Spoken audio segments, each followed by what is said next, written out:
Good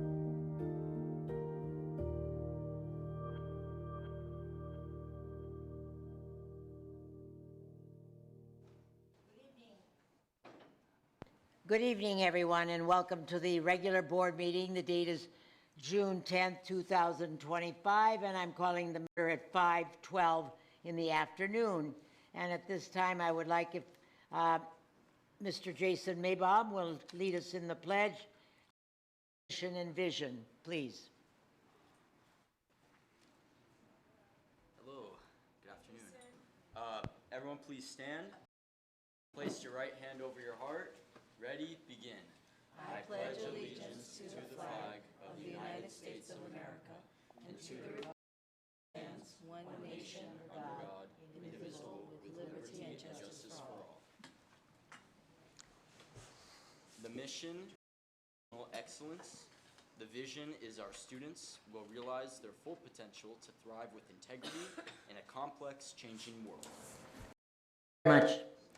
I would like to call on Mr. Gillardian to do the community pledge, please.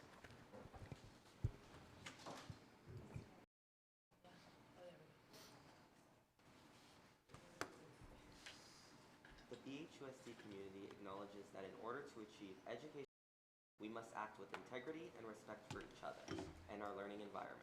Therefore, I pledge to model civic behavior and respect in all in public while maintaining a culture of honesty. Listen and acknowledge difference of opinion. Do my part to protect an inclusive culture in which we honor all school community members and honor our learning environment, including how we take care of our schools and personal property. By holding ourselves to this pledge at all times, we will promote an environment of educational excellence that will allow our entire BHUSD community to thrive. Thank you very much. Call for a motion for the approval of the agenda. Do I have a motion, please? I'll make a motion for the approval of the agenda. Thank you, Dr. And do I have a second? I'll second. Thank you, Mrs. Sabag. Okay, call for the, no problem? Okay, favor, please say aye. Aye. Thank you. Aye, okay. Dr. Chernis, do you have a report of closed session action? The board voted 5-0 on the approval of OAH case number 202502897 for a student. Thank you. This time, commendations and recognition. Dr. Chernis. Share with us? Yes, I'm very pleased to report after a extensive search, we have a new athletic director.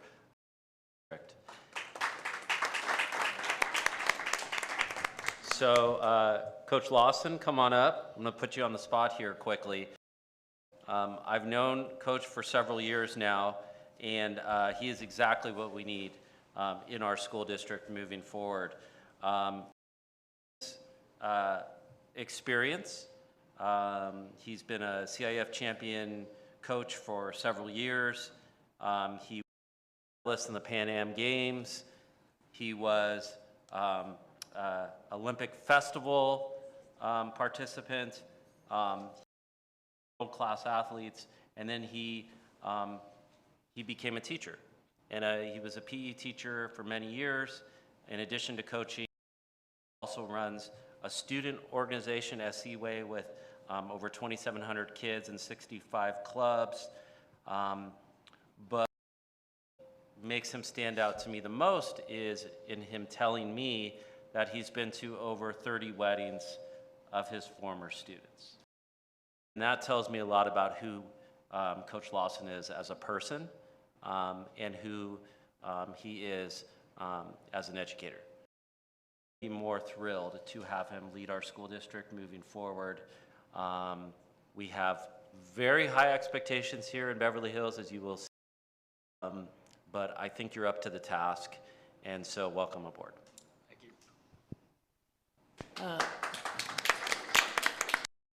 If anybody has a comment before we get Mr. Dawson to speak. Coach Coach Lawson, or just Coach. We're going to call you Coach from now on. You know, I've had the pleasure of talking to you a few times now. I think that you know very well, as Dr. Chern has said, incredibly high expectations. We as a board are not only welcoming you, but we are going to empower you, and we're that you need to succeed. Your background is incredible. Your attitude is incredible. I like your look. I mean, you look like a general. You just have the passion, and you love kids, and you know, and for me, you want to win. And I think that's so important, because we have a forward not only with our new deal through BSN, but just a new commitment and a passion to for our kids and giving them the best. And I think you are going to be an amazing, not only addition, but a great leader and a great for our kids, for our coaches, and for us. So welcome aboard. Good luck. But I don't think you're going to need it. I think you're going to shine. Thank you. Mrs. Manicherry? Welcome to BHUSD. It's really exciting to have you here. When I reviewed your resume, it was quite clear to me, and so based on where you've been, it's not too hard to figure out where you're going to take us, and I'm looking forward to that. What stood out to me the most about you is when you said, I want to coach the kids and I want to coach the coaches. And I appreciated that sentiment and that approach, and I'm ready for it. I think our programming is ready for it. We've been under construction time, and that's coming to a close within the next couple years. We'll have more facilities on later this year. We also, which is more recent for us, with 24 teams at the middle school level. And so for us, we're really trying to grow our kids stronger, better pathways coming out of the middle school. So thank you in advance for looking out for them. Mrs. Sabat? Hi, so yes, it's really exciting that you're coming on board with us. And I just wanted to, that you were in the military, right? Yes, I was. Okay, what did you do in the military? I was a wrestler. I was an Army wrestler. I did go through basic training. I was a typist. But, Amazing, amazing. The Army now has the world-class athlete program. I was one of the original members of that. United States Olympic team now in Greco-Roman wrestling are world-class athletes out of the Army wrestling program. That's amazing. So my academic excellence, and I believe that the athletics department is part of the academic excellence. It comes hand in hand. When our students succeed, and even if they just participate and they get better and better through I would even go to the elementary and have our coaches there. As they get into high school, they've been doing this, for years, and they get really excited.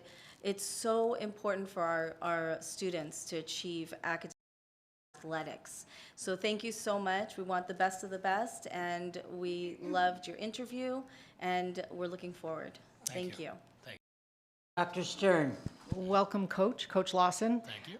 I think one of the greatest things that coaches can do is to teach our children, not just sports, it's habits of life, how to be reliable, how to work with a team, how to be strong, how to persist. There's so many great lessons that we can parallel larger success in the world, and I'm sure you will be great at getting the teams to new levels of success in their sports, but I'm to instill those habits that make successful adults in general. Thank you.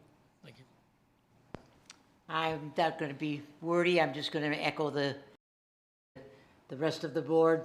I just wanted to ask one question, which I didn't get. As an athletic director itself, what is your experience in the past? I've never been an athletic director. I've run a wrestling program for 32 years, and I run a business. Is more difficult than any athletic program would be. I deal with 2,800 student athletes statewide. I deal with hundreds of coaches and parents. It's a 7-day-a-week job. I have good people that work around. But I run my wrestling program at El Dorado High School. Has about 90 wrestlers in it. That itself it's difficult. Well, I just want to welcome aboard. I I wanted to share one little story. Growing up, I wanted to be the athletic director at a university. Unfortunately, women did not fill in that role at all. So I just want to share with you that I'm looking forward to your growth as an athletic director and hope that you can do a wonderful job for our school district. So thank you. And would you like to say a few words now? I thank you for bringing me on board. It sounds kind of corny, but I would Dr. Chernis into battle. He puts kids first, and I've witnessed it firsthand. He's unlike anybody I've ever met in education, and when I had an opportunity, he knows me from a business world and from a former teaching world. I just love it. I know that I serve kids, and I think a lot of people in education forget what they do. We serve kids, and I want to serve kids and help coaches and serve you guys and put kids first. And expectations, but realistic expectations, and things I've coached 5 sports and many youth sports. I have 5 kids. I tell kids all the time, hard work is hard. That's what we're gonna, it's really hard. That's right. And I tell people the easiest part about doing anything is talking about it. And it's gonna be difficult. It's gonna be hard. We're going to outwork people. And I think we're gonna have a lot of growth. Thank you. Thank you for coming on board. Thank you. Okay, thank you. Dr. Chernis, I believe you have another bio to read. We do. We are, I've been here now for a few months, and one of the things that I've discovered as for the expectations for our program is to meet those expectations, is to really try to grow this program in a way that's different than we've been doing. And so with hiring an assistant director as well. And so this person, Mr. Devin Saxon, which I'll speak to in a moment, seeing our middle school sports programs, growing our elementary school sports programs, in really building upon strengths. And so Mr. Saxon's not here tonight. He had a prearranged commitment, I believe. But I do want to share, this is an outstanding candidate for our district. He's an award-winning educator and cheerleading coach and mathematics teacher at Birmingham Community Charter High School in Los Angeles. A 2-time CIF LA Cheer Coach of the Year, a national. Devin led his teams to multiple CIF and national titles, including the school's first ever CIF LA stunt. He serves as a CIF LA cheerleading co-coordinator, overseeing operations for over 80 teams. Mr. Saxon has a background as well, including management roles at the Ritz-Carlton and Marriott, and Devin brings dynamic leadership and team building skills to every role. Bachelor's of Science in Hotel and Business Administration from Oklahoma State, and has completed a Master's in Sports Administration from East Central University. So we welcome Mr. Saxon later this month, and he will be a great pairing with Coach Lawson moving forward. Thank you. Okay, I believe that next on the Mrs. Marcus Meets, is that up and ready to go? Now, thank you again for being here and allowing me to talk to you and get to know you, Ms. Goldstein. Tell me about how you got here. When I first got to Los Angeles, I interviewed to be a teacher, and I actually got on the sub list. And the next thing I knew, 2 days later, I was interviewing for a job. And that was 31 years ago. In that time, 31 years ago. Yes, Wow. I have taught kindergarten, 2nd grade, 3rd grade, 4th grade. I did the Gifted and Talented program for a little bit, and I've been in TK for a very long time now, and I love TK. And you've had a lot of other classes. What is it about TK that's so special? The kids are so excited, and you really see the growth. You're teaching them all the important skills to be a student on top of the academics. It's just mostly about learning how to be kind, and we work on a lot of executive functioning skills, and you can really see them like not being able to share and not being able to take turns or really have any type of impulse control at the beginning. And by the time the year ends, they're like independent, they know what to do, they can control their impulses, they get along well, and you get to see that change. They change into utterly different people that year. Wow, that's amazing. And it's That's- fun, and the most part is it's so fun. Well, what do you do to excite them the most? What activity do they really like to do? There must be one thing that they come to school and they look forward to coming to Miss Goldstein's class. They love to be Lucky Ducky. So when you're Lucky Ducky, you're the teacher helper.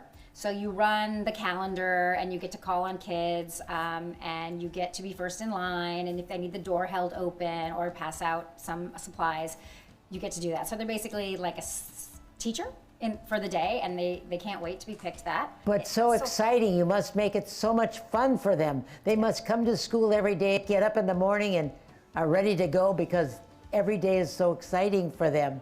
Yes, and we do a kindness mantra with a little bit of yoga in the morning, and we always hug ourselves, and I say thank yourself for coming to school today. It's something really important that you did, and you should be proud of yourself. You made it here. I want to go back to the classroom. I think that I would love going.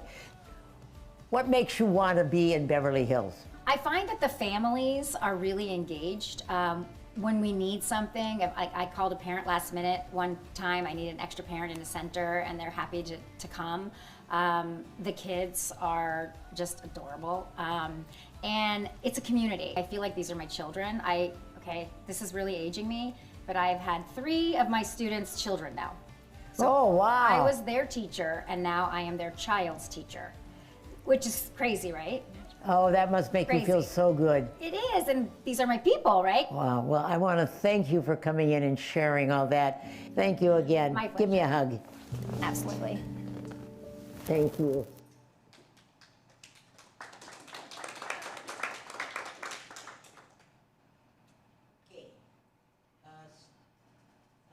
Here's the Citizens Bond Oversight Committee report.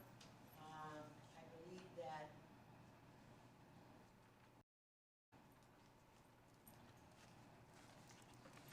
Hello.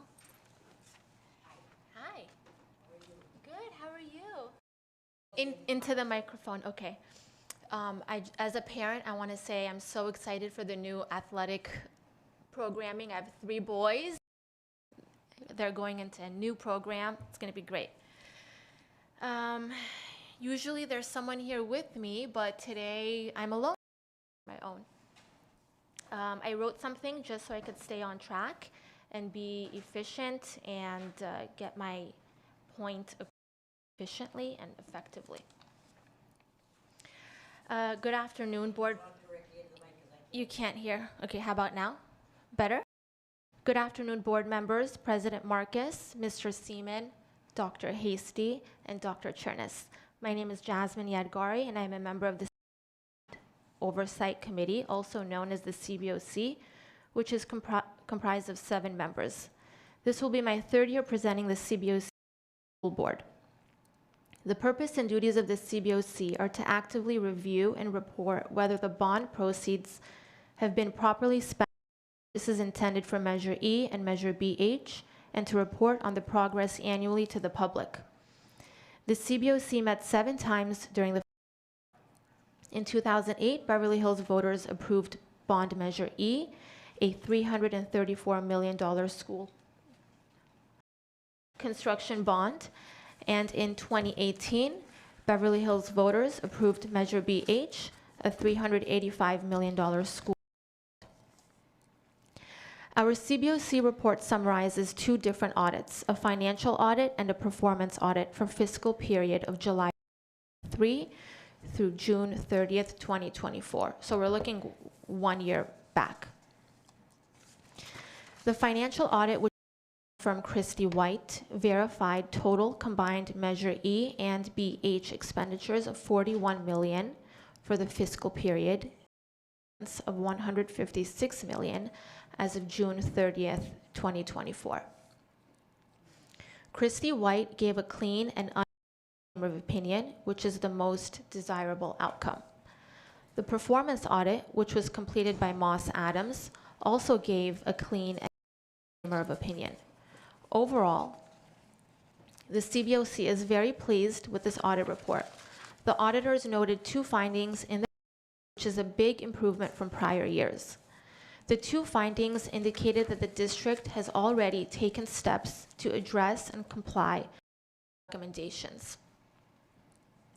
I anticipate that in the next audit period, audit reporting ending in June 2025, the district's construction and accounting team, along with Founder Solari, have greatly changed the construction path in terms of cost savings and billing controls. With the new district construction team and bond manager, a budget shortfall of 100 reduced to 14 million, and El Rodeo was successfully reopened in August 2024, all while expanding the project scope at Beverly Hills High School, ball field, tennis court, and surface parking. During our last CBOC meeting, we learned from Founder Solari that the budget shortfall, in fact, has been further reduced to approximately $7 million thanks to responsible cost-saving measures during the next fiscal audit period. Notably, the district and Founder Solari were able to clear a 7-year reoccurring finding prevention and detection controls. This is a big accomplishment. Frankly, it was worrisome and a huge red flag that for prior bond manager, TCDS, there were no fraud prevention and detection protocols. We have a fairly new school board along with a new superintendent. I'd like to bring to your attention that, as stated on page 2 of Moss Adams' performance, the prior board approved a mid-construction audit of the B3, B4 project, El Rodeo project, and the Well project in June 2022. This mid-construction audit was triggered as a result of mid-construction audit performed on projects B1 and B2, which found that the district prepaid or overpaid, depending on how you interpret it, millions of dollars to Pro West. After speaking with Founder Solari during our most recent CBOC, we learned that the 2 construction audits revealed the district had prepaid or overpaid $28 million to Pro West in prior. In order to get a credit for this prepayment, Founder Solari negotiated a discount on future invoices to recoup that. Furthermore, we understand that Don Blake was earning 2.5% of construction costs paid to Pro West. Don Blake left the job shortly before the audit was complete. So does that mean the district erroneously paid Don Blake 2.5% on the $28 million prepayment to Pro West? We urge discussion about this amongst yourselves and to look further to get a clear answer. Understandably and rightfully so, this is eager to move forward and complete the construction in a fiscally responsible and timely manner. However, one must wonder if these 2 were not approved by the prior board, would the district have been aware of the $28 million prepayment or overpayment to Pro West? The 2 mid-construction audits are not available on the district's website, nor have they been presented to the CBOC. In serving and maintaining transparency to the public, the CBOC kindly requests a walkthrough presentation of the 2 and kindly requests that the 2 mid-construction audits be available for public view by uploading them to the district website, similar to the performance audit. In regards to the $12 million that was spent on the security program, we understand that approve these funds implemented by the prior bond manager. We are unsure of what services are actually received in exchange for the $12 million. We are aware of some type of settlement between the district and Zero. If we could gain more understanding on the services and products received and the settlement, we could once and for all close this ongoing looming CBOC recommendation to the board. And I will pass it on to Mr. Mark Carell. Thank you. Madam Chair and members of the board. Yes, better? Madam Chair and members of the board, I'm Mark Carroll. I want to commend my colleague, for the issuing of the report, but just make points. One, the CBOC's role is to look retrospectively and not look at the current year. So everything that we have reported the 23-24 year, and that's why when we issue this report, we were pleased so few comments from the auditors and thus so few comments from us, and that's why we, and Jasmine mentioned this, why we're hopeful and expecting potentially no comments in the coming year, which would be in our next report. But as she mentioned, two items that we are concerned about still are the $12 million security program and the audits, which we haven't been apprised of. So thank you very much. But generally, we're very pleased with the audit and with the activities of the bond program. It has been a major change from how this was years ago. When I started on the CBOC, there was a lot of frustration because we weren't getting a lot of information. District, that has changed dramatically. It has been refreshing to work with the staff, and we have gotten nearly everything we've asked for so that we have a better understanding of how the bond program is being utilized. And except for those two, we're very pleased. Thank you so much for all your hard work. I know you are volunteers, and to put this kind of time in, knowledge that you have to do this kind of audit work for us, and to really keep us appraised of what's going on, even though it's, so to speak, it's really refreshing to know that at least it put people on their toes for what's to come. So I appreciate everything. See if anybody has any comments or questions for you, and I'll start with Mr. Russell. Stuart. Again, I just want to, Marcus said, thank you so much for how much incredible time and effort that you put into this. I don't have any really direct questions at this time.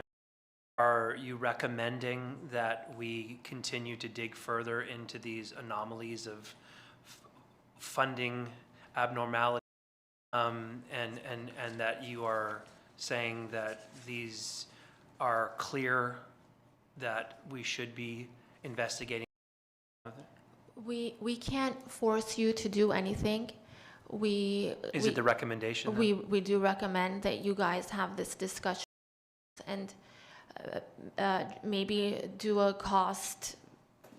benefit analysis and see if it's worth your time.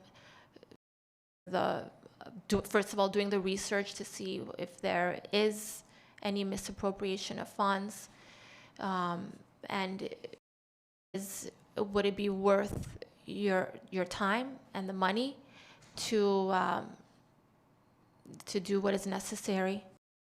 Our main focus is whether bond funds are being spent appropriately, and so since we haven't been apprised of these audits, we're aware whether these funds were spent correctly.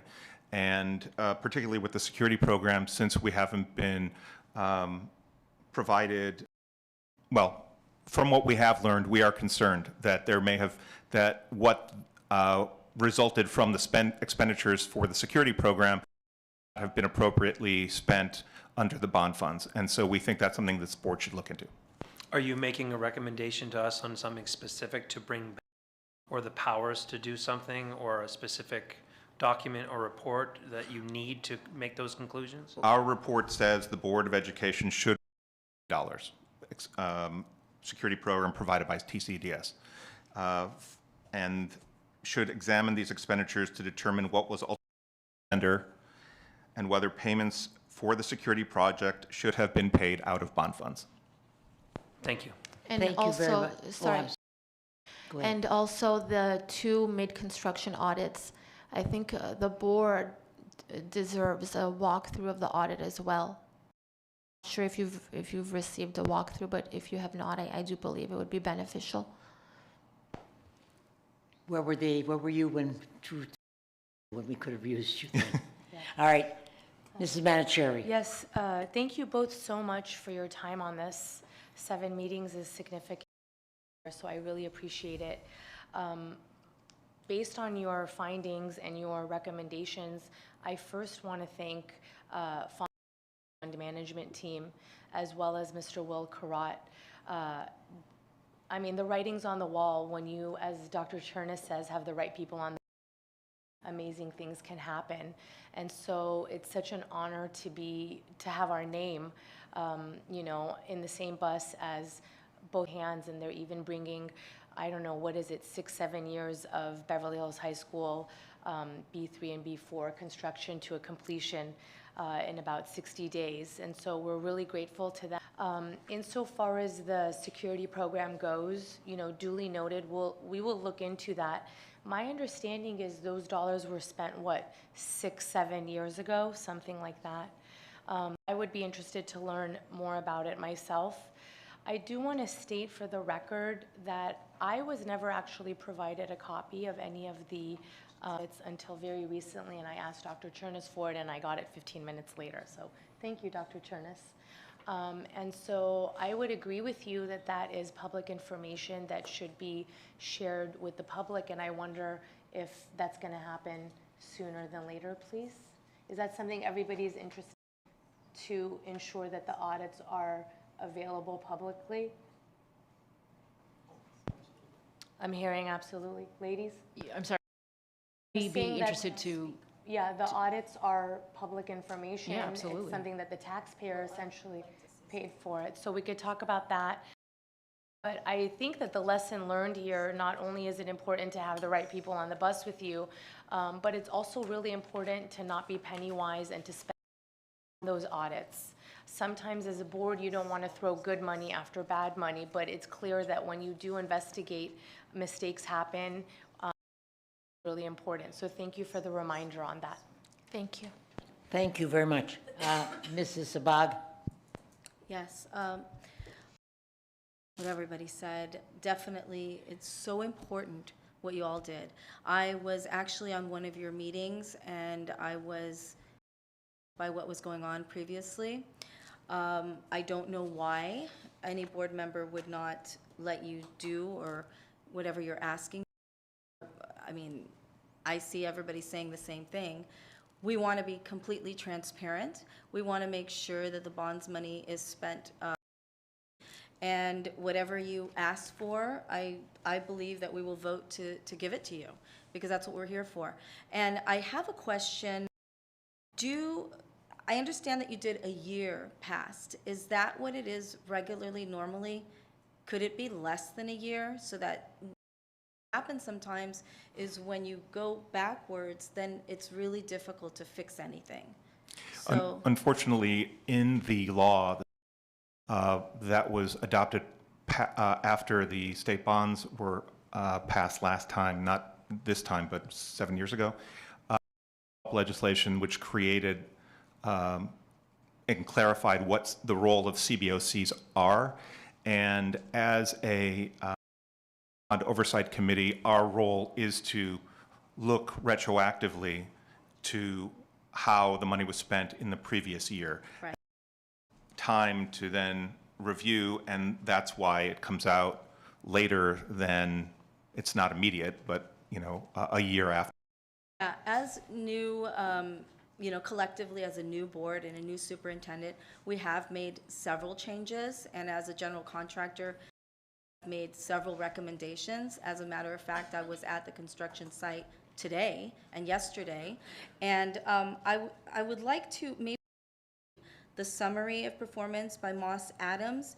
It's so important to know what happened in the past so that it doesn't happen in the future, and that's one of what they said had happened. It's basically the invoices that were not to the previous board. Yes, and that was ongoing since 2019. So it was a 5 finding, and only recently has the new bond manager addressed that observation. And Mrs. Sabag, one thing I'd like to say about the fiscal period, we are not the one performing the audit. Right. So determine the fiscal year, which is usually July 1st through June 30th. That is the regular fiscal period of the school. And we have to wait for them to finish their audit. Yeah. And then they come to you guys and they present the final audit to you guys. And once it's final and once you guys approve it, then they present it to us. So what we need to do is to go through all the recommendations, make sure we make the changes so that this never happens again. Obviously, everybody is here temporarily, so we want to make sure that it's fixed for the future, that we have Yes. everything aligned and this doesn't happen. Right. And that's so important because not only are we we have to look at what happened with the 12 million. There was nothing going on in construction, and that's one of the reasons some people came because Right. of what we've seen. Well, we So- have asked the auditors to keep us in the loop throughout the year when they are audit. So if something does come up, we don't wait. We're not the last ones to know once the audit is actually filed. To keep us in the loop, period is being performed. I do believe the worst is over. I think stretch here, we have a great bond manager who's on top of a lot, and he's taking full responsibility and being very proactive. What we're talking about is years, things that were not addressed and just swept under the rug, and people were looking the other way. It may be too late, but it's our responsibility and our duty to call on what we do see. Absolutely. Thank you so much for that. Thank you. Thank you. Dr. Stern? Jasmine and Mark, and also Will Karat. Definitely, we are now, I feel, in very good hands collectively, not only with the CBOC oversight manager, and I am aware of all of the missteps that were taken. I feel confident now that there are guardrails. We will not be in the same position as we have found ourselves. Regarding the prepayment to Pro West, I had heard about, I remember when they came across this finding, and I am very appreciative that our current bond manager negotiated some, discounts to sort of, but I guess what I'm wondering is, why is it that we cannot better ascertain what exactly that overpayment, we could in fact correct that? I guess I'm not clear, like what would it take to uncover that? Because that's a hefty sum of money. It is. I would for us to get those audit reports. We have not seen them. We've just heard things from other people. It was an official document that proves what we're saying. It's good for everybody to have. It's important because last time we're doing construction, we're going to have more construction in the future, and hopefully we could learn from our mistakes. But that we could recover that, but I mean more so than just having to, like I know Will Karat, I know you negotiated, but In addition to the $28 million? Sorry, I was kind of make my comments, but I want everyone else to speak first. So regarding that, it wasn't an overpayment, it was prepaid, basically some schedule. It's already been corrected, obviously, once they get to the end. Their contract amount never changed. They got paid for the amount of work that they did. Advanced billing, but it wasn't overbilling. And we did come up with a few measures to correct that. Oh, okay. And as Jasmine mentioned, this is also ago. But once we got here, we corrected all the previous mistakes of not reviewing each pay application, which the previous. But the fact is the interest that we could have earned on that money instead of giving it to them ahead of time. And we received something for that. So there was an agreement we made with our current to help us recover that interest and also to catch up and make all of our payments true starting for when that audit finding was found. Caught up with that 28 million now too? Yes, and I think the 28 million is a little bit more than what it really was, but yes. Okay. Okay, again, thank you. I really appreciate Can I ask a question? Will, do we know if we paid the bond the 2.5% on that $28 million? Well, he would have been paid, yes. Okay. Thank you.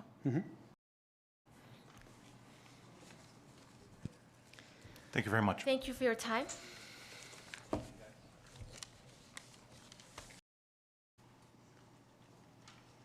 Thank you again. I'm sorry about that. Let me.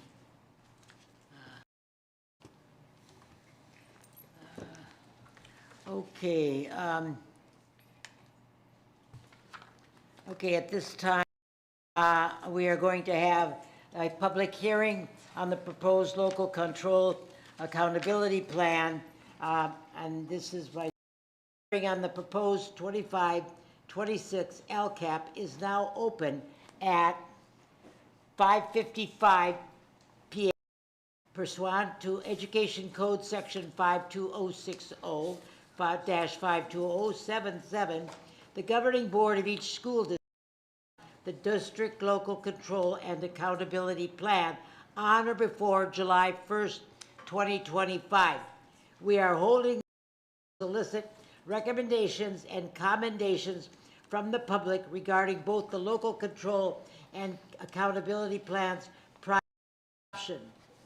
And at this time, are there any comments from the local community? Hearing none, the Board of Education has heard your comments, and we thank you very much for your input. The hearing is now closed at 5:56 p.m.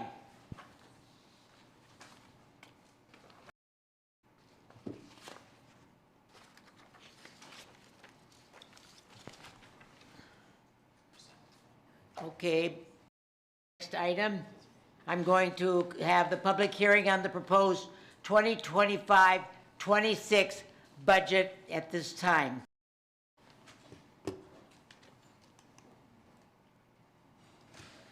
The 2025-2026 proposed budget reflects the district's financial plan for the upcoming year and aligns with the goals set forth in the LCAP. In accordance with Education Code Section 42103, the proposed budget has been made available for public review at least 3 working days prior to the hearing. The public hearing on the 2026 budget is now open at 5:57 p.m. We now invite public comment on the proposed district budget. Is there any comment?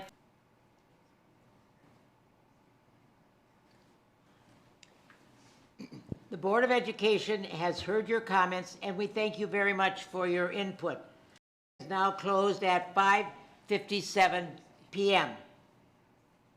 Dr. Hasty, will you now make a presentation on the proposed budget? I will. Thank you, President Marcus. Good evening to the board and Superintendent Dr. Chernis. I'm going to present to you the 25-26 annual budget. Let me see if I can, there we go. Okay. Getting started just to show you where we are in the cycle. Some of this will be what you've seen at the budget study session, but we are now at what's called estimated actuals and budget adoption. So what we're doing now is looking at, we pulled a snapshot from April 30th. That was a drop dead date, if you will, and then we're looking and projecting where we're going to end up by June 30th. And on top of that, we're looking based on those projections, what our new budget adoption is going to be. Again, this is all guided by statute. You'll see Ed Code 42127. We have to do this before July 1st of each year. And so this today, this meeting is the public hearing, and then we'll be taking this actual approval. The board will be then approve on June 24th. If for any reason there is some type of, I won't say a variance, but sometimes things happen in the last second with the budget for the state, and maybe some more money will come or some money will, be reduced. We could potentially come back for a 45-day revision, but right now it's not likely. But I want to make sure you're aware if that were the case, that would be a next step potentially. Again, we know total LCFF entitlement, property taxes. Our local property taxes in Beverly Hills for Beverly Hills Unified School District outpace the LCFF, the state formula. So the best way to describe it, we are getting more money than we would get from the state. And I said this at the budget study session. We're roughly over 80% into what's called basic aid. We're getting that much more money. And this equates to, you'll see here for 24-25, we're have estimated actuals on the property taxes at 72 million. And then of course for budget adoption, we're right now projecting 75,370,000. This number historically has come in a little higher. We right now are projecting at 4.5% for the purposes of this budget, but we won't know for sure until about August where those property taxes land and the revenue we'll receive. Okay, so here you see estimated actuals, and what we're looking at is a comparison, and this is total. When I say total or combined, we're looking at unrestricted and restricted combined. And so you'll see here, beginning fund balance at 24-25 second interim report. That was one I presented back in March, and then you see the comparison. Pretty much this is, we are estimating a pretty flat projection here. Overall, if you look at the total at the bottom right of that page, we're at 31,000, so meaning we're going to get a little bit extra money there, but overall, we're right on track according to our projections. And then here you'll see second interim report, that is our expenditures, and we're looking at total, unrestricted, and restricted, where we were at second interim when I reported versus estimated actuals, where we're projecting. And so as we go down the line here, employee benefits, we overprojected a little bit on STRS contributions, and that's what the state pays. So it's good to see a negative number on this side because that means our expenditures based on our projections at second interim are less, so we're spending less than before. And as you go down, all the way down, and you see total expenses there, total expenditures, that 853,000 in parentheses, were at a roughly right there as far as total expenses reduced. Now, this is good news here. You'll see when I talked about deficit spending earlier in this year, at second interim, I was saying to the board that we were at 7.2 million, and that's a negative number. Now, again, that negative number's gone down, which is good. So now we're, based on the changes where we're at and where we're projecting, we're at 6.3. So that deficit spending in the current year decreased by about $884,000. And then you see our ending fund balance there, and we'll move on. Not much change from ending fund balance. Okay, so budget summary. Here you're looking at our revenues, and we're looking at unrestricted general fund compared to restricted general fund. And again, we've talked about this at the budget study session. Unrestricted is, I tend to say, kind of the true health of the district. Like, you really want to focus on that unrestricted. And then restricted would be things like special ed categoricals, and these are our different funding revenues there. But if you look down at the bottom, total general fund revenue, we're looking at about 93 million, and then we get about 9.9 in restricted, and a total for unrestricted restricted revenues, we're seeing about 102 million total. Okay, and as we get into expenditures, and we see unrestricted versus restricted general fund expenditures, we'll see certificated salaries, unrestricted, we're at 34, and then unrestricted, that would be the people that are in like categoricals getting paid for various reasons, but totally you see the 42 million. And if you just go all the way down, you can follow the line down, and I want to make sure you see, let me look here, that second row, the second to the bottom row, again, we're looking at 25-26, this is budget adoption now.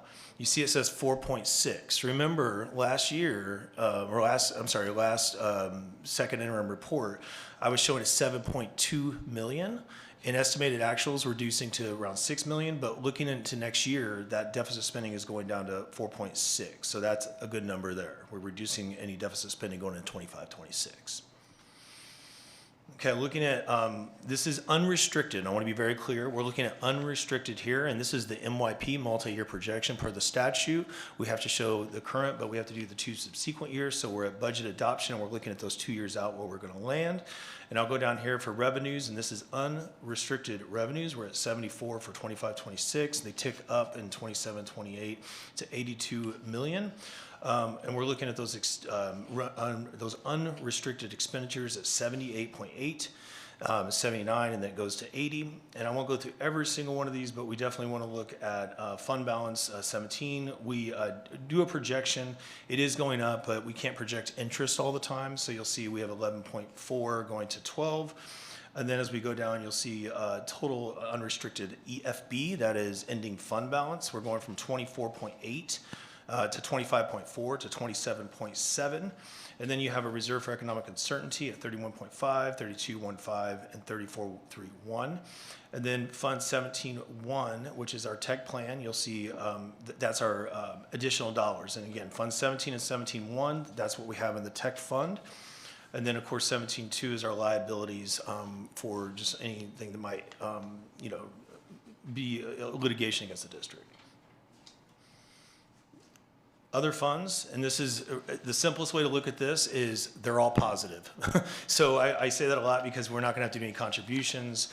Again, this is looking at 25, 26, where we're going to be, and then we'll have our fund balance. So you see nutrition at the top at 1 million, and then you can kind of go down the list and see Fund 21, and these are all where we'll end up in the next year for 25, 26. Next steps, approval of the adopted budget. That will be next Tuesday. And of course, as always, we have to monitor those property taxes. We'll know in August for sure. And of course, legal settlements here, and then we'll focus on the next few weeks after budget adoption on the year-end closing. And then of course, if we don't do a 45-day revision, I don't think we will, we would come back in September with unaudited actuals, and that will tell us exactly where we land. Any questions? Okay, we'll go around the horn here. Mr. Stewart? Thank you, Dr. Hasty. Very informative, and I have no questions. Thank you. Mrs. Manicherry? Thank you, Dr. Hasty. I have no questions. Mrs. Sabag? Dr. Hasty, I think we went through all of this before, right? Yes, we did. So we went in detail, so thank you. I have no questions. Thank you. Dr. Stern? Great news. Everything looks really sound. I want to ask you, when do you actually confer about the LCAP? I know that just now, we had to weigh in publicly, and there was no feedback. But how do you align that? And is that something that you confer with Dustin? Dr. Seaman and my office were peas in a pod with one another as he is doing essentially the district strategic plan. We got to make sure the funds align, and that will be. I'll be talking a little bit during his presentation. Budget overview for parents, and I'll be speaking to those pieces as well. So align very closely. So it might be helpful for those who are listening that we have a lot of acronyms in education, but if I... The local control accountability. Right. But if I say it correctly, it's conceptually, it's sort of like the driving force and the mission of what we want to accomplish, and then putting the dollars comes in, and so the two are sort of like married together. Is that... Absolutely. Okay. Correct. Took me 5 years to understand. I have a couple questions. When year of the end of year, do we ask for one of the three levels of like the positive and so on, or is that? Yes, this is a certificate. This is we're giving a certificate. We're doing that again. Yeah, we're certified. We're good to go. And you see that as a positive? Oh, it's absolutely it's essential. Okay. In this budget, have you figured in the settlement with the BHEA and the other unions? That's a great question, and absolutely what we've done with the we've attributed to all employees for right now, and it's all been in there for all employees. And the benefits increase? Correct. Okay. Are there any other comments? Okay, thank you so much, Dr. Hasty. Very complete. I would just like to mention that I did look at the budget on the other 5-page, and I've got questions there that you will ask to answer later on. Okay? Thank you so much.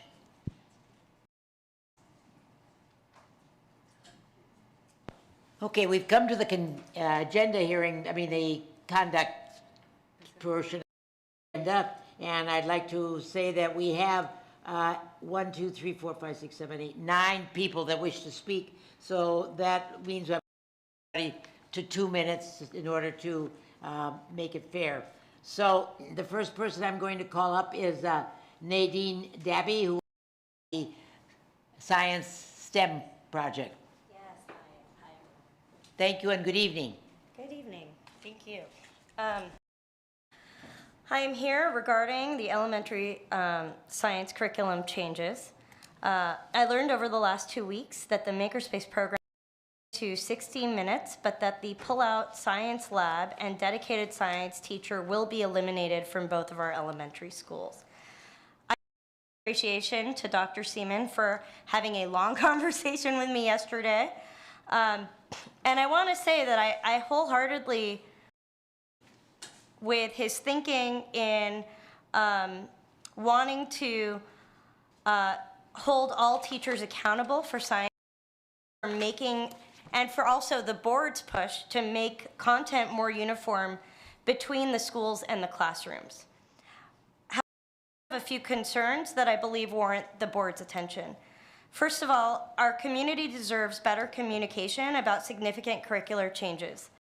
Of the science lab was implemented without meaningful parent input or notification, leaving many families confused and concerned.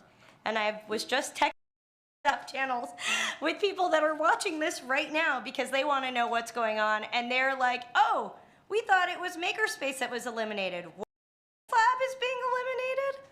So this is like an actual concern that we have. And second, ensuring consistent high quality presents significant challenges. As someone who has studied science, taught science, volunteered in our kids' classrooms to assist with hands-on experiments in the elementary school, I've witnessed variability in how teachers approach science instruction. Some create engaging, differentiated experiences while others struggle to incorporate hands-on. Chemicals expire, things spill, and if we don't connect the dots in the moment, we miss an awesome opportunity. I'm just going to, there are people that are not going to speak today that signed up. Making laboratory experiments work, even with prepackaged kits, requires substantial and pedagogical skill. I appreciate Dr. Seaman's invitation to remain involved as the district develops its implementation, and I plan to stay involved. However, I urge the board to realize that our community, and we now have over 300 signatures between adults and students who care deeply about this issue. Thank you so much. Thank you, Ms. Dabney.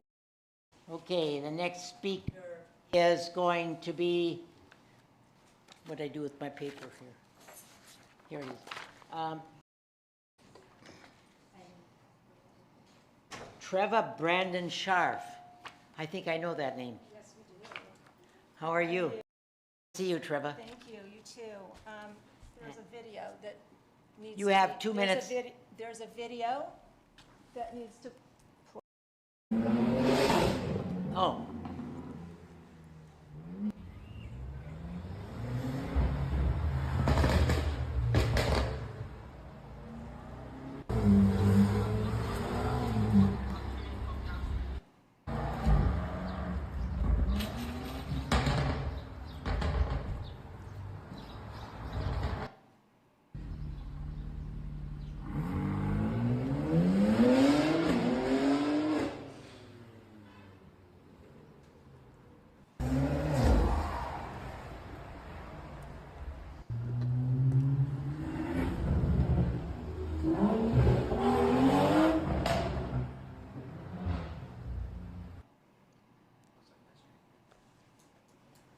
Okay. Go ahead, Treva. I'm here because of that. I'm here because we, on behalf of my neighbors, and we are at our wits' end. We are at our wits' end, okay? This is a problem that's been going on for way too long. I've been a police chief, I've spoke to city council, I went to Public Works, I got a Slow Street sign put up, I've been nonstop talking to the principal, okay? And it occurred to me that it's not law enforcement's problem, and it's not Public Works' problem, and it's not the principal's problem. It's the parents' problem, because they buy the cars, okay? And I don't think they know how their kids are behaving as they get in those cars. And this is sort of my Hail Mary. I'm here because you guys have a direct line to the parents, and all of the aforementioned people, their hands are tied. And it's just out of control. It's dangerous. That killed, seriously hurt is shocking. This is the daily nightmare that we live with every day. Rod, Young, Durant, something's got to give. I am begging you guys, when this needs to be communicated to the parents. Thank you so much, Trevor. Love your daughter, by the way, Mrs. Marcus. Thank you. Thank you, Peter. guys, everybody. Thank you. you. Yes.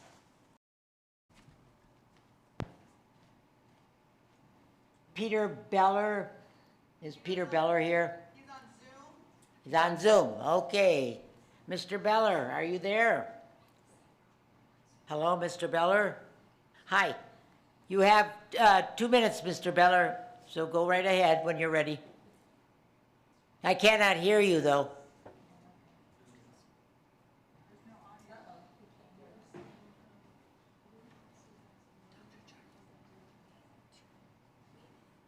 Two minutes. Can anybody on the board hear me? What are you talking about, per topic? No, I can hear you folks just fine, but I cannot, I guess you can't hear me? Can you speak loudly into the mic, please, Mr. Beller? Hello? That's good, yes, thank you. Thank you. Is anybody there able to hear me? Yes, go ahead. Okay, sorry for the delay with the technology. I appreciate all of your time, both the board and the administration. I'm Nadine Debbie's husband. I'm also speaking on behalf of Preserving Science Education and hands-on science learning. I likewise appreciated Dustin Siemens' extensive message to Nadine and to the parents about the reasons for making changes to science.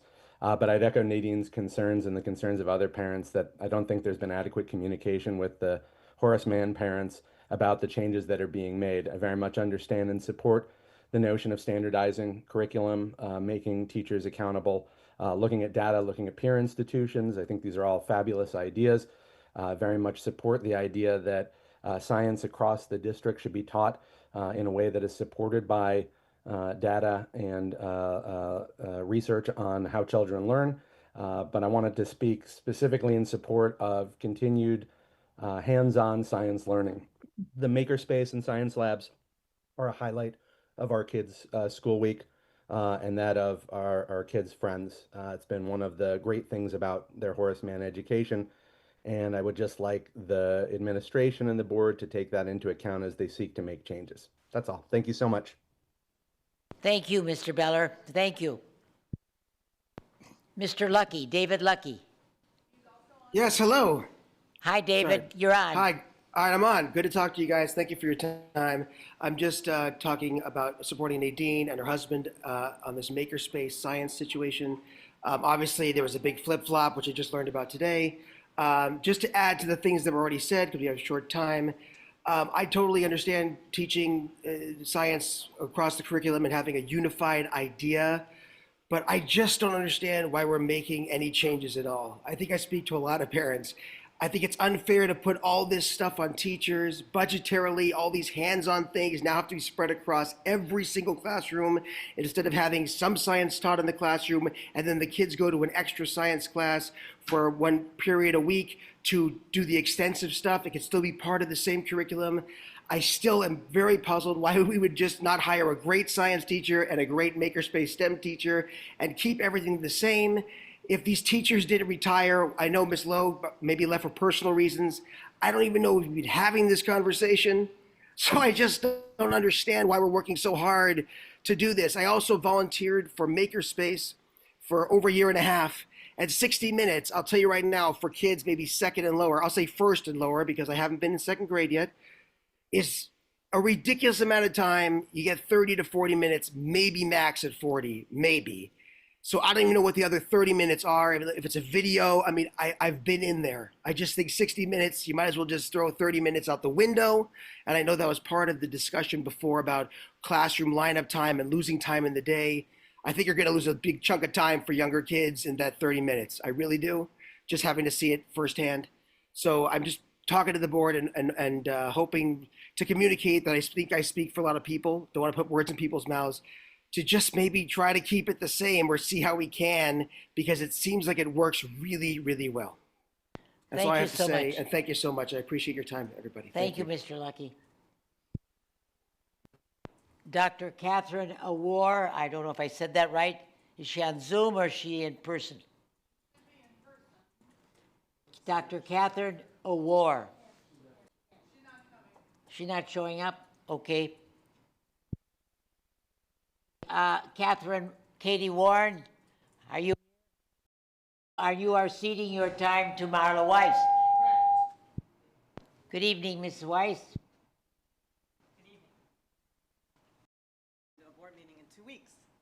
See her last time. Before that, not for a while. Speak into the mic. I will. Good evening, Board of Education and esteemed district administrators. I'm Marla Weiss, and I teach math and AP biology at Beverly Hills High School. My daughter, who is now in the 9th grade. I'm speaking this evening because she is being directly affected by your recent unilateral decision to eliminate the requirement of health education. Throughout my long tenure in this district, twice, the Board of Education wanted to eliminate this requirement. The Board of Education chose to have study sessions to learn more about the requirement so they could make an educated decision. This is exactly what we teach our students. We make an important decision, learn about it, weigh the pros and cons, and then make an educated decision. Both times, the Board of Education, after learning about the curriculum, changed their decision and decided that the class was critical to the overall health and wellness of our students. Once again, I am shocked at the lack of resistance to ask educators about how best to teach our student population. Do you know the curriculum of our current health education course? Did you ask to where and when and by whom will our students get this required curriculum as mandated by the California Department of Education? The California mandates for student health and wellness. After I speak, I'm going to hand you a summary of the required instruction and content in health education. 1260, instruction shall be given in elementary and secondary schools by appropriately trained instructors. On substance abuse high school, we also provide resources on how to help a friend in need, as well as substance abuse prevention. We teach refusal skills, including how to deal better with peer pressure. Per Ed Code 51933 and 51934, each school district shall ensure that all pupils in grades 7 through 12 comprehensive sexual health education and HIV prevention education from instructors trained in the appropriate courses. Each pupil shall receive at least once in junior high or middle school and at least once in high school, without a designated health education class who is trained to teach these concepts. The response is the science or PE teacher. However, neither of these highly qualified teachers in their respective subject areas are trained to teach the critical and sensitive health education. Many area schools require a semester-long health education course. Santa Monica High School requires a full-year freshman seminar course. This curriculum includes both ethnic studies and health education. Culver City High School requires a semester health education for graduation. Maricosta High School health education course for graduation that includes having the students complete a community service project requiring students to complete 20 to 28 hours in their community. The curriculum in our high school health education course teaches our students to make educated decisions about their emotional and social well-being. With students learn about these issues they're dealing with. Where do students find information that's not taught in schools? They ask Siri. They may ask a friend or a parent, or many just look at posts on TikTok or Instagram. One of the core values as posted on our website, the Beverly Hills Unified School District website, is your decision to eliminate the health education graduation requirement has ignored this core value. Where at Beverly Hills High School in the education of wellness, other than in health education? The emphasis at the high school in recent years has been on attendance and encouraging more students to take more. And yes, I teach AP. We have a responsibility to strive for academic excellence, but we also have a responsibility to teach our students how to make good choices live their lives in a positive and healthy way. Please consider this decision. Have a study session. Invite stakeholders from the community. Invite students. Health education is one of the most important requirements for graduation. It teaches more than textbook education. I'm almost done. It tells our students and our community a person. We care about our students, not just the grades they earn and the colleges they attend.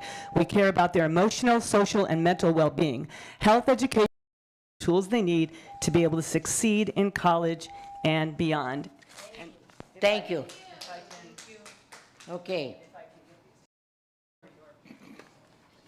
Thank you, Marla. Okay. We have one more speaker. One more speaker, Andrea Rojas. Good evening, Andrea. Good evening. And speak. Does this work? That's great. Okay. Good evening, esteemed board members. My name is Andrea Rojas, and I am representing Pathways LA. We created a state-funded childcare nonprofit agency, and we are committed to supporting our families and educators in the community. Because I wanted to introduce myself and our agency services with the hope of fostering collaboration and ensuring that both families and educators are aware of the resources to them. Pathways LA connects families with free services like childcare referrals and subsidy assistance, ensuring that every child has access to quality care. And I believe this is important during this time especially. Beyond child care, we offer a range of parental resources that include workshops and training to empower parents and their caregivers. We also recognize the critical role of early childhood education, and we provide free professional for all educators. This includes our TK teachers through elementary and middle school age. Our program aims skills, promote best practices, and support the professional growth of those who shape our children's future. And I believe that by working together, we can create a stronger foundation for success. Thank you for your time and your consideration. Thank you very much. Have a nice evening. Thank you.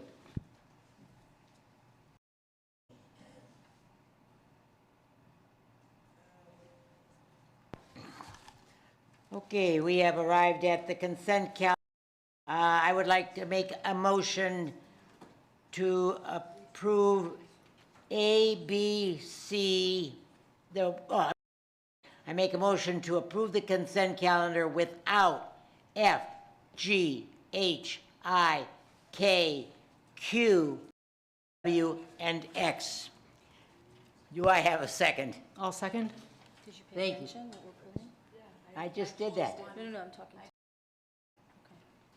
All right? Okay, so can I got a second from Dr. Stern, I believe? Yes. And I'd like to, all those in favor? Yes. Okay. The first one that we want to pull is item F, a memorandum of understanding with the Beverly Hills Education Association regarding the use of the California Teachers Association release grant for BHEA time. I don't know if I can answer that question, but I don't know who pulled it, but I can answer that if that would be. Is there a question? Okay, according to the contract, every person who is the president of the BHEA in our district has to have a certain amount to work on the details of being the president. And we are reimbursed for the time that we give them, like 2/5 or 1/2 or whatever time BHEA reimburses us the money. So they get a sub and we, or whatever that is, and we get reimbursed by the state for that money. And I think wondered if that explains why that's there. And we just do that every year. It's done every year. Okay. So any questions? Maybe Mrs. Sabat? No, so just to be clear, the state reimburses us for Absolutely. the time that's spent negotiation? No or in the- negotiations. This is negotiated with the state, and every school district who has a president gets reimbursed. Person is out of the classroom. Sometimes it's 3/5. I know that at the high school, I believe it was 2/5 or I remember the teacher that was there. This year we have Ms. Warren, and she gets. So basically, we pay the teacher and the state pays us back? Right, absolutely. Okay, thank you. Excuse me, Ms. Marcus, we just have one correction. CTA reimburses, not the state. So it's CTA. CTA. Yeah, okay. So, I make a motion to approve the memorandum of understanding with the Beverly Hills Education Association regarding the use of the California Education Release Grant for BHEA President Release Time for 25-26. Can I get a second? I second. Thank you, Mrs. Manager. Call for the question. All those in favor? Aye. Thank you. Okay, the next one to be.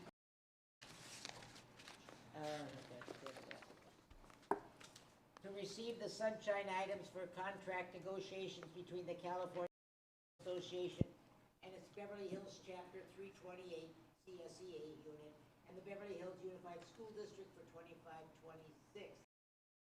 Well, first we need I'm a sorry, motion, right? Can I get a motion to I'm- approve? I so move. Thank you, Mrs. Manicherry. And I will second discussion for reasons of pulling it. I believe Mrs. Sabag, you pulled it. Yes, if you can explain this one. Yeah, so Thank you. anytime we're, and this is a reopener year. Yeah, Mike.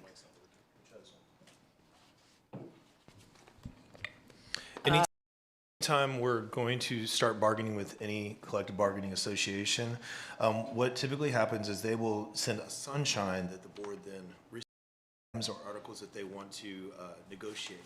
What is also on this agenda is a initial response from the district. So what I did is I looked and then I reached out to our site administrators and asked, for feedback on what if we want to add something. And so if you'll see our initial response, off the top of my head, but you'll see we added an article to negotiate. This is a part of California Ed Code statute. We have to show this publicly, accept the sunshine, and then you are going to approve the initial district response. And at that point, once that motion happens and action happens, then we are open to the board. Okay, so in accepting this, there's nothing being proposed, right? No, just what's in the attachment and then Just those saying items. that, They're just saying we're interested in revisiting and/or adding to or Okay. altering. The intent of the statute is to let the public know, and they can also speak if they wish. okay, thank you. Any other comments? Hearing none, I'll call for the motion. All those in favor, say aye. Aye. Thank you. Next, I need a motion for the approval of Amendment Number 1 to the Property and Casualty Claims Administration Agreement with Keenan and Associates. Do I have a second?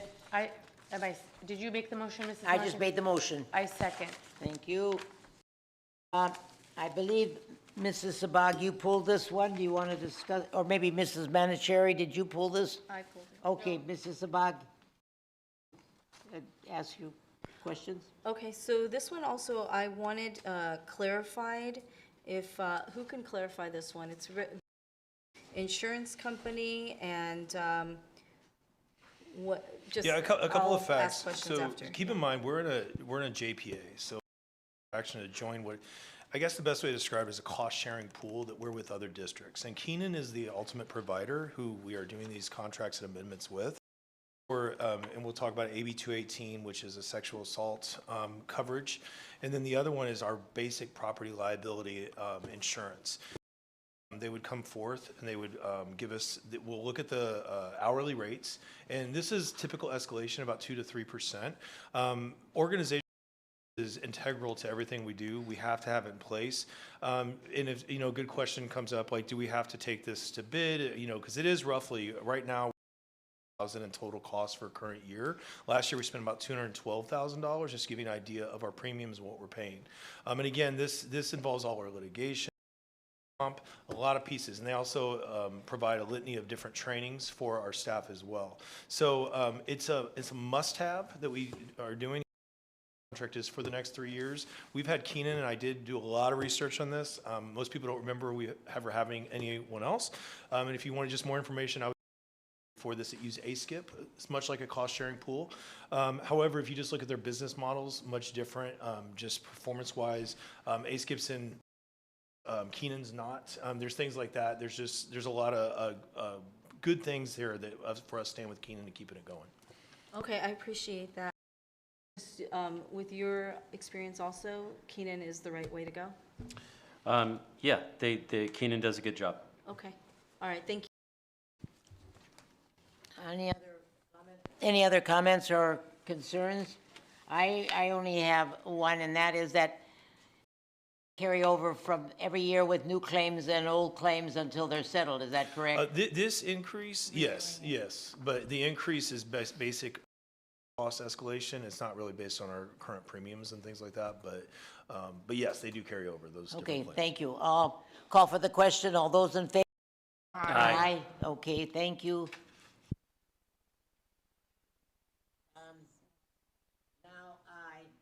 Now, I'm going to make a motion for the approval of AB 218/CCP 340.1 Property and Casualty Claims Administration Service Agreement with Keenan and Associates. Can I get a second? I'll second. Thank you, Dr. Stern.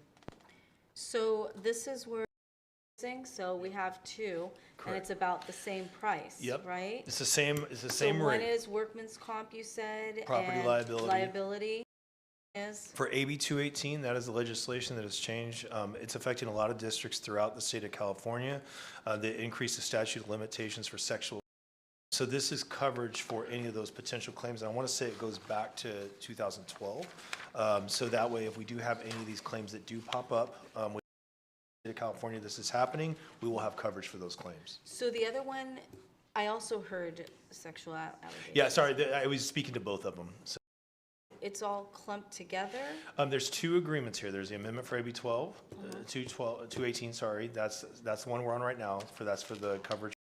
And the previous one we just did was for our complete property and liability. So any work we do on this is based on the same rate. And it's basically renewal coverage, Correct. right? Okay, all right. Well, any other further For comments? 3 years, right? Correct. Hearing none, I will call for the question. All those in favor? Aye. Opposed? Okay. Moving on to item number K, approval of the Williams Uniform Complaint. I make a motion to approve the Williams Uniform Complaint Quarterly Report Summary, fourth quarter, April 1st, 2025 through June 12th. Yeah, so the only reason I pulled this item is because I've had a parent come up to me saying that we're not being transparent. I'd like you to explain it. So basically, it was told that you're not showing the complaints, but it's not that type of complaint. Dr. Hasty will explain. We have had people say, well, I don't see my complaint here. This is, Williams' complaint process is complaints under Williams, and so Dr. Hasty will explain that. This is not, this does not describe uniform complaints. So I'll go through, let's talk about legal basis. Williams' complaint is based out of a different ed code, which is 35186, whereas UCP, Uniform Complaint Title V Regulations, California Code of Regulations, and I can quote, it's 4600, 4671, various sections of the ed code. Two totally different ed codes. Very specific. You're going to talk about textbooks, instructional materials, unsafe, healthy, unhealthy facilities, teacher vacancies, misassignments, like I don't want clean and functional restrooms. So really, when we talk about in the LCAP conditions for learning, that's where Williams will fall as far as scope. So on the other side, UCP is a little bit more broad. Discrimination, harassment, any type of intimidation, bullying, or if there's a complaint about pupil fees, if there's some type of LCAP, local compliance. Also, if we have a categorical programs for, Title I or CTE would be a good example. Special education could be a UCP. The child nutrition program could be a UCP. And so again, that's the scopes of the two. So the next step is who can file? Anyone, students, parents, staff, can happen. And then where to get the form. We have them available in all our schools for Williams, UCP. So anybody can go actually get the document to do a UCP. And then timeline for responses. For Williams, it's usually about 30 working days. And then for UCP, it's 60 calendar days. So, that can vary. Board notification. This is why it's here today. Requirement for board notification. So every quarter, we would bring that to you to say, are there any Williams complaints? We want to make sure the public hears that there is or is not. And so That is not a requirement. And then both can be appealed. If I file a complaint, I don't like it, I can appeal to the CDE. So, hiding parent complaints that file UCPs. There's no public reporting process like under Williams. Williams is specific to textbooks, curriculum, and there is a requirement for a quarterly report. So that's what we're doing today. Great. Fine. Okay, call for the question. All those in favor, please say aye. Aye. Opposed, same sign. Hearing none, it opposed, 5-0. The next item that has been pulled is approval of the, I make a motion to approve the resolution 2024-25-28, temporary transfers from the schools fund for the fiscal year 2025-26. And Dr. Hasty, would you care to explain that to whoever? Yes, there's a number of these resolutions on, and I know, let's start with they are operational, they happen annually, and we're doing this to set us up for the next. So for school pools, this essentially, if, and I have here, it authorizes districts to borrow up to the 8.2, and again, this is really for on cash at any time of the year. We can bring this money over to make payroll, and that's the key piece of this. It provides us a safeguard to cover temporary cash shortages, ensuring it's that simple. There's different mechanisms in all these resolutions. So for example, the school pool, if we're gonna borrow money from the pools, that could be at a % interest. We would do that. It'd be a very short-term, quick loan. I think the going rate right now is about 3.7%. One in this line here would probably be more like a inter-fund transfer. That would be something we have done, and we usually do during the middle of the year. Hopefully that, I'll stop there because I know it's a lot, but these are pretty much operational and sets us up for success for next year. Any other comments? Okay, I'm going to call for the question. Although, wait, I don't remember if we had a motion on that one. Transfer, I'll make the motion on that. Can I get a second? I second. Thank you, Mrs. Manicherry. All those in favor of approval of resolution 2024-25, temporary transfers from the school pools fund, please say aye. Aye. Opposition? None? Thank you. Okay, the next item up for discussion is the, let's see, V, I believe is next, correct? Yes. Okay, approval of the Beverly Hills High School B3, B4 plaque. To approve the B3, B4 plaque. Is there a second? I'll second. Thank you. And Dr. Stern. Okay, let me, okay, does anybody want to make a comment or? Do you want to go? I have a couple comments. You're free to go ahead. So just looking back on the prior one that we approved and comparing it to the one proposed this evening, so one that's on the second page called Board Approved 52725. I do agree that we need to change it so that in place of the first line where it says BHHS KL Peters Auditorium 2025, it should probably state B3, B4 Modernization 2025, so that it's one plaque for the entire B3 facility instead of doing a plaque per for B3 and subsection. B4, and then one for the Kenneth L. Peters? No, just, I think that So we should, first Kenneth L. Peters is you cannot, I don't know that we can take that name off. no, that's not what I mean. So we're talking about a plaque on the completion of B3 and B4, right? Right. And so. Which includes the Kenneth Which L. includes the KL But Peters. I think that these are two different things. I So, think that's why this was approved. I don't see this being a replacement of this. I see this being in addition to this. no. Replacement. So, okay. It's my understanding that the board already approved the plaque for Peters. Yeah, in This the B3 and B4 modernization for your review. But So that's there'll not be what the 2 plaques rationale on the- says. I don't think so. It's So a- it says The rationale says we'll replace the plaque. My argument was gonna be is that I think that's inappropriate. I think we already voted on the one because it's two completely different. Well, let me I think ask you a it's on the consent question. Calendar incorrectly, that it's not. it's In not the same addition to. topic. Okay. If you're So- replacing the topic, then you know why are we replacing the topic? and- Okay, so let's go back to just looking at the prior one from 5/27/25. Right. The theater, it's not mentioning B3, B4, Right, correct? so then my question to all of you is, if we are doing a singleton for the KLP, are we also planning to do a singleton for the other sub-facilities in B3, B4, such as Salter Family? So first, let's talk about what is the overall plan, and then we can back into the pieces. No, wait, let's go around. Mr. Stewart. I mean, I understand where you're going, and where we're going with this is to understand how we began. Right.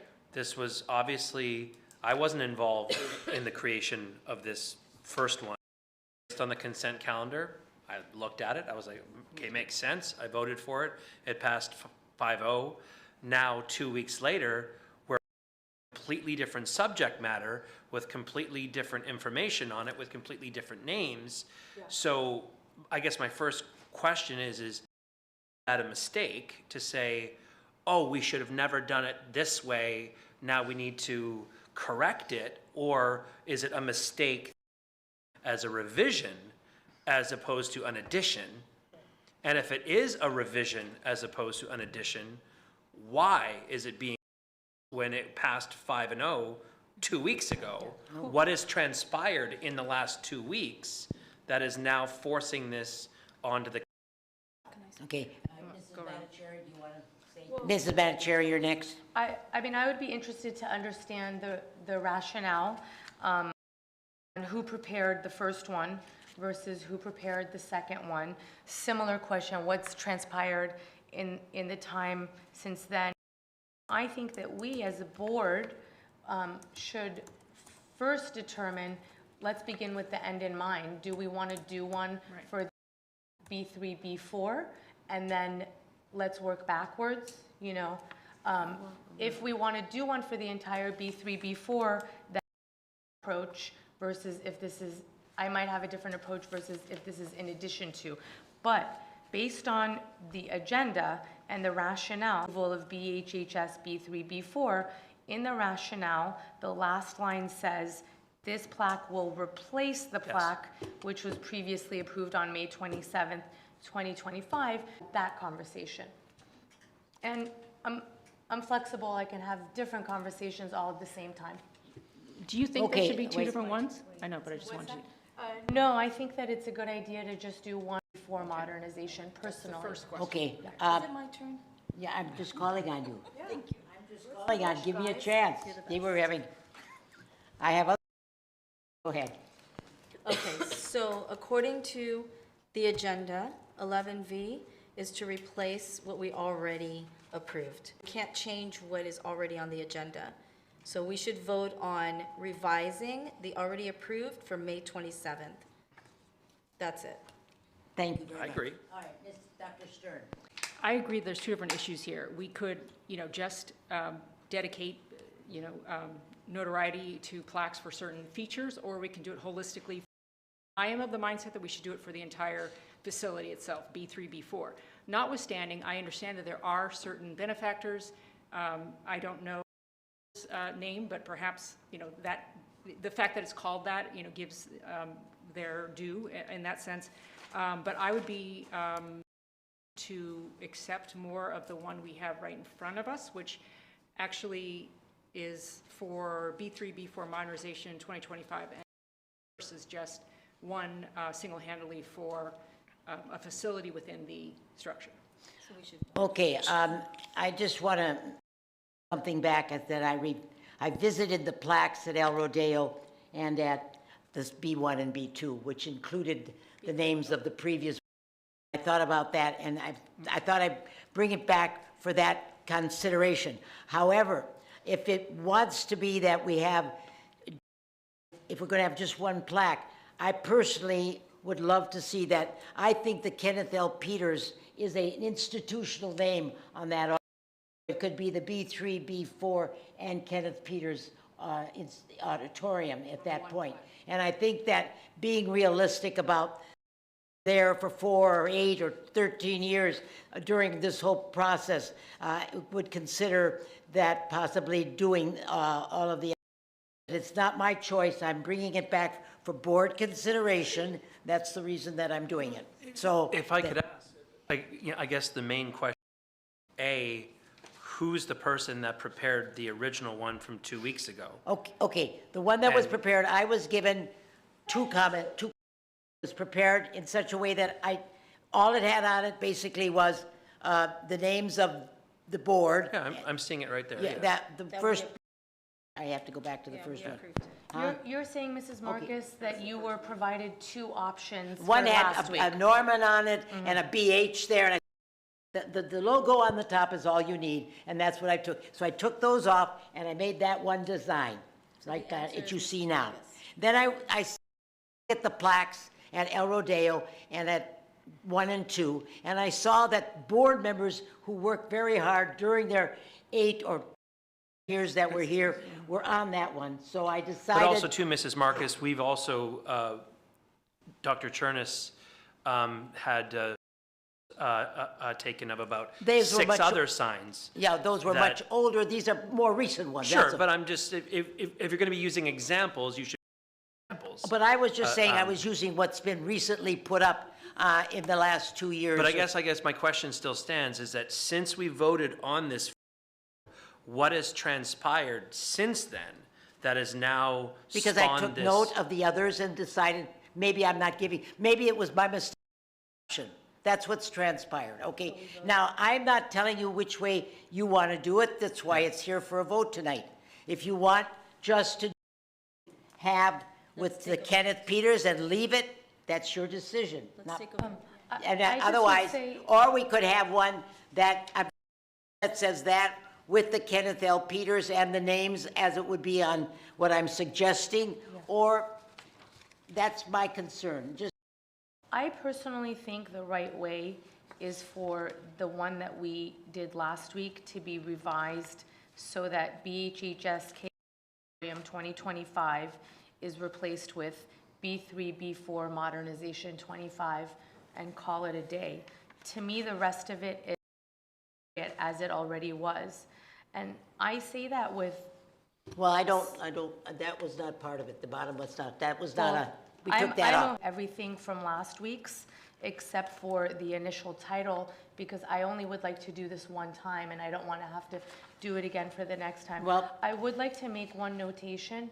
I acknowledge that being a board member is an extremely challenging endeavor, and I am certainly very grateful to all of my forefathers and my foremothers. So first, yes. But I do want to also make a notation that in listening to the CBOC, they mentioned that some of the bond dollars originated in 2008, and other bond dollars originated in 2018. And I just can't understand the mindset of reaching back to 2008.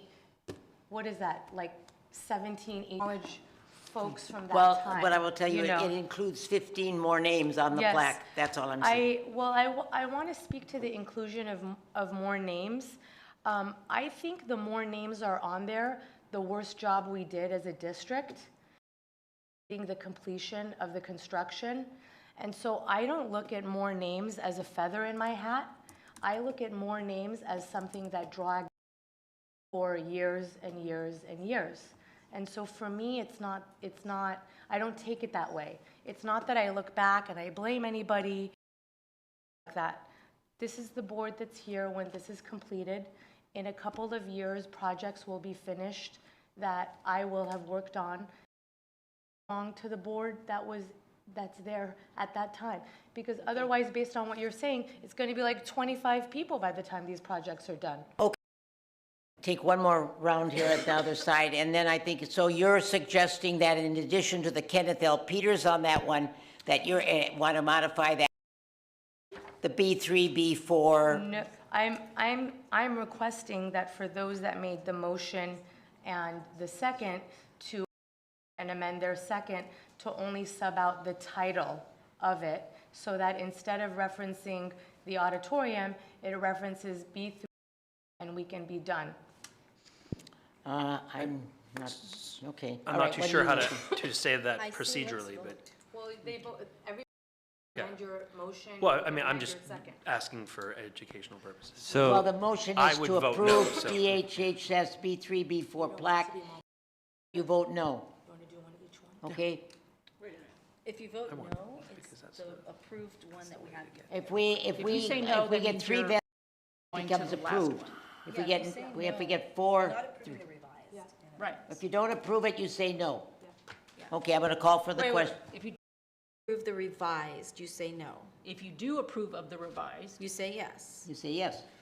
But that doesn't mean we can't bring it back again and say different version and we can vote on that. Right But on now, this what we're doing is particular- saying no to this, and it brings Yes. back the one we did 2 weeks ago.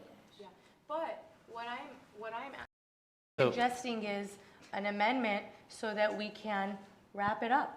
Maybe we can So, come to a compromise on, Mrs. Marcus, my suggestion is to do just what you said and to vote on whether or not to accept this new version. Yeah. That would be the first vote. That's right. Then after that, if he wants to make a motion to amend the approved plaque from 2 weeks ago with a different title, she can make that motion. All right, so we're going to go around and, Mr. Stewart? This is the vote? Yes or no? No. Thank No, you. sorry. No, okay. Mrs. Manicherry? no. Mrs. Sabat? No. Turn. The revised one, I vote for, so that's a no for the original one. So you're saying yes Yes to for this? the revised. Okay, you're saying yes. Let's vote. Okay, so the matter is defeated 3-2. Okay, now Ms. Now, Manicherry, do you have a motion? Manicherry, you may revise the plaque Yes. that was presented 2 weeks ago with the changes that you would like.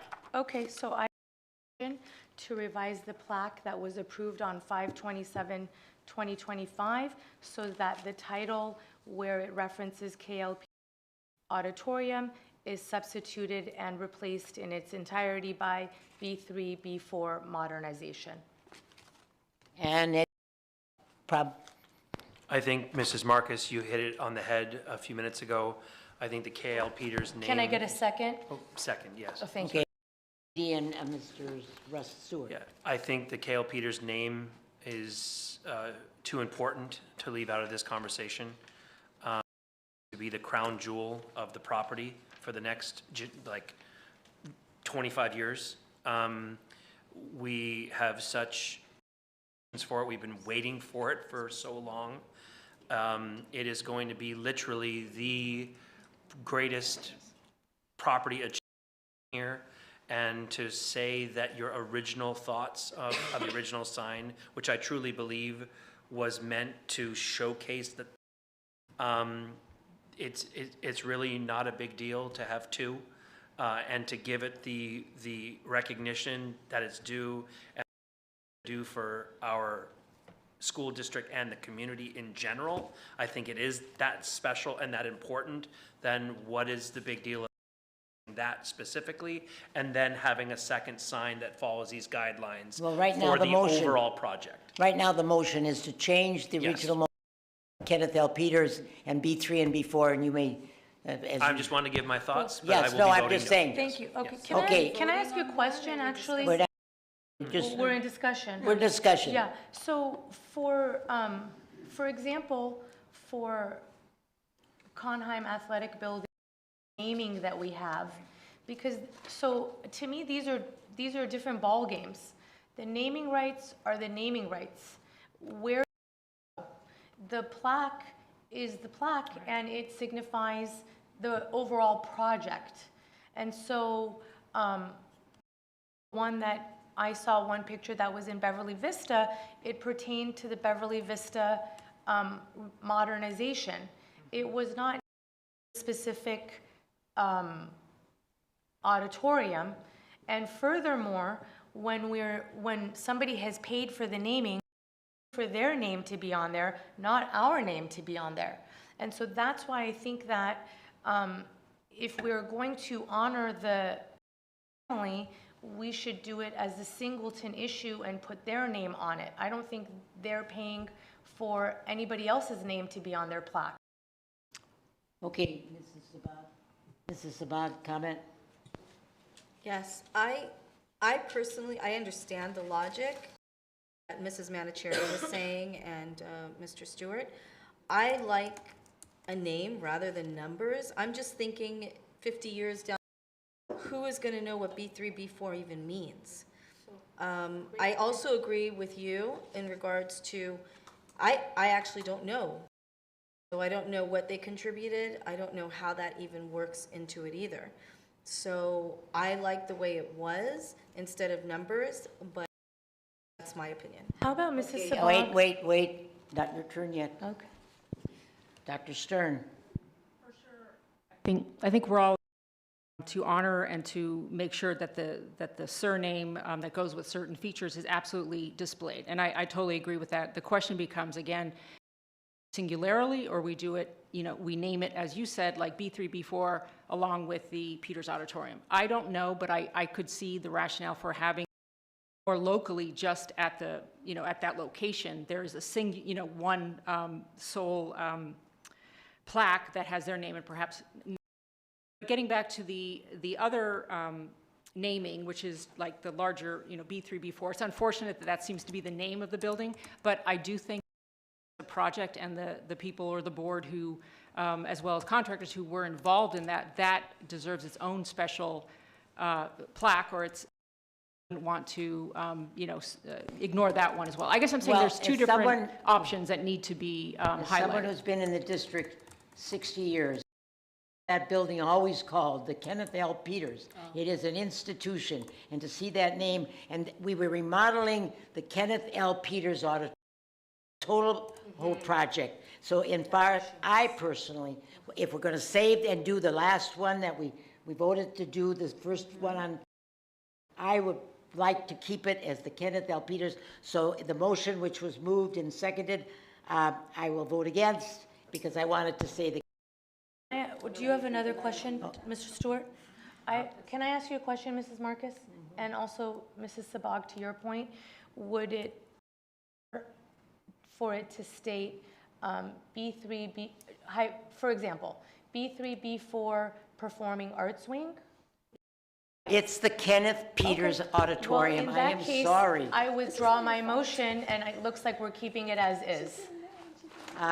Do you Withdraw my second. Okay. Thank you. The motion fails for lack of a motion, and it will now be the same thing that was voted on the 27th May. So no B3, B4. Well, we can No bring that B3, back. B4. We can bring that back. Yeah. Okay. It's the I will Kenneth L. say that Peters. if you go to the high school Although building we by the did take this cafeteria, off at the there bottom. is the Lily By Bossy the way- Library. Exactly.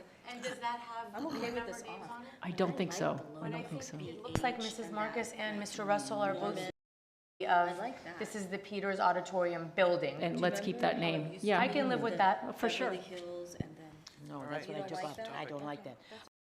Just to be clear, we are going to just see it, but as I recall, when I made this up, we deleted the names of the people at the bottom, Pro West and the other construction teams. I don't think so. It was approved just like this. Well, that's why I wasn't supposed to call. Chrissy? It was on there. I know, but so I would like to make a motion to I'm okay with removing. remove the names at the bottom. I make a motion to remove the names at the bottom. Is there a second? I personally think Fonder Solari should remain on. Well, if you're going to leave the Okay. rest. We could put just Fonder Solari. Yeah, but They're the only ones. they ripped you off. That's what. Guys, we're trying to finish our project in the next 60 days. We're trying to finish our project in the next 60 days. let's go. Just be careful. All right. Let's leave it how it is. It's a sign. Okay, we're going to W, ratification of purchase order number. Ratification of purchase order report number 19 for 2024-25. Would anybody like to explain the approval of the, can I get someone to second? I'll second. Thank you, Dr. Stern. Who pulled it? Am I the only one who pulled it? A lot of questions here.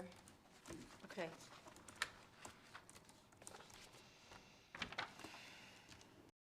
I wanted to know swing education. So we already paid them 25,000? Correct. Okay, and where did? I can And talk to it. are we using swing education? Well, not now. We'll start using them for summer school, but we're using them daily. Haven't used them yet. So is the 25? No, we haven't. We used them this last Okay, year a lot. so the question that I have, I've had parents and students complaining that we're still using our regular subs in all the schools. Very concerned about that because the only reason, personally, I'm not speaking for the rest of the board, but we did vote on it. The only reason I voted for swing was so that we and not, use or do what we did before. Yep. And make sure we have the professionals needed for each subject matter in each class. So another question that I have, because I noticed, besides swing, we're paying air tutors? Correct. Okay, so air, for anybody who doesn't know, is basically a program of tutors that are out of state, and we pool some, need some support and some help, which is amazing, and we pay for these private tutors to Zoom or phone calls or whatnot. Correct. With air tutors is that I've heard is, let's say the student is late to the meeting, misses the meeting, whatever happens, they still charge. That's a problem. That's a lot of money. So I was thinking that if we use swing for in-person, if we can, I don't know if we can, and I would like to see what the answer would be. Can we use them to pull them to have intervention with the students that need tutors, have it in person after school, or I don't know if you can do it at their home instead of Zoom. I don't know, but something that we can use and get more out of it. I will be talking later about our intervention plan for next year and the in-person aspect. Tutors, and they are very good quality, but the priority is always in person. So yeah, we'll look at all available options for in-person. Can I make one comment? Just, I had in the past asked about the AIR tutors as well, and I was told that one of the benefits of tutors is that they also can communicate in a student's mother language, and so it's very helpful for English speakers sometimes. On the point regarding the swing, I just want to make a notation. If I recall correctly, we paid $50,000, Dr. Hasty saying $40,000 out of the gate, and so I would like to use those dollars. One thing I have to say is that just working with swing so that they would subdivide their sub pool, and so that means that we want them to which of their substitutes are best for math versus which of their substitutes are best for English, and so on and so forth, and divide by elementary, middle, and high school. And so I thought Dr. Hasty, Yes, Dr. Seaman has talked to them. They're doing that. I want to make sure we're clear. Swing, just to give you some, I took I pulled the data because I have access to their database. We are going to bring back a full-on one-year contract because we're already we're over the actual PO to a certain degree, so we're going to bring it back. Based on my March 13th data, for total days of subbing, we had this is swing. We had 253 unique subs was 108, so daily. And so I want to just make sure, and then that was something we brought to them. And as I understand it, they are bringing in focused subs that are focused on the content. it's just I feel like our teachers earn their time off. It's theirs. They're dealing with things as much as we're dealing with things, so we want to make sure that they are taking care of the business that they have to tend to. And if we are paying money for it, we should have our students be in a good position when the teacher comes back to school, not, Correct. you know. Our bargaining partners too, we are, some of our subs are represented, and we have a process to go to them first, because they have rights to those, those jobs, and if they don't, Well, we then we can go. listen other Well, things, and we're talking about maybe 10. Yeah. Because I did look into that, and we really need to put professionals in the classroom as substitutes that are professional to that subject, and also the teacher that is conference or wherever she's going to be, when she misses instructional time, she needs to give that curriculum to the sub. So it needs to continue in a smooth motion. Agreed. Let's see if there's something else. I have another question. So the repair water damage pool, the 65,000. Yes, I'm looking it up right now. Yes, correct. We were supposed to be reimbursed. Yeah, we're getting, That one yes. for insurance. Have we been reimbursed? I don't think the actual reimbursement hasn't happened yet, but it will. I'm not worried about that. Can it be brought back to us to let us know when that does happen? Yes, we can definitely do that. Yeah, we can let you know. Previously approved amount, now it's showing up on the purchase order report. Yes. Okay. And then components move, the 18,000, and also the warranty. So the warranty we pay Correct. a year, or how? I will have to double check on that one. It's out. It's bond funded. I'm looking at the Is that something 21.3. we approved? Approved through. If it was the technology? 12,000, it would be approved through this purchase order report per our board policy.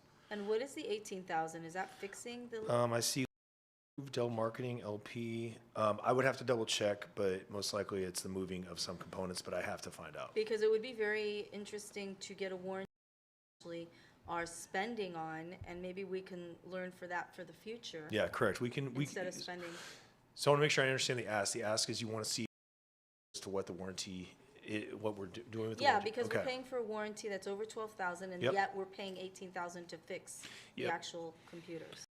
That's typical. You do want to have warranty on these devices. If we're talking about a Yes. server, yeah. Yes. So I can definitely provide that. Okay. I think. Okay.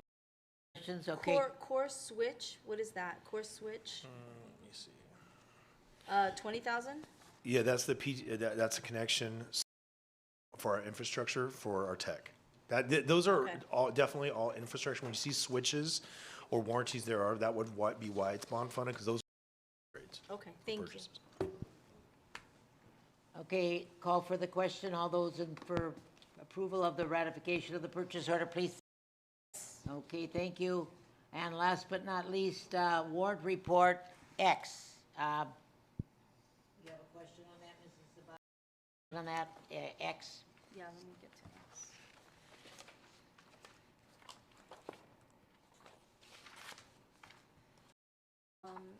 Maybe, yeah, I think, oh, I underlined things, okay.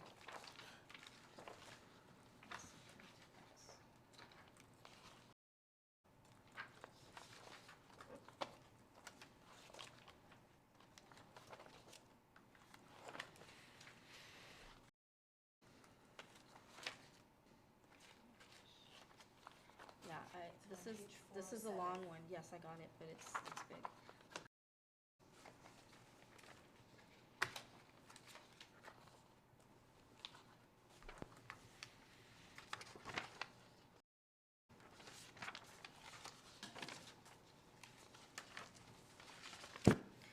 Okay, California Teachers Association, 34,000, almost 35. What is that for? Is that just a payment we need to make? Yes. So for our union payment, we have to make. Yes. Every year, that's a yearly payment? 34,000. I'll double check. Yes. I think. Because there's. Yes, and again, not sure about the nuances of each payment, but I do personally approve and sign those. But I'd have to find out the frequency, but that is typical this in any district throughout California per CTA. Okay, and then CalPERS, C-A-L-P-E-R, 500, over 500,000? Yep, correct. It's our retirement pension. Oh, okay, got it. Okay, and then Cedars Sinai, I'm just assuming somebody got injured and. Let me see what it is. No, yours was way more. Yes, I mean, yeah.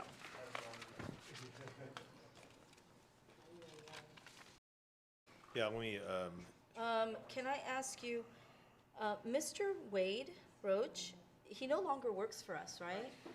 correct. We received something that we needed to pay for? Let me see.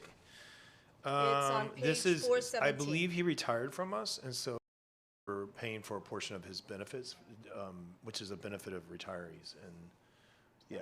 So again, the CTA is each month, that I just said. So the but- retirement, we'll see it on here? what Yeah, we're a paying warrant them? report is every check the district sends out will be on the Right, warrant right, report. got that. But I So didn't know the retirement. put everything on Okay, there. thank you for clarifying. Yeah, and then again, the CTA, just to clarify, that is a monthly, the union dues that we essentially Maybe pay. we should put next to their name, so I can- that it will be clear, because I'm probably gonna ask that question again, because it's just his name, doesn't say anything. Yeah, yeah. Or is there I will any see number? in our, if we have the ability in the report to do that. This pulls straight from Best. Just for less confusion. Okay, If you look at the dates, May 2025, sometimes those payments, they're not always the same, but you'll see the same payment. I don't want to get into it right now, but I'd like to go over the construction payments and schedules, because I see that's close to $1 million. And was it something that I'm assuming we approved? Yes. So did we approve it with the schedule? I'm going to With say the yes, board? because I would not approve a check that, usually it's already Like the annotated. schedule from years ago? Correct, or it would have been something that was board approved. Yeah. Or when I approve any of these payments that are a certain, they are board sure, approved yeah. and agreed upon. Yeah, I'm just saying, because I don't recognize it. It's it almost from $1 million.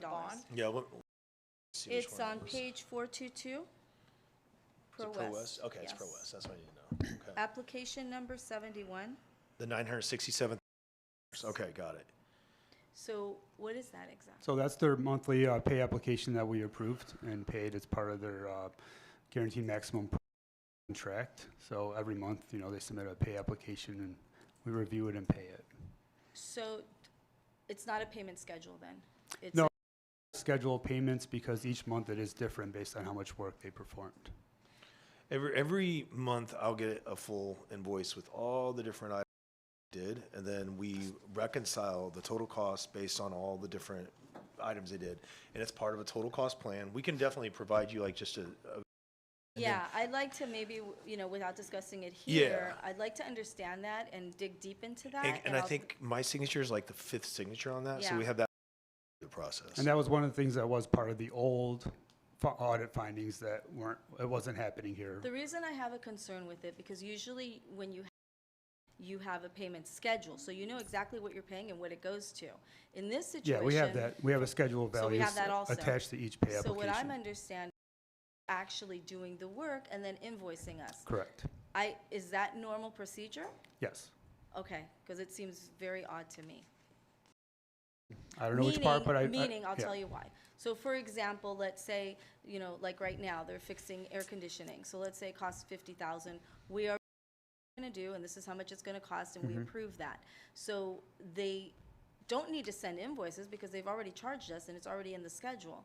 So I'm under schedule. But don't you yet- want to get No. like your lien, don't They- you want to verify and have then to. get your lien Yeah, correct. releases so that it's not just you pay and assume. Then we have to compare the schedule payment to exactly We what the. That's what compare, the bond manager each does line with item Will. has Okay. a value, and we compare how much of that value has been put on a percentage basis of how much has been completed. Okay, And I'd be happy if we wanted to set up a study session or something, or any other type of. for it. thank you, I Yep. appreciate that. So swing education, I see two more, 25,000 each. So Correct. what is the difference between where it was? So and we then this? initially got the first 40,000 approved. We are going to have to bring this back to board to get an increased approval for the. So I know we went through the first 40,000, and right now I know we're going to probably be around 70-some thousand, but so we'll bring that back. So the other, the one that we have went through, multiple the invo- ratification purchase order. Yeah. There was 25,000 there, and now the warrant it's 50,000. There Yeah, are so that two. was from a previous PO, and so if we didn't have enough left on the current PO, we'd have to do a new PO, and then, Okay, I just want to make sure Yeah. we're doing what we're, now, another thing, I have, okay, I yes. just want to add to the conversation. We actually just got notification less than 24 hours ago because there are a lot of our surrounding school districts that are going into the system. We them for a lower cost for the fall. And so we'll be bringing that to the Board of Education for consideration that we can enter into a consortium with Santa other surrounding districts that are also using swing education to lower the cost for that when we need those substitute teachers. But So that's great. I just already spending Yep. 75,000? we were or- at 76,000 as Yeah. of March 13th. We have more to Yeah, pay. so I just want to make sure we use them because we do, and not use, we only have like 10 subs that we need to use anyway, so that we have it, like we discussed. And can I also, just to give you if we were using our own subs at that same rate, we are paying about 13,000 more based on that 76,000 than we pay our Not normal for the subs. price. Yeah. The price is the same, right? Yeah, a little bit more. We pay more for Okay, swing it's a education, tad but more, it's but not we're paying for significant. professionals in the subjects matter. Correct. So like, let's say there's a biology teacher, Correct. there's a swing that's a substitute teacher only in biology. Correct. So that's what sold us. Mrs. Sabag, can I just step in on your question to just ask Dr. Seaman to me here on the side that he's gotten positive feedback about them? Is that something that you can share with the whole board so we can understand? Because, for example, we've been having this sub conversation for a couple years now, so it will be good to come Yeah. full circle on this. Yep. So ultimately, and I think the board gives us the opportunity, as an example, right now, we have a situation where in summer school, we have a self-contained special education classroom that Dr. Wardrobe, myself, and Mr. Painter have spent about 4 hours trying to within our own structure. And unfortunately, we don't have that credentialed teacher to fill that substitute position, but we are able to notify swing education able to secure us a sub while that teacher is out. So exactly, Fantastic. Great. yeah. So when we Yeah. are looking for those specialty areas and we need the construction, and our current bench does not have that, we're able to swing over. Swing and, in. Yeah. And that's what sold So, us, and on yeah. top of that,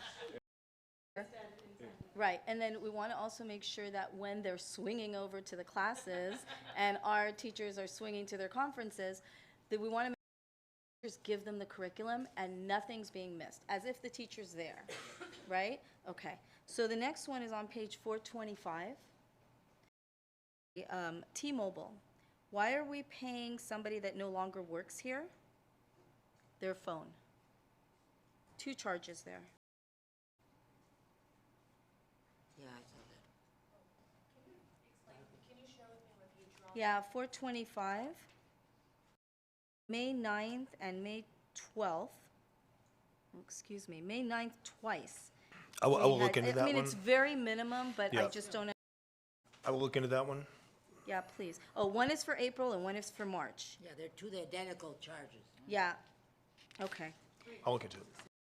Mr. Well, I Bog, think thank the you for thing is catching she's that. still under contract. yes. There's nothing- Yeah, but that, it doesn't matter. Okay, so anyways, Waxy's Entertainment, sorry, that didn't sound too.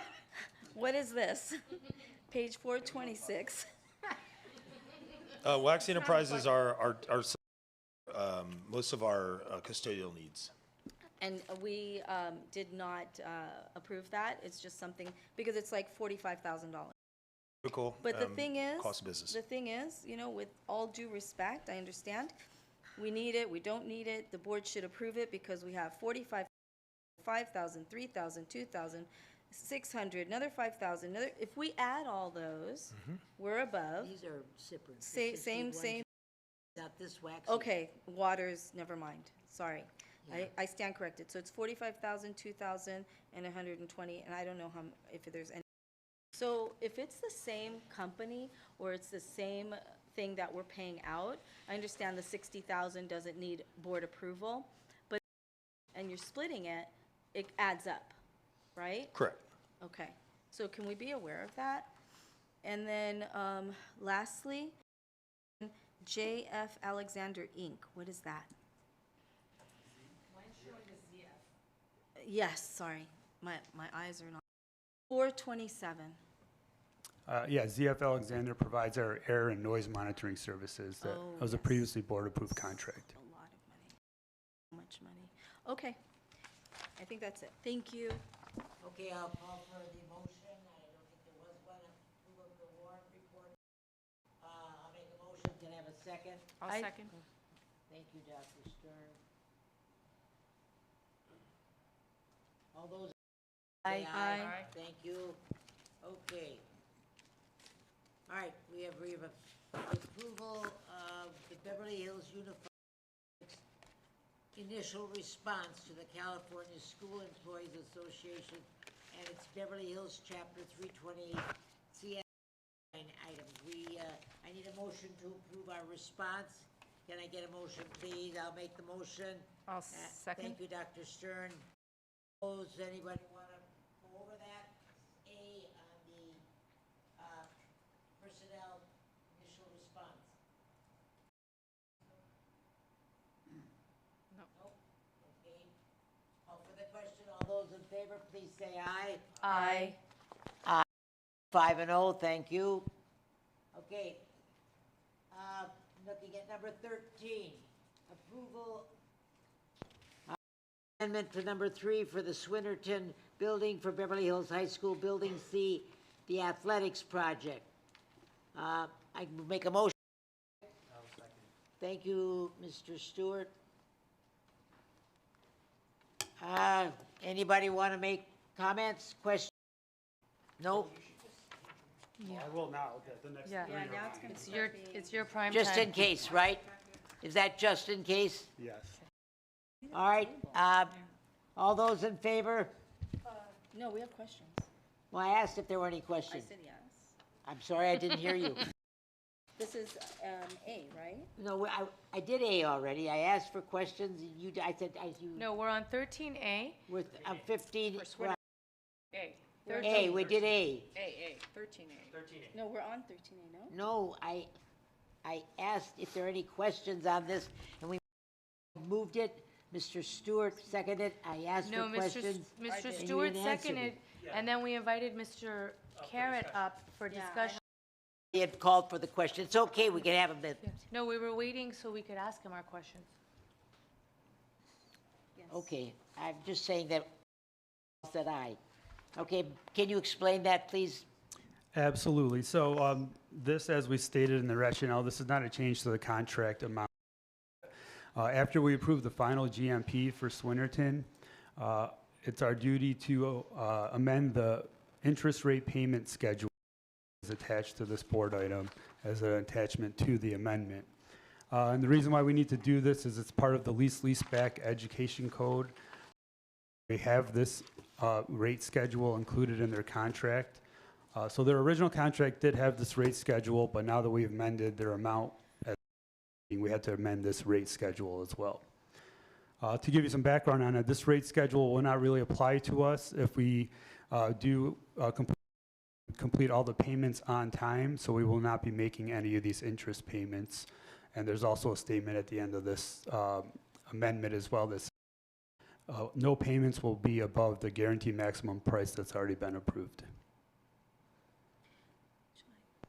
Okay, so my question regards to the Grand Lawn, the high school. I want it to be clear on what's happening with the Grand Lawn. If We're you, not at that one yet. well, it's.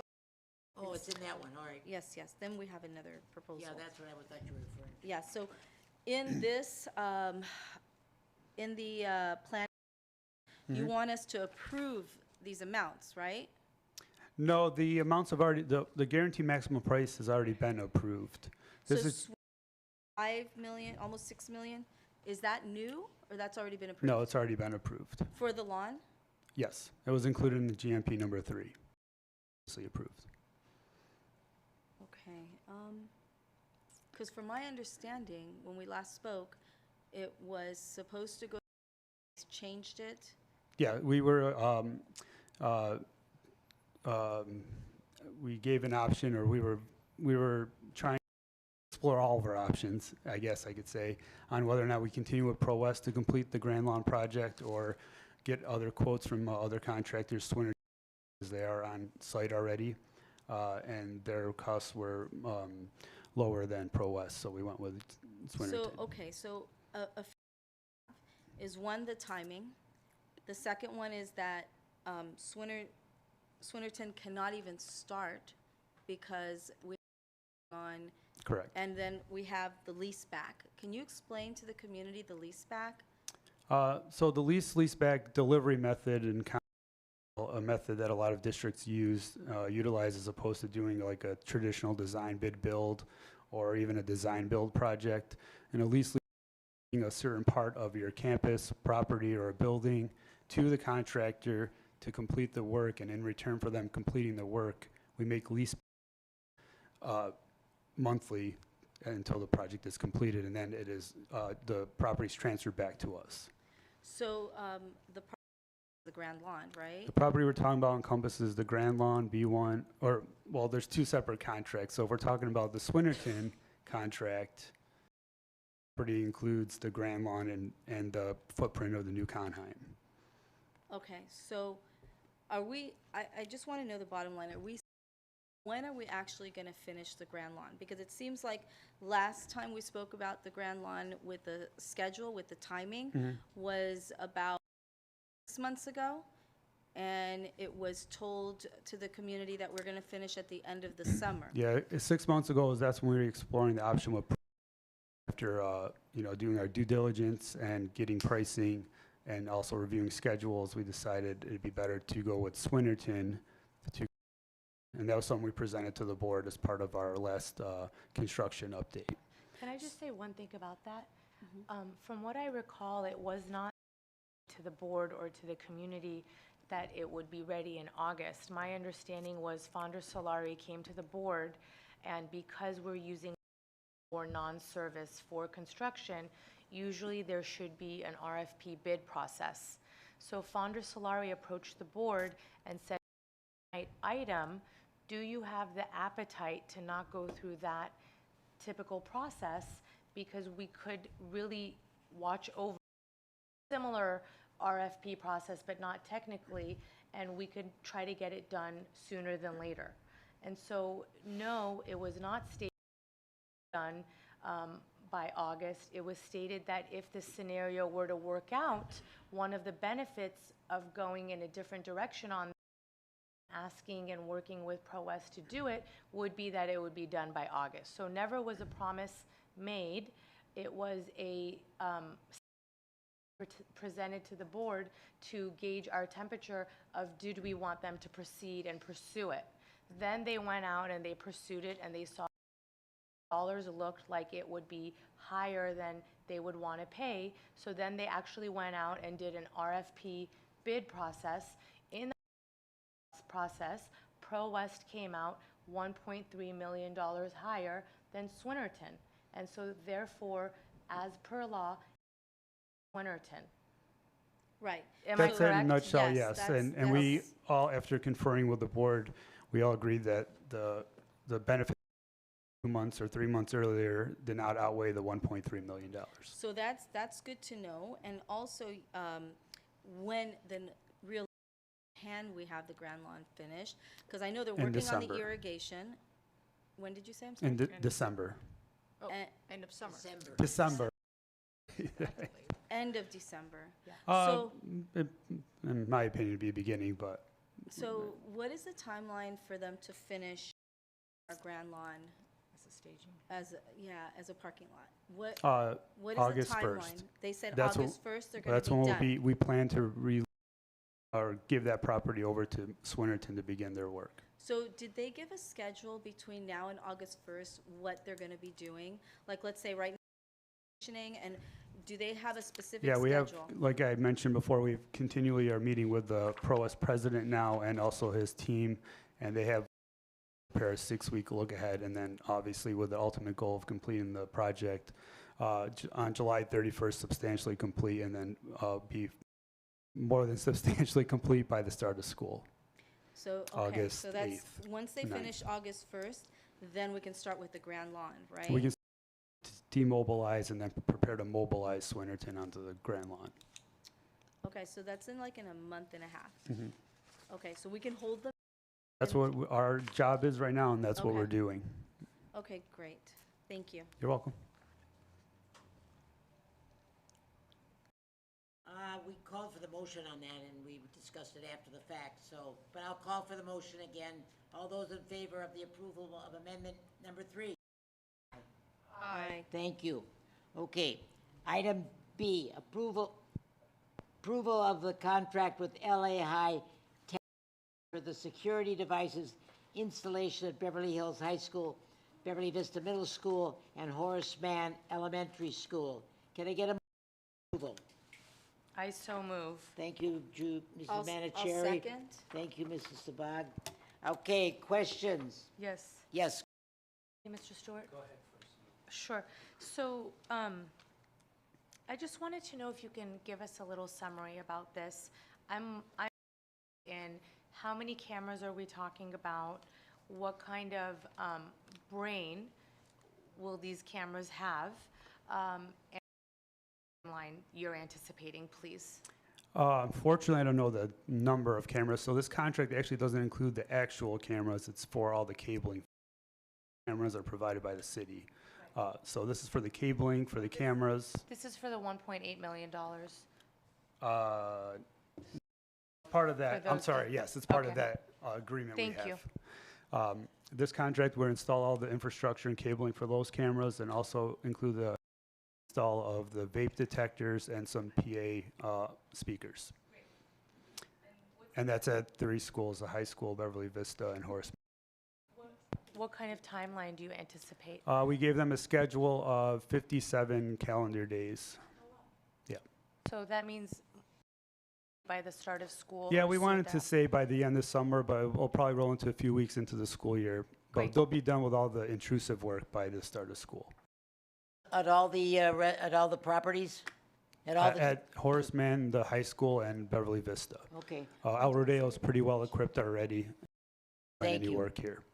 okay, are there any more discussion? Yes, ma'am. Go ahead. Have we coordinated with the city on the cameras to Yeah, make sure that yes, they're... we did. Ryan is helping us with that, and he's coordinating Yeah, with Ryan the city. is quite the whiz at all Yes, that. he is.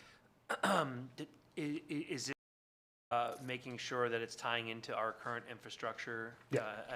Everything at the command center, and that's all? Yeah, that's what it'll do. It'll tie into the command center. Understood. Absolutely. Involving anything else when it comes to access control or anything don't- beyond the scope of this, or is this purely just cameras and wiring of cameras? Vape detectors and the PA speakers. Vape detectors and the PA speakers. Is there a strategic of where these vape detectors are Yeah, going? so that we strategically reviewed all that, and obviously Ryan and Sean had a lot more input than I did on that, but they design architect who prepared these plans that we used to bid off of. What does it entail if we wanted to add on to that? We just like in similar to any other construction project through a change Are order. the vape detectors wired, or are they wireless? Or They are wired, wired. yes. Meaning, are they just powered wired, or are they I wired think back they're to a powered. central server? They're powered through the low voltage cable. Low voltage Yes. only. Yes. So Almost 100% sure. I'm not an expert on that part, but I believe it's powered through the low voltage cable. I only ask because there have been questions about certain areas. There possibly might be interest to include more of the. vape Yeah, and we can detectors. always review that with whomever and add it to the contract if, of course. If it's a do low that. voltage only, then it's, it's obviously a lot easier. So Yes. Thank you. You're welcome. Is there any other discussion on this item? Mrs. Sabag? First of all, I'd like to say thank you so much for all the proposals and, picking the one that is like than half less than the other company. And I just want to ask really quickly, everything that we're doing, the security cameras and is it going to be equal throughout all of our campuses? Yeah, Gonna make actually, sure? that's almost what this project is doing because El Rodeo was recently updated through the modernization. Other school campuses up to speed, and this project on the camera side of things will eliminate most of the dark spots or the blind spots that we have now. Also include the locks or no? No, No, okay. this is not access control. Okay, all right, thank you. I have a question. Do we PA funds for this particular project, or is this only, I mean, since, you know, they share the campus on the evening? Ms. Manicherry mentioned the 1.8 million, but that would only, and this doesn't involve any of that. This is bond money for the wiring for the cameras. It's actually Right. 300,000, isn't it? Yeah, the other number they're mentioning is the district is providing to us via cameras specifically. So the JPA the City. city, they gave Yes. us one, would you say 1 point? Correct. Whenever we get a new camera in our district, the city will cover that. But we have to do the infrastructure and the wiring. I see. I have a question, and Sure. that is, we took the lowest bidder on this. Why? But in considering the bidder, are they comparing only apples to apples and to what is being installed on all of the properties, and they are exactly identical? Yeah, each bidder was given the same set of bid documents, plans, specs, and they bid apples to apples. And it was that, Yeah. Some companies, you know, I think either have higher overhead or they just throwing money at the project to try to get it more competitive. That's why we get multiple bids. There was a sixth bidder actually who missed the bid deadline, but he also mentioned that he was ready. was this expenditure ever thought to be necessary in the bond issue? Was this something that was planned, because now this is taking money that could have been used elsewhere? Was this Well- something that was always planned on? Well, safety and security was always planned as part of the bond. I don't think this project from the beginning was, but safety and security is a big part of the bond funds. Okay. Okay, are there any other comments or questions? Call for the question. Aye. Aye. 5-0. Okay, now we are only in discussion items, and the first one is the Beverly Hills High School. I don't know what the concern was here, but somebody asked to put that on. So whoever asked to have this installed, please speak. Yeah, so you basically went over most everything, so I just wanted to know, when is it gonna be finished? So we said the end of December. Yep. When does it start? It should start in the beginning of August, Correct. basically, meaning the irrigation system needs to be Yeah. done. Irrigation, concrete, landscaping, lighting, camera, once again, camera infrastructure, and, their speaker. Yes, so the main concern is, in order for that to happen, we have to make sure that everything else before it is happening. Of course. Because if it's not, and then we're gonna get super disappointed again. I hope So not to disappoint you. Please. And you say again, I don't think we did You that have yet. not yet, yes. Thank And you. the kids will be lunching by mid-December out there? Conceivably, winter break. or maybe, if they're Should be here an over the winter inaugural break. luncheon or something for the kids. Yes. Please. Okay, yeah. Thank you. You're welcome. So now the gate. All right, any other discussion on the front lawn?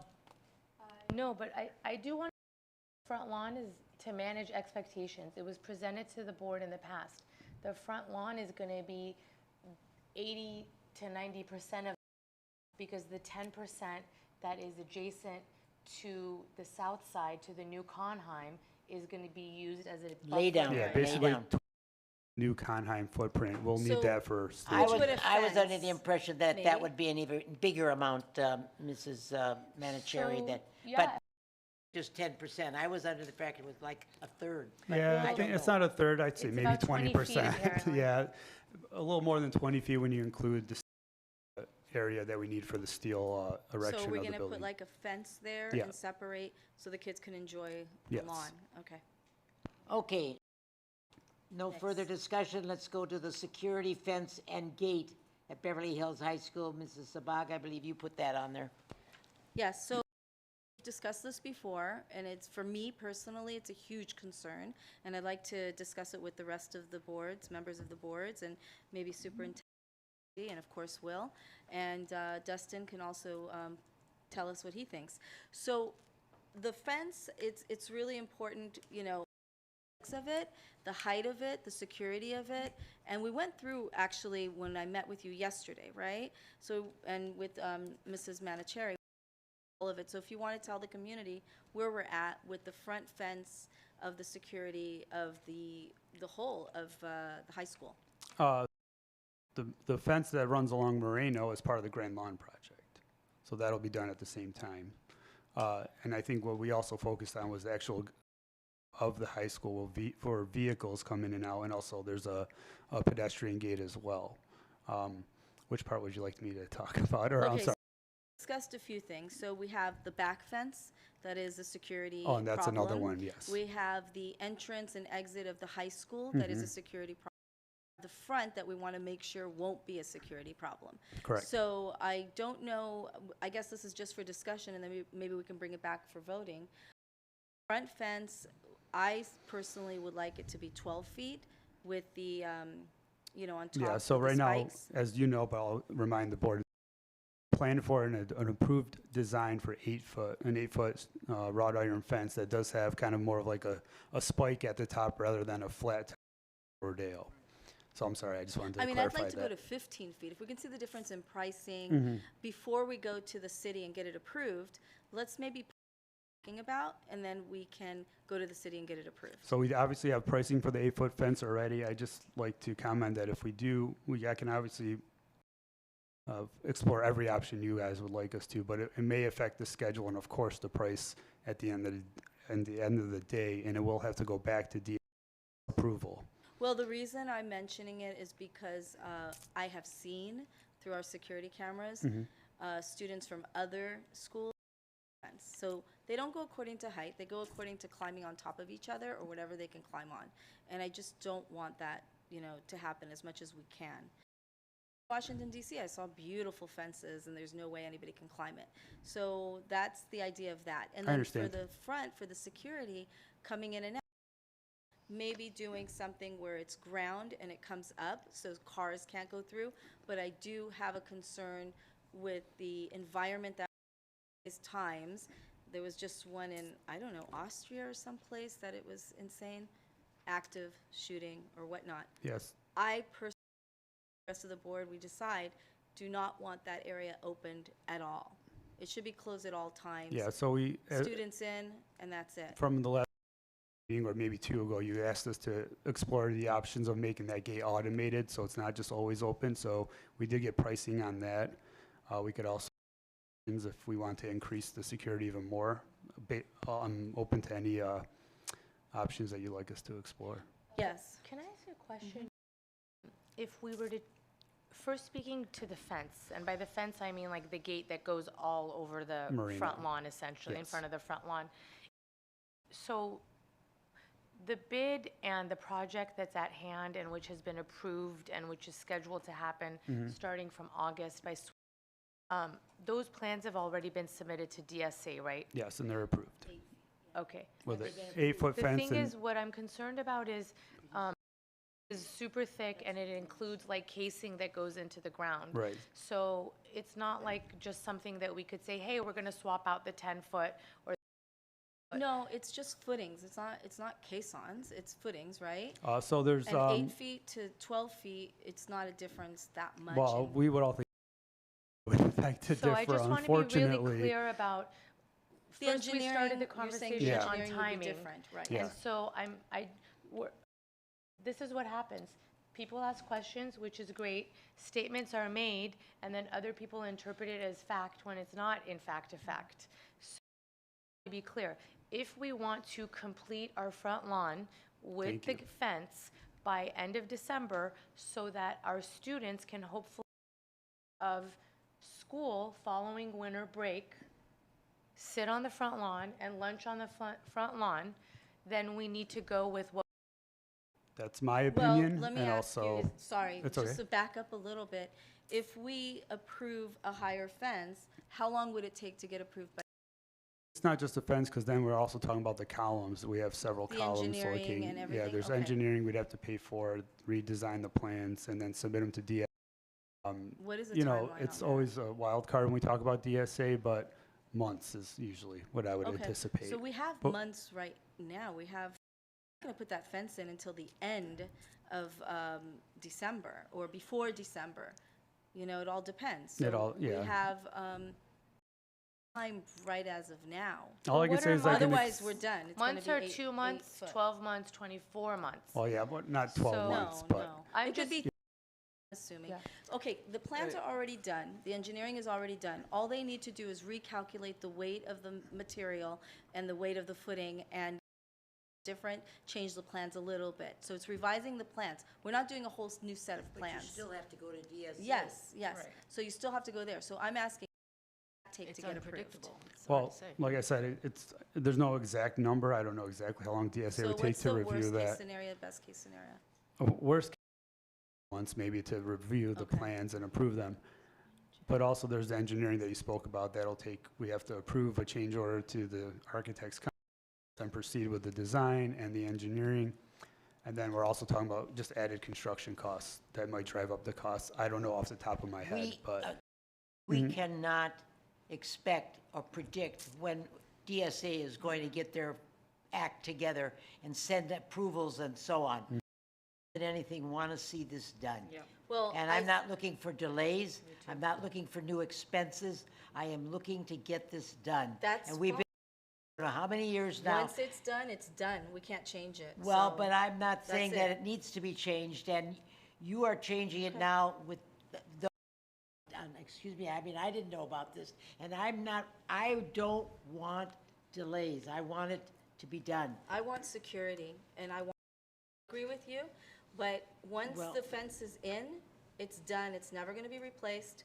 If we have any issues of kids climbing or whatever security, it'll cost us millions to fix again and start all over. So that's a decision of the board. What is the height of the fence at El Rodeo? El Rodeo is 7 feet. 7. Yeah, And there's this- a It'd be 1 difference, foot. there's a huge difference between El Rodeo and the high school. Yeah, no, I'm just Will, wondering. is it 8 feet plus the spikes? The spike is The 8 top of the feet from spike the is- top of the curb, so Yes. it's another 6 inches or so. Okay. At some areas it might be a little bit higher because the curb does get higher as you go down. Any motion on the table? What do we want? Yeah, please. If I can just just add discussing. a thought. We are the subway. We always talk about the subway, the Beverly Hills subway, the La Cienega and the Cannon Beverly. Most of our intrusions that come onto the high school property have been from Century Park East, Right. from the LA. Well, there's going to be a stop of the subway at Century City, Right there. which has never really been a discussion item. So, Grand Lawn, and I don't want to get off topic on that. And I do agree with both of you where we want maximum security, but obviously this is going on probably since I've But what lived about in Beverly all the Hills, so- cameras that were promised that would also be highly sensitive in the watchtower? Like, is that, are we? Well, the Mr. The and- camera, I mean, I'm sure, of course. I mean, it's not but a mean, barrier, but it was Still, one in the end. part of the plan. And again, this is just, I just want to add this into the, is the front is crucial, but we also need to bring back for discussion immediately the back fence. So that's where what we discussion Yeah. for all the I know. fencing So, around. so when it comes Yes. to, I know we've talked about a smooth surface and all this other stuff. When that subway opens, things are going to be at a biblical level. It's just going to happen. And that back wall, where I think we've already Right. had 3 break-ins, if you You've want to already call them had that. some. So the in the break-ins, last, few months. I literally, and I'm sure you Yeah. did too, I saw what they did. So the cameras are not going to help us. Well, with the after the fact. And we don't have enough security Yeah, it's not a barrier. on the ground either. Do we want to go step by step and give, let me make a suggestion for, move to the back. For the front, can you please come back to us at the next board meeting and let us know what would be the, you can inform the board beforehand as well, but it would be something that comes to the board for a vote at the next board meeting at the soonest with the timeline and increase in expense, so that then we know what we're talking about. I feel like we're all wanting the exact same thing, which is for things secure as possible, but to wrap it up by December for sure. Yeah, I can Okay? come back Are we and- all on the same page there? As long as we're totally clear what the implications of any. Main Exactly. thing, yes. Like right now, it's all hypotheticals. Is it 2 months, 4 months? You know, Right. okay. I can now come back with more concrete info, and is the direction 12 feet? Well, what would, we're at 8, so then Russell, what would? what height do you think Yeah. would be the best? I mean, for me, the higher the better. So what do you, since you're in It security? really doesn't, I mean, obviously, the higher the better for sure. It but- deters But them. again, an 8 bikes on it is no joke. I mean, unless you're a professional parkour person, you're not flipping over that Pole thing. vaulter. I don't see that height being too crucial. I think that there are so many other weak spots on the property, of weak spots on the property, that to harden those, to make sure, I mean, the whole job is to A, deter, is, not there.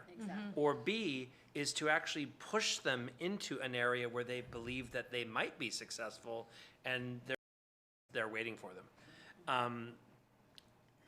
The front lawn, well, that's a bit of a tactic, but I mean, like the front lawn, it's not, an entry point into a building. It's not really considered a prime lot of ground that you need to cover to get to anything specific. The back of the property, especially this wall that's been penetrated multiple times, and other things of that nature, especially places where you can hide. When you're out in the open on the lawn, I'm not too concerned. I mean, yeah, safety, but still, that is not going to be your entry point into, what a criminal would consider the money shot. But to give Will and what to research for us, do you think we should ask him to research 10 or 12? Like, is it while we're at it, let's go for the 12, or? I mean, like I said, the higher the better, but again, 2 feet is not going to change your life, except for in other things that might bring big delays, including cost. So we're going for 10? But I'm sure I wouldn't mind getting an understanding of what that means and cost and permits and all that.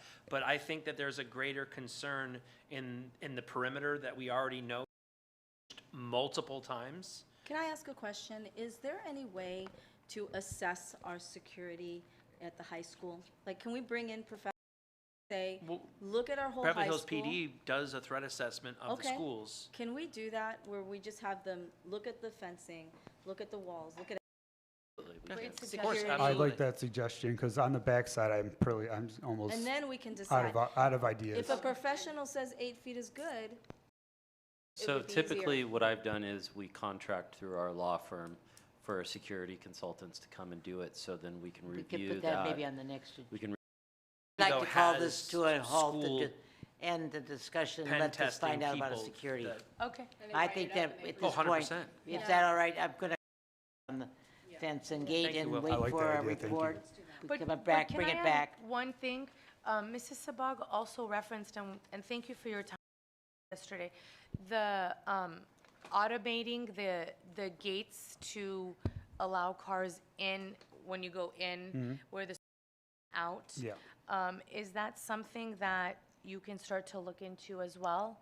Yeah, we already started looking into that. Great. So Okay. if we want to some proposals at the next board meeting, Okay. that would just automate the gates so that they would be closed if no one's actively entering or exiting. Thank you. Especially after. Say in terms of timing, to the extent that you are trying to focus your time on getting B3 and B4 finalized, I personally would be okay with back burner for a minute. Okay, all right. Thank you. Thank you. Thank you, President Marcus. We can queue up the superintendent's presentation.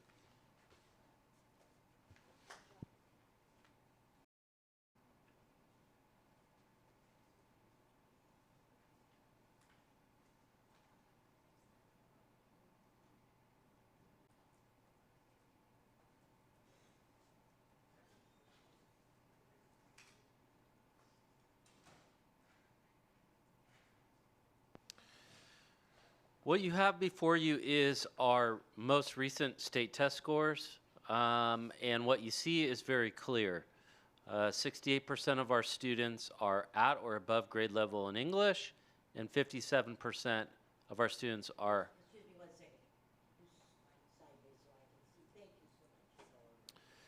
57% of our students are at or above grade level in math. The reason that this is all grade levels district-wide. The reason that I bring this up is because this will be our focus next year. Our goal is to get all of our students that are not at grade level to grade level and above. And as you can see here, we have quite a number of students in our district, over 1,000 of our kids that are not at grade level in English and math. We will be coming to the board with a plan and with a request for an investment, a financial investment, to provide after-school support for every kid that isn't at grade level. There'll be 3 basic options. Our first priority will be our teachers teaching our kids one-on-one or in small groups after school. The second option would be to have vendors like Swing, for example, or instructional aides or non-teachers that are equipped to do this and skilled at doing this to be instructing students. And then finally, we'll be looking at third-party vendors like Air Tutors to be doing Zoom-type tutoring. The goal is for every student that is not at grade level to be provided with at least 1 hour a week of free tutoring in English and or math. We will have a curriculum for this, and so Dr. Seaman will be developing a plan for how we are going to meet the needs of these students. Our target students will be in grades 3 through 8. And why do I pick grades 3 through 8? Well, first of all, the state of California assesses students. These scores represent grades 3, 3rd grade through 8th grade and 11th grade. The other thing is we can really focus on improving our scores in high school by starting early with these kids.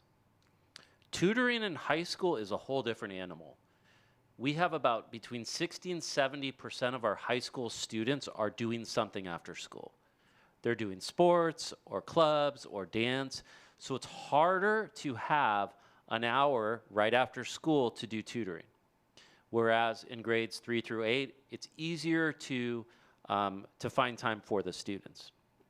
One of the things that we will utilize our vendors like Air Tutors will be, in many cases, kids are still programmed after school, and it's easier for them to get tutoring in maybe at 8 o'clock at night. And in many cases, this will be easier. But our priority will be paying our teachers their hourly rate to work with students after school in English and math. And the expectation is if you're under grade level in English and or math, we are going to get you to grade level. And we as a district, as a school board, are going to invest in providing this support for our students. This will be the most important initiative we have next year. We are going to hopefully help over 1,000 students with hours and hours of free after-school support in English and in mathematics. Yes. Are these the May results or April results right now? No, these are from last year, and obviously this year we'll see where we went. But I have compared to other districts, high-performing districts, similar districts. Manhattan Beach, there's no reason we shouldn't be achieving at their levels, and they're at 77% in English and 77% in math. And so, you know, San Marino's in the high 80s, but there are comparable districts to us, and we're not there. And how do we get there? Well, I mentioned this initiative. That's important. The other important part is our teachers need to be teaching to the standards, and they need to be teaching to how our students are being assessed. And it sounds simple, but it doesn't always happen. So we need to align our instruction with how our students are going to be assessed. Vouch for that because having seen sixth grade test and then having complained to me, the questions, we didn't learn this, Mrs. Marcus. So That when we didn't learn this in sixth grade, when you're teaching math, you can only feel sorry for them because it's not in the curriculum. And it's not something that you have control over because that was not what you were told to teach. We will need help from our parents. We will stress the importance of this. We will kick off in October, but we really need to work with our teachers and our principals to stress the importance to our families of staying after school and getting help. And in the most part, the last thing I will say is the majority of this will be after school, but we will look at, particularly in middle school, potentially before school as well. Because they're, you know, whether they're in intramural sports or whatnot, sometimes before school helps for our older kids. But we're going to launch this in October, and it's going to go through May, and it will require significant investment, but it's the most important thing we should be doing. Can I just Can say? we go around? Yeah. Mr. Stewart. I agree. Yeah, I just want to say thank you for hitting this head on. Sometimes when some of us comment on these kind of things, it turns into an unfortunate situation where it's the board against the teachers or the parents against the teachers, and that's not what it is. This is a mountain that we all have to move in the same direction together. And so I really appreciate your taking full ownership of this, and I assume being a total thought partner to Dr. Seaman. It's something that we all have to invest in and we all have to prioritize. It's not any one particular group's responsibility. It's only something we can get done together. So I just would ask you to please come back to the board and let us know how we can support this initiative. I think that the entire board has really made clear that we value the mental health and the wellness. We value the performing arts. We value the athletics, and also we value the academic achievement. And so I really am here for this. I look forward to this, and thank you for bringing it up. So I completely support anything that'll get our kids and the grades up.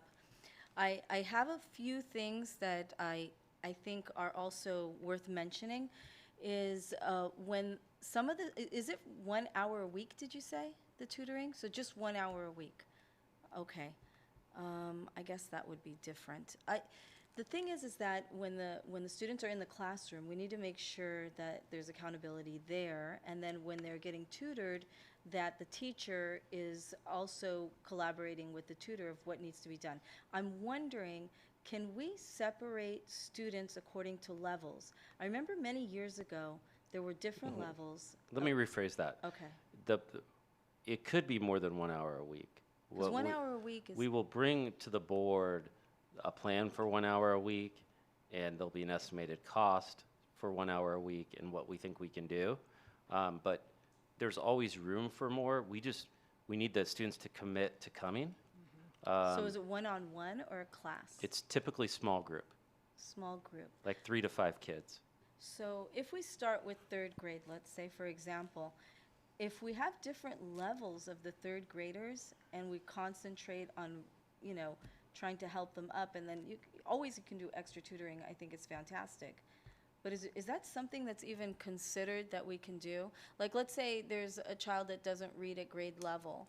Can you separate them and put them in a different class per se? Because they have one teacher the whole day. If they're with a bunch of students that are grade level and above, they're getting passed up. So there's a couple of questions in that one question. Yes. Is one part of that is the our student services process in this scenario, right? So when you're talking about a student that may not be at grade level, reading multiple grades below, that is when we go into that tier 2 or tier 3 for the community. Tier 2 would be potentially like that 504 plan for additional time, longer opportunities to process, or if it's so significant, it would be into that special education arena where we would then recommend an individualized education plan where they are being pulled into similar, smaller groupings to be able to help, close those educational gaps. What Dr. Chernis is working through in collaboration is looking at the data. Now that have collected enough data on all of our students, we can start to create those tutoring groups, those smaller groups after school. Dr. Stern and I have talked a couple times around where some of our areas of really true need, such our fourth grade, our fifth grade classes, that's when those standards almost double, if not sometimes triple in areas. And so any additional support that we can in ability groups within that tutoring after school with the commitment of the parents, I don't see how this can't win. Okay, so Makes it, if it's yeah, once, and so it's going to be during the year, the school year, and if it's once a week, again, I would think it should be every day after school, maybe twice a week or 3 times a week, and maybe so that the student doesn't feel that they're being focused of an after-school program, it could just be your day is until 4 o'clock. This is just your day on Wednesday or whatever. The launch will be in October. We'll come back to the board with the plan in August. Yeah, And a couple options we're looking at. sounds great. Thank you. So I have thought about this a lot, and thank you, all of you guys, for communicating with me about this issue. So basically when Dustin talks about tier 1, tier 2, there is a system in California called a multi-tiered approach. And it's actually really scientific. It's like the scientific process, if you will, because first, the teacher is teaching at a rate that is, just above or around the zone of learning for the grade level. And if there's a subgroup of kids, and there will be undoubtedly, who can't quite make the standards as expected, then they are delegated to another tier, like a more individualized, tailored tier. And so we watch those kids. And as Dustin was saying, if they continue to, after intervention, they keep falling and falling, then they go into another track, which is we assess them for special ed. Like, in other words, do these particular kids, are they just behind, or do they actually have a disability? And if they do, then they are accounted for by another department, essentially, in coordination with the homeroom teacher. But what I have been focusing on and talking about is the fact that there is a need to earmark intervention services. And I think that's exactly what Alex or Dr. Turnus is talking about, is that, of course, we expect that our teachers will differentiate instruction, and all of their students are equally important. So it is up to them, absolutely, to care for those kids who are a C and below and work their hardest to get them up to grade level. But at the same time, when we see results like this, it's really clear that another resource or another third party needs to come in for intervention dollars. And I had sent you guys all, for information purposes only, some of the latest that shows that, in fact, it does work. So that when you do, and you and I were talking, that there is an intervention protocol. And at this point, when we see results like this, there's no reason that they should be this low. And so, as Dr. Turnus has rightfully agreed and understands, there has to be another layer of targeted instruction for some of these lowest learners. And then about 2 months ago, I'd spoken to Dr. Seaman, and I said, well, if you had you had a magic wand, what grades, would you want to target for intervention? And he said, and I agree, if you look at the 5th and 6th grade classes in both elementary schools for math, like that's just one area where targeted instruction could really help. But that targeted instruction with that particular individual, of course, is in coordination with the homeroom teacher. They don't get it's done together. But there's also data that is kept, and over time, milestones. How are they doing? Are they finally meeting benchmarks? And if they're not, then we need to reassess. But this would be an excellent strategy to remediate. And I will say too, I don't want to, just see, of course, that it's just ready that they're going on, to do little exercises. And that's not what we're talking about. This is where we have a human, not AI, but we have a teacher or set of teachers who is actually identifying what exactly is the learning gap, what is going on, and what can we do to close the gap, and to keep data on it and actual charts so we can see it and approve of that. So I think this is great. I wanted to make sure, though, was there more you wanted to say with this? Because okay. Yeah. I just want to throw something out for the community, just in case, as people are listening.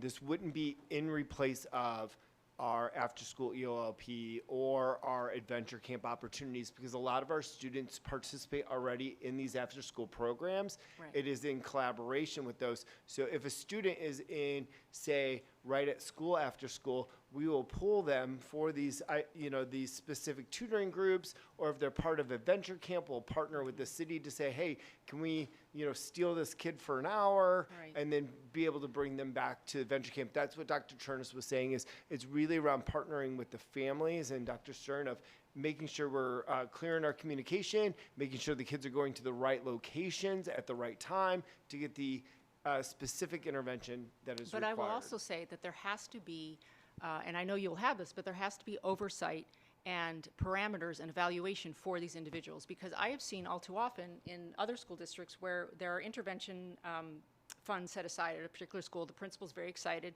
talking with me about how we're going to do it and met it out. But then that person, that teacher is just sort of, left to, has the best of intentions, but without some sort of parameters like how are they doing? Who are the kids you're working with? In six weeks, tell us what's the data now. Let's see some actionable deliverables so that there's oversight of this teacher and, as another partner in the academics.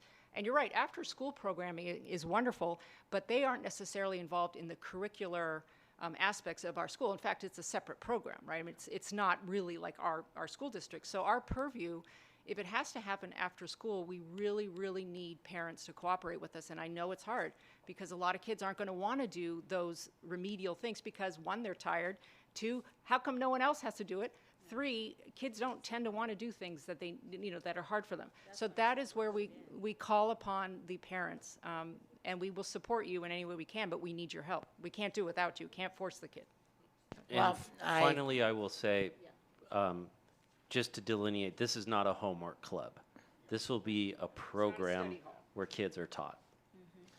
It's going to be a very well thought out plan for everybody, and it's going to include everybody, parents, teachers, administrators, everybody, to get these kids up and out of the not to exceed. So I'm all for this, and I think intervention, I think we have to use all the, I was thinking of one other source, that many of our students who are excellent students at the high school sometimes are available to tutor kids in the lower kids, and they really enjoy that. That might be an option that we might tap into if it's possible. I don't know. I'm sorry to interrupt.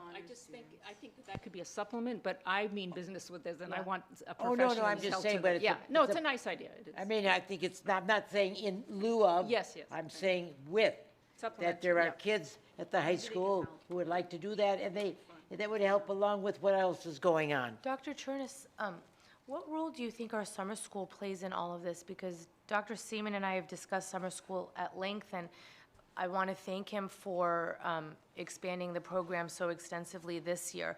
Last summer, for example, we were offering, or we had summer school for only 212 of our elementary school students, which is, a small fraction considering we have around 1,100 elementary.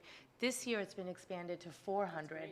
And so I feel like if we do 1 or 2 years of catching all of these kids, then during the regular school year, everybody can move forward faster. I mean, is that not the plan?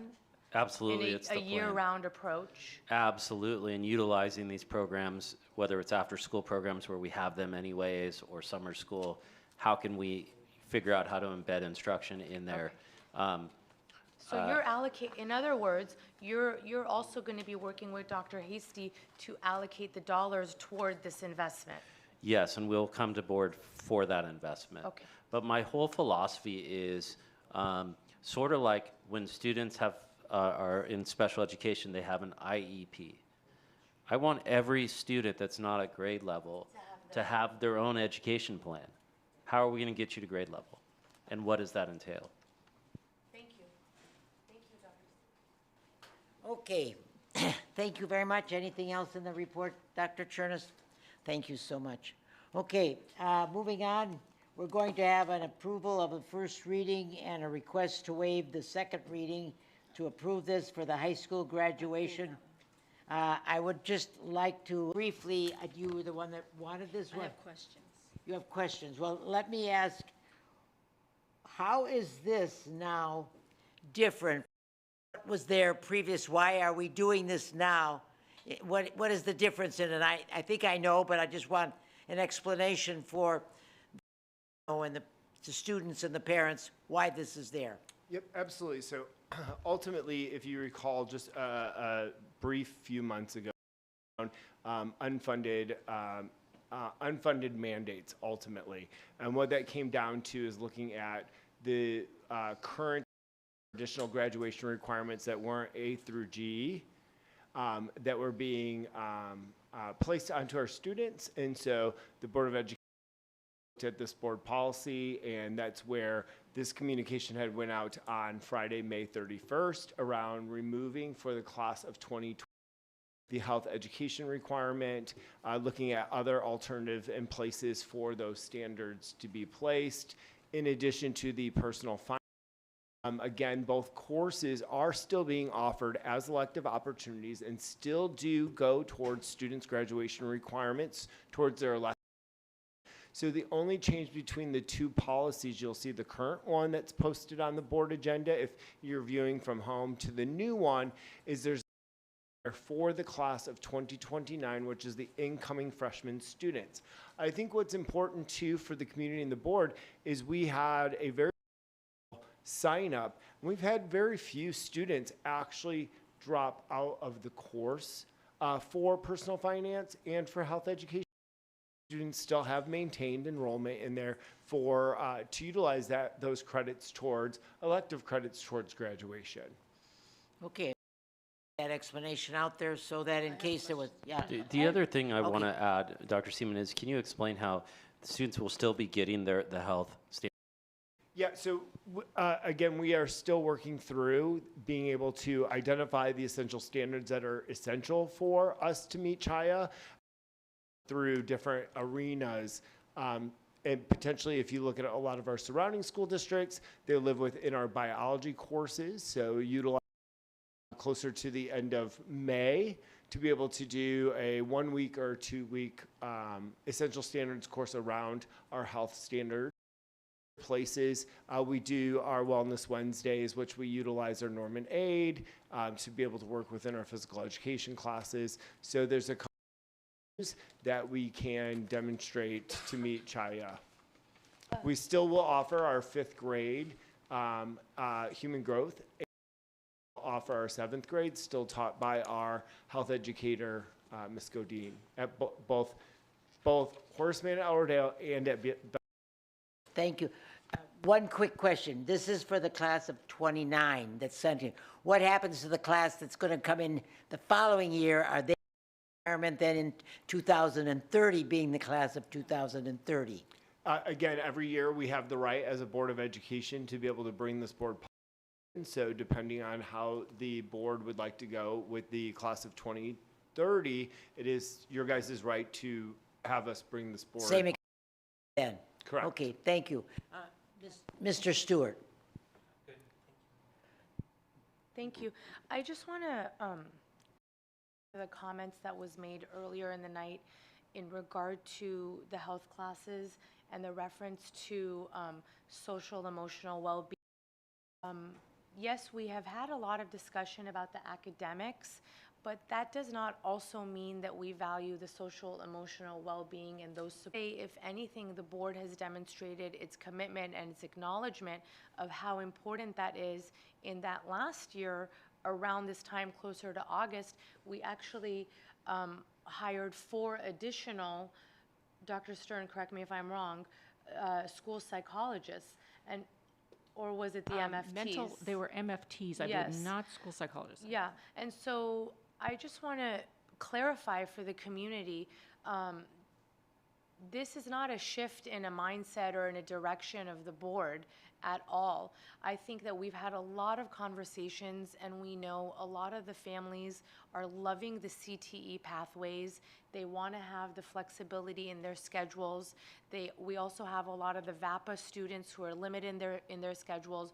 We have a lot of our athletic students who are limited in other ways. And so this is in no way an indication of not supporting social and emotional wellness, which is something that we are teaching our students from TK and up, and have actually invested, I would say, another $600,000 in 4 staff members, 1 per school. In addition, we have the grade level counselors at the middle school, so on and so forth. And so I know that when the focus moves to one thing, there might be a knee-jerk reaction to say, well, how about this and how about that? I think we're just going in the direction and dealing with each item and each matter as it comes before the board. It doesn't mean that we are reducing or changing our priorities for the other stuff. Thank you. Mrs. Sabag, you have some comments? Oh, I'm sorry. I also just wanted to say too that middle school too, we also are offering still our personal finance and our advanced business courses, both at BV. I'd mentioned that we're still offering the 7th grade. I mentioned that we're still offering the business pathway too there. That's not being eliminated by the Board of Education. It's still going to be there. Thank you. Thank you. So I have a different something to add here. Our 2028 class, which is 9th graders going into 10th grade, they kind of turned into a sandwich. So they are no longer allowed 30 points. They cut to 20 online credits, right? And then they are required to do the health and finance. So they are required to do health and finance, yet they have only 20 points their whole high school time to get everything in there. Fix that. Can we fix that? Because they're the only group that's being unfair to, because the higher groups have the health and finance, have the 40 credits also. The lower groups that are coming to 2029 no longer have the credits requirements of health and finance, 20 credits, so they're balanced. So what do we do with the 9th graders, which is the class of 2028? I think that's a great point.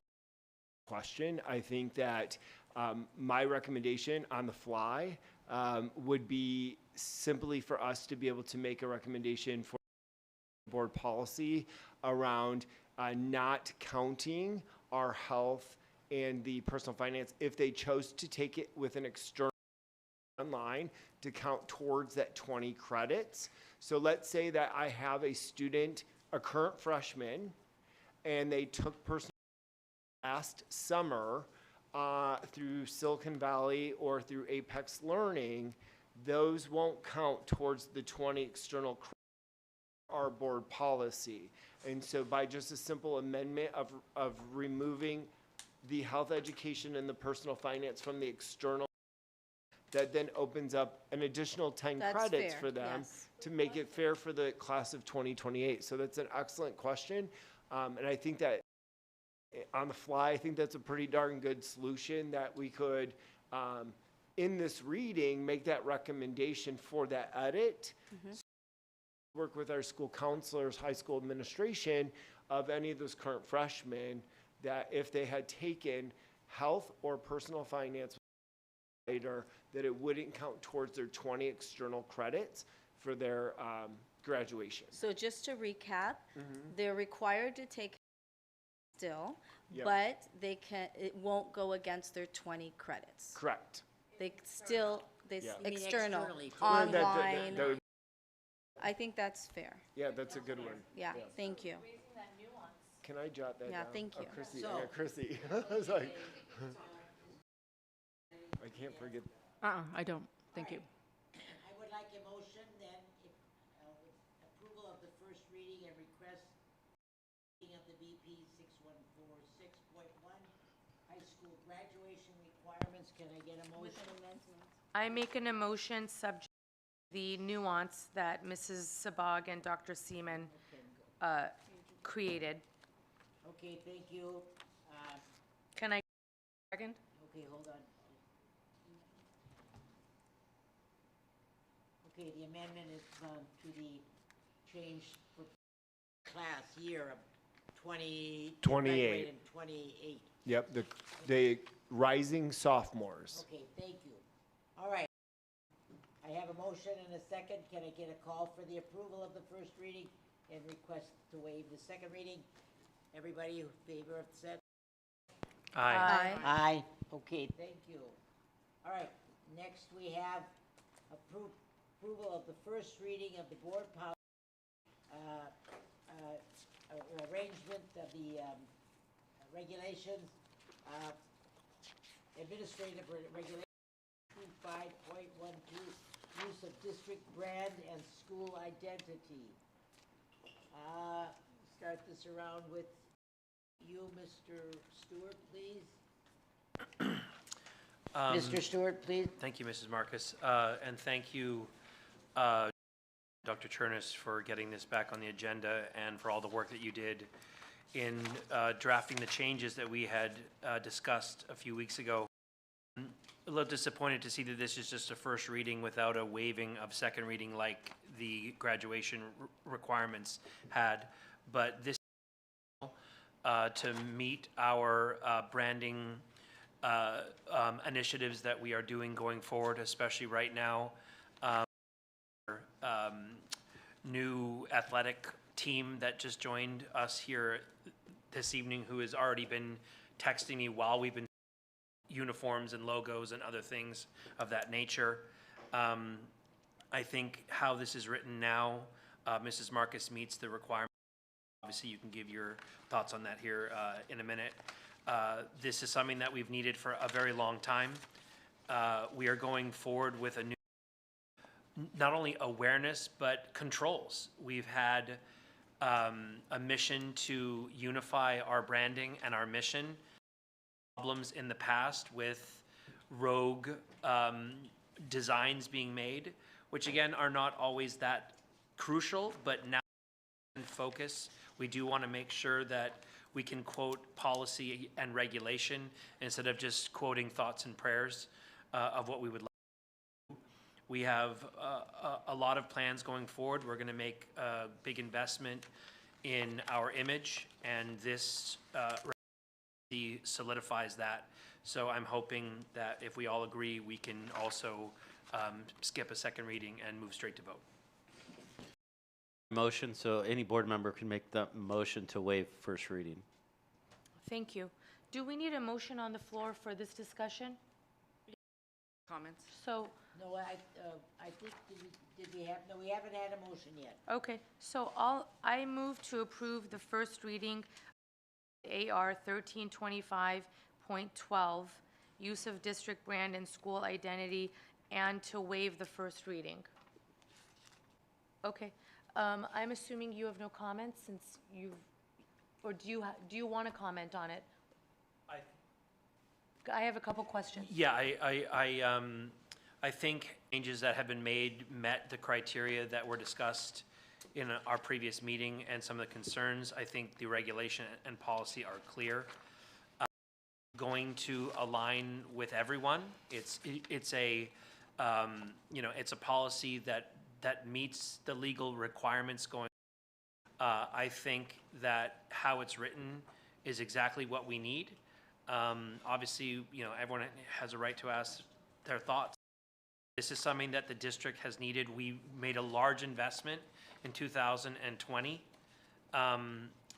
in a branding guide. It breaks down our logos and our colors. This is no different than any major school has.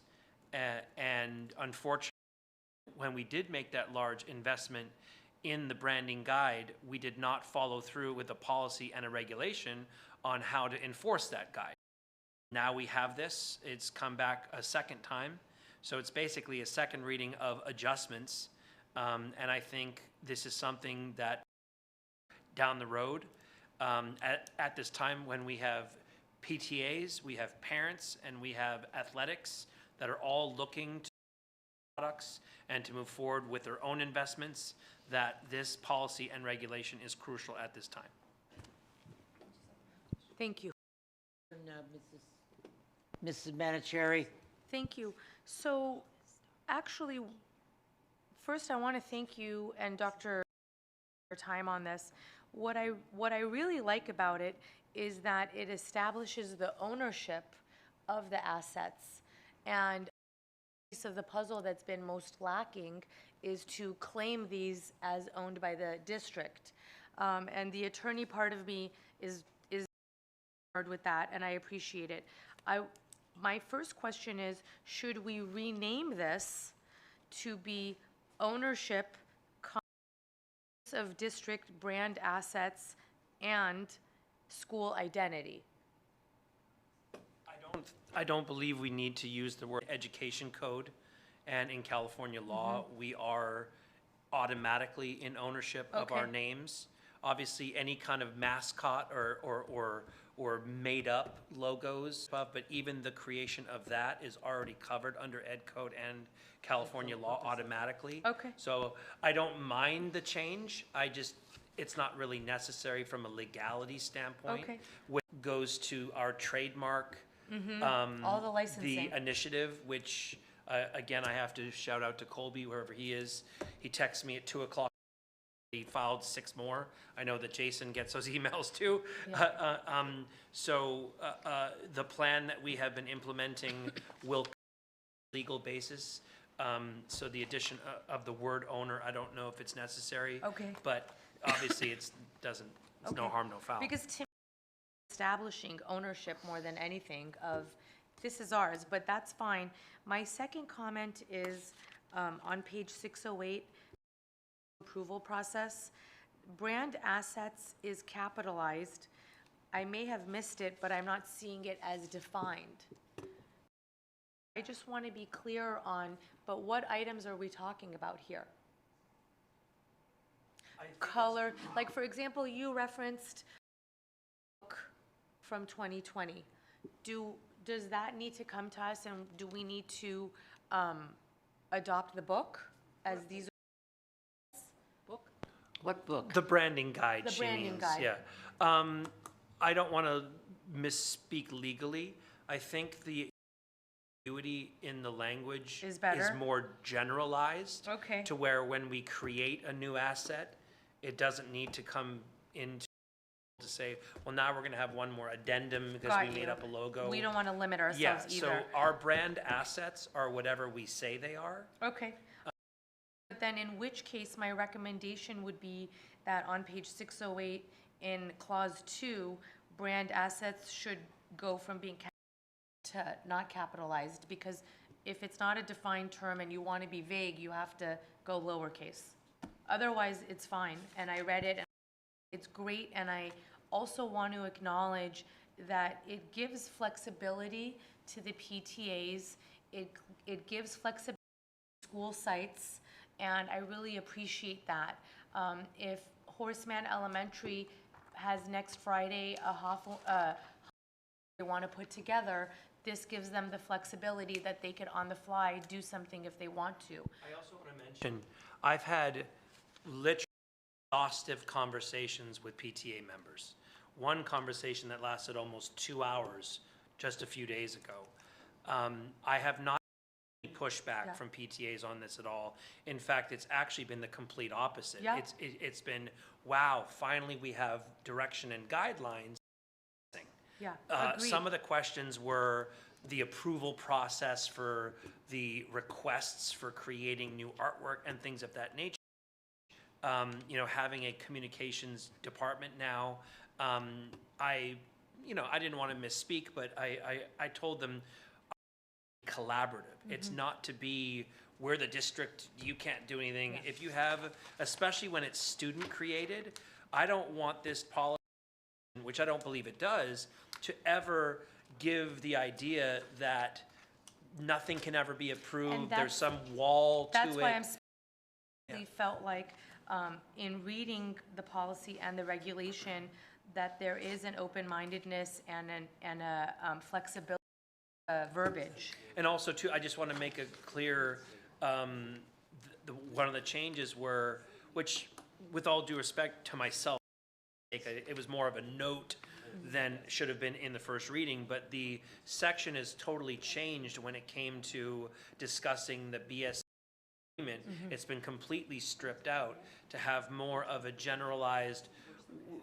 partnership section as opposed to we have this deal now, Yeah, it's which not of course it's that not a deal could come and requirement go. section, yeah. And again, that's another conversation I've had with many PTA members who to enhance and strengthen the partnership between us and the PTA in a marriage of quality children, instead of being something that's going to stifle their fundraising capabilities or their own creativity when it comes to their own products.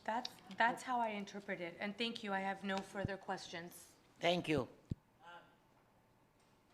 I just have, so on number 2, approval process, the second paragraph, I would, instead of school principal, superintendent, or just designated, because we don't know. That was actually a change that I was, Thank you. that, Because we don't, that's for future purposes.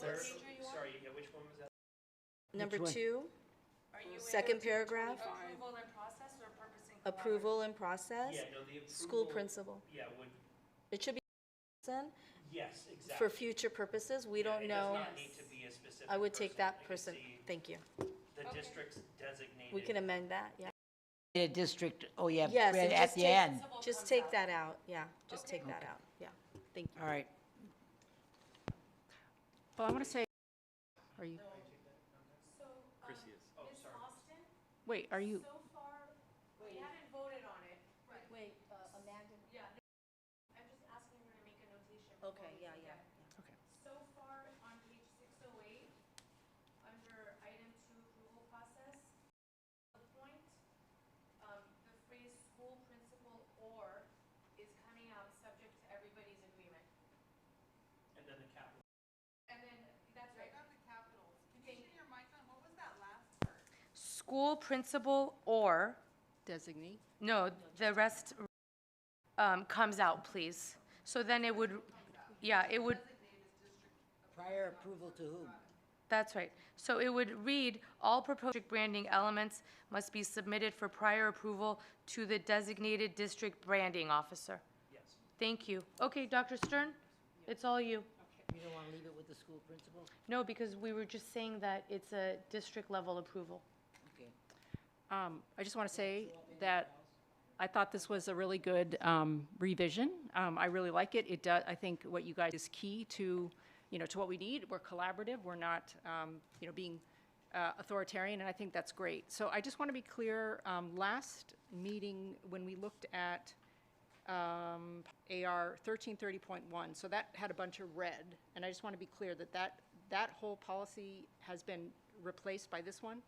So, okay, so then, right, so the one that was 1330.1, it started out, spoke about posting banners and, yeah, okay. So then I understand we bifurcated to more specifically talk about logos and use, which, by the way, I do totally agree about standardization, so that, we don't have something that's, not in keeping with the quality we want.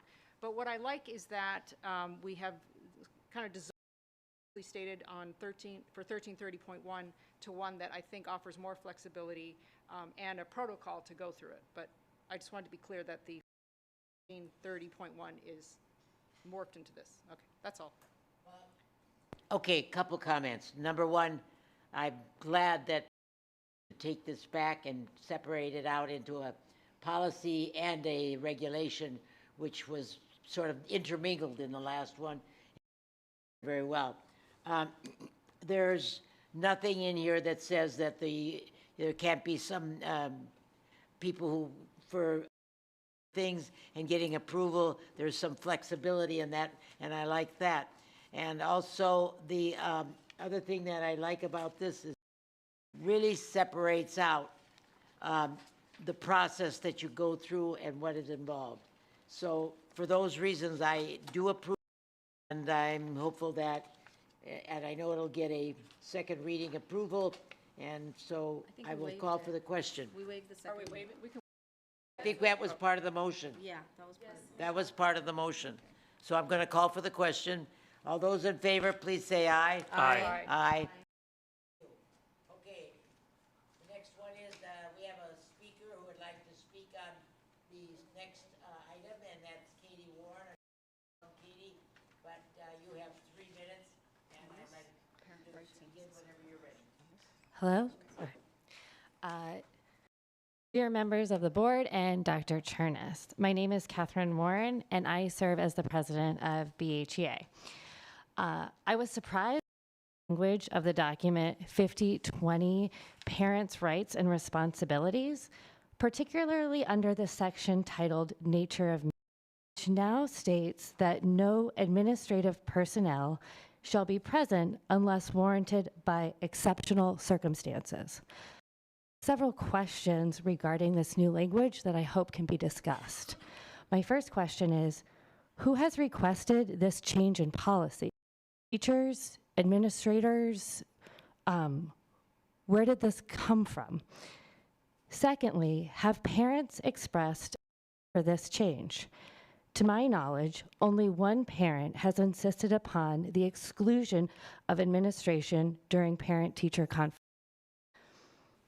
Would this policy prevent a teacher from requesting an administrator's presence at a meeting? If an administrator is not present, what recourse does a teacher have if a meeting becomes contentious? And also, in its current form, BHEA has several initial concerns. We believe that third-party presence helps communication and supports balanced perspectives. There is potential for confusion around when and where parent-teacher conferences are to be held. For example, after-school programs utilize classrooms during meaning alternative locations would be necessary, especially in our elementary school settings. Under the documentation, it states that a summary of the meeting may be documented and shared. Is this considered an additional duty being assigned to the teachers? BHEA believes that sharing strategies and information among the broader educational team is critical to build a learning environment, especially in the secondary setting. BHEA is committed to fostering a collaborative relationship among educators, administrators, and families. We believe that it is essential to work in partnership changes that directly impacts the classroom experience. I appreciate your time and consideration, and I hope we can have productive dialogue around this matter before it comes back to the board for a potential second reading. Thank you. Ooh. Time. Thank you. Thank you very much. Well, do we go around? Well, before we do that, I'm going to make a motion for the first reading of AB 5020, Parents' Rights and Responsibility. Motion. I'll make a motion, and I'd like to waive the second reading. I'm not in favor of a second reading. I will not vote for a second reading. Wait, you will not vote or to waive one? I will not, I'm making a motion to approve the first reading, period. The second. So you're saying no administrators allowed at teacher? I'm just saying, I'm not going to second it, that's all I'm saying. Okay. Will anybody else second waiving the second I will reading? second it. Thank you. Yep.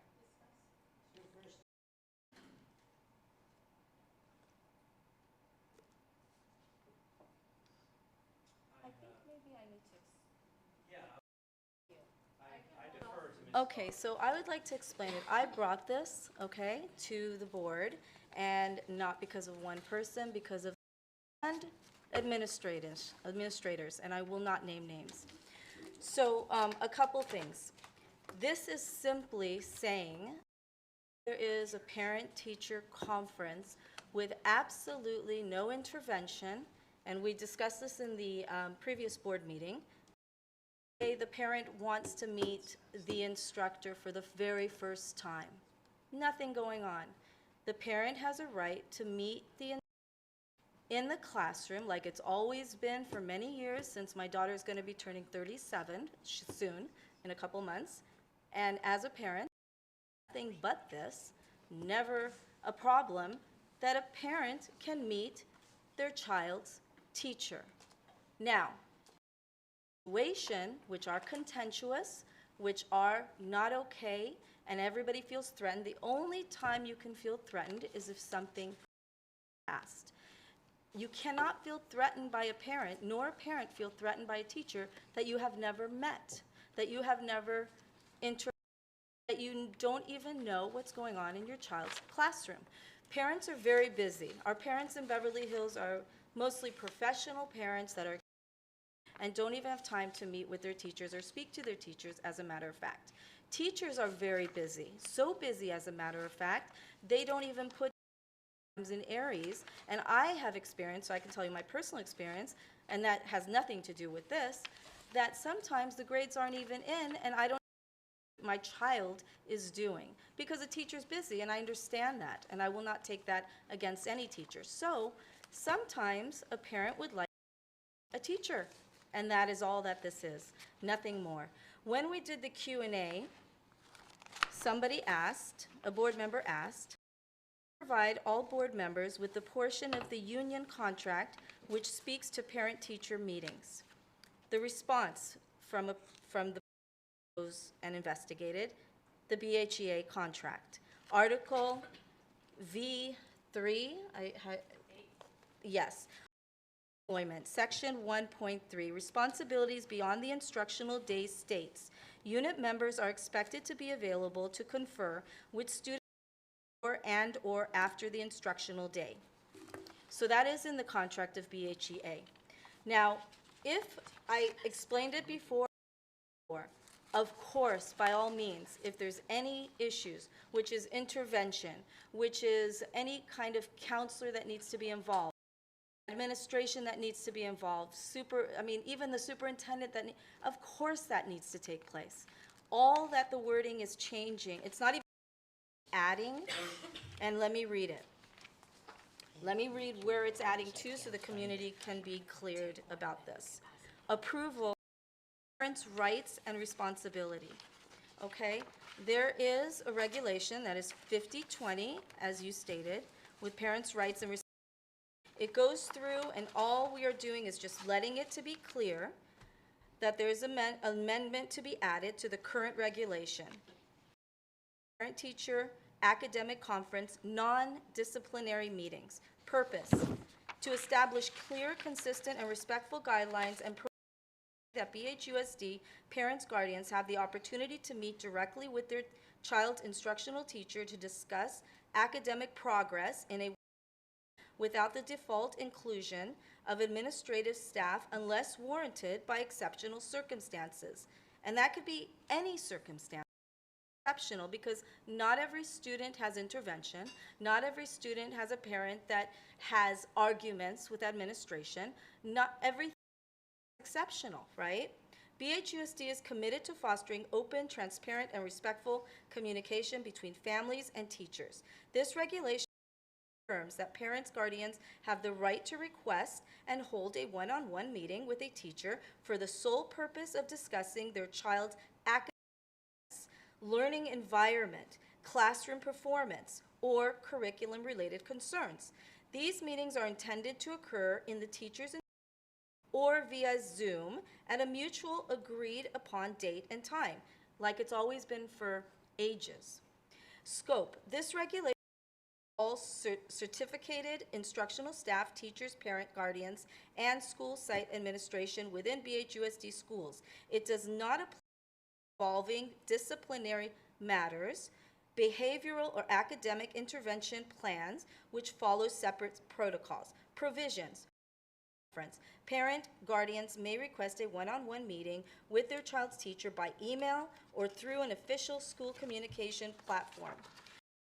Respond within 3 school days to propose meeting times, location, in classroom or virtual, or any relevant agenda points. Nature meetings are intended solely for academic discussion, curriculum assignments, student progress, classroom strategies, etc. No administrative personnel shall be present unless warranted by exceptional circumstances. Location and format.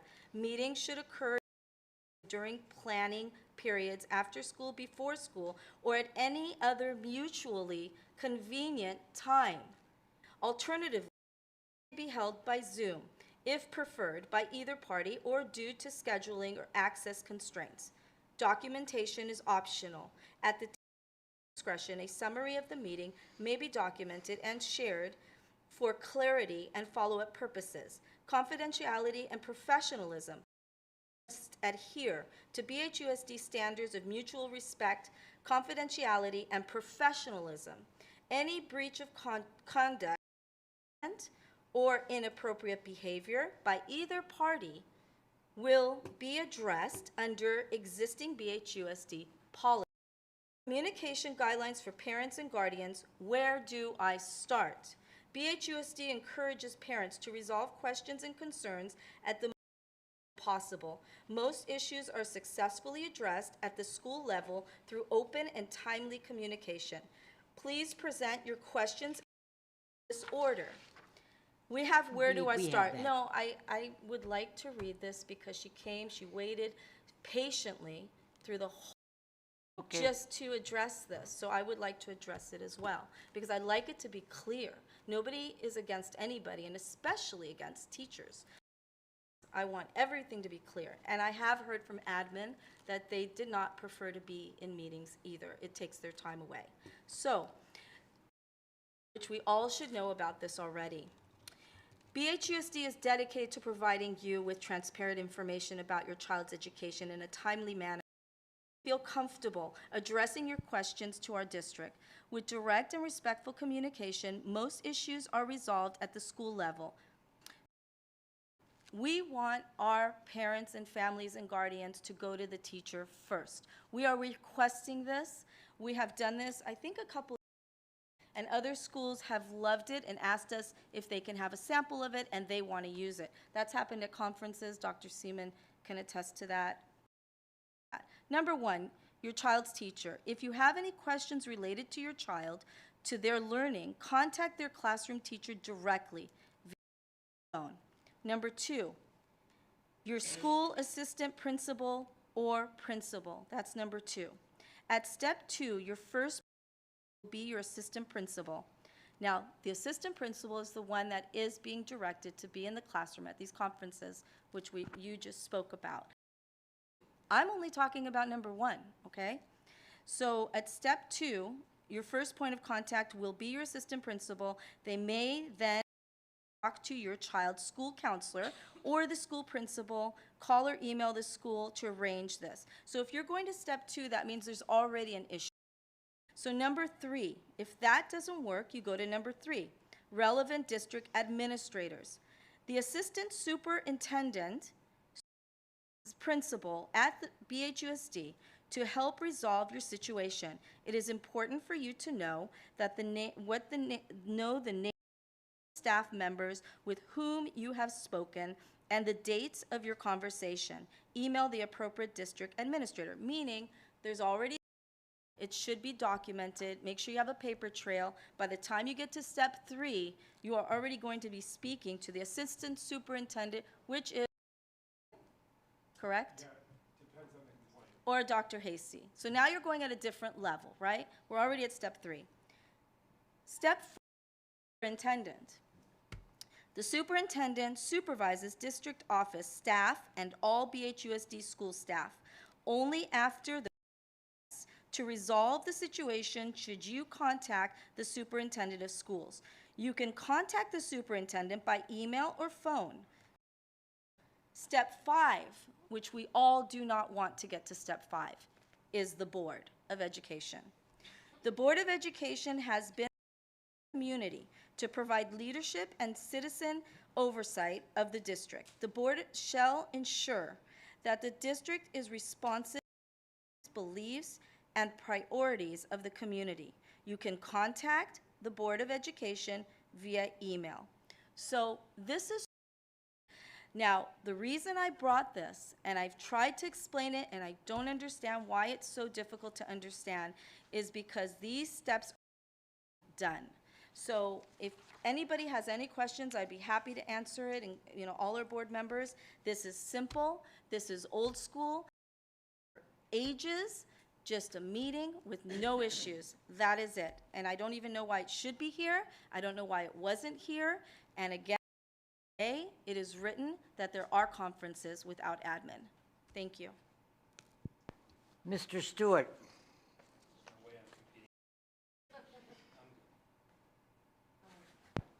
Okay. Thank you for your comment, and thank you for explaining. It was, I would say it's crystal clear what this is and where you're trying to go with it. In trying to understand, I will say that from the moment I started on the board, and probably before that as well, this where do I start was in the landscape. And actually the district was even putting out Instagram encouraging direct communication. Now, why was that? Maybe something was going wrong and a parent was immediately reaching out to the superintendent or so. First of all, we can't operate like that when people are just escalating things to our level. We don't want to do that. We don't want our to do that. We don't want district administrator to do that, and we don't want site administration to do that. We want the teachers and the parents page fast, and usually when they're on the same page is where the magic happens. So then I remember before, when parents would have a comment or a question, they were told, hey, parents are required to go teacher. So I was digging and trying to figure out where did that come from. So I inquired to Dr. Chernus and I said, Dr. Chernus, I really, there's somewhere in the union agreement it says this, because then I had other parents who said the opposite. They said, well, we're not a party to the union agreement. We don't have to adhere to this. So in my opinion, this actually closes the loop on all of it. So instructed me that it is included in Article 8 relating to parent complaints. And in that, it says, the Board of Education and the association encourage open communication between the home and the school. So far, the same page in both policies. A positive partnership between the parties, teachers, the administrative support staff, and support to the educational process. Again, we're all on the same page. Open and ongoing communication between parents and staff, minimize for problems to develop. We continue to all be on the same page. We really do all want the same thing.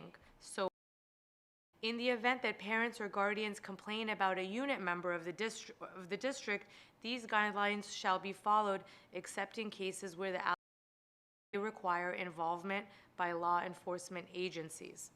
Item 1, the parent or guardian shall attempt to resolve concerns through with the unit member or the unit member's immediate supervisor. Every effort shall be made by the supervisor to refer the complainant to first. And then it goes on about the different levels. And so to me, something that the teachers had wanted, and it looks like it is because it's included in the union agreement. So back to where we are now, I have just a couple of small questions. On page 3, under purpose, establish clear, consistent, and respectful guidelines and protocol for ensuring that BHUSD parents, guardians have the opportunity with their child's instructional teacher. So my first question is instructional teacher too narrow, or this to instructional teacher? For example, who are the unit members? Do we want to extend this to coaches? So or for now, is it just question? So what is unit member? What's the definition? Well, would that be coaches? That would be any So not staff? necessarily, because we have, just for example, that are walk-ons, so on and so forth. What I'm I would say instructional teacher. Yeah, because you're It's a conference. Parent-teacher academic conference. Yes. Yeah. Okay. So then I wanted to know if we should clarify that this is for an initial meeting, a second meeting, I mean, how many times? Okay. Do you see what I'm saying? Yes, another good question. Okay, going back to regular historical times, in the quote-unquote olden days. You meet the teacher anytime you wanted. Like, it was Yeah, nothing because- bad. It was because just discussing. Then I hey, was thinking to you know? myself, there are plenty of caveats in here. So, unless warranted by exceptional circumstances. Right. So I was interpreting that as very similar to, you know, The complaints. the complaints. And so to me, these are sisters. This is a partnership. Yeah, these It's are a happy sister place. policies. Yes. And it really puts the students at the forefront of the discussion. In reviewing this, to me, it appears on the face of it as it's direct, also limited in scope, and there are adequate exceptions in place so that if there are other circumstances, services matters, if it relates to disciplinary action, then this is not the approach to necessarily be taken. Correct. So, simple example.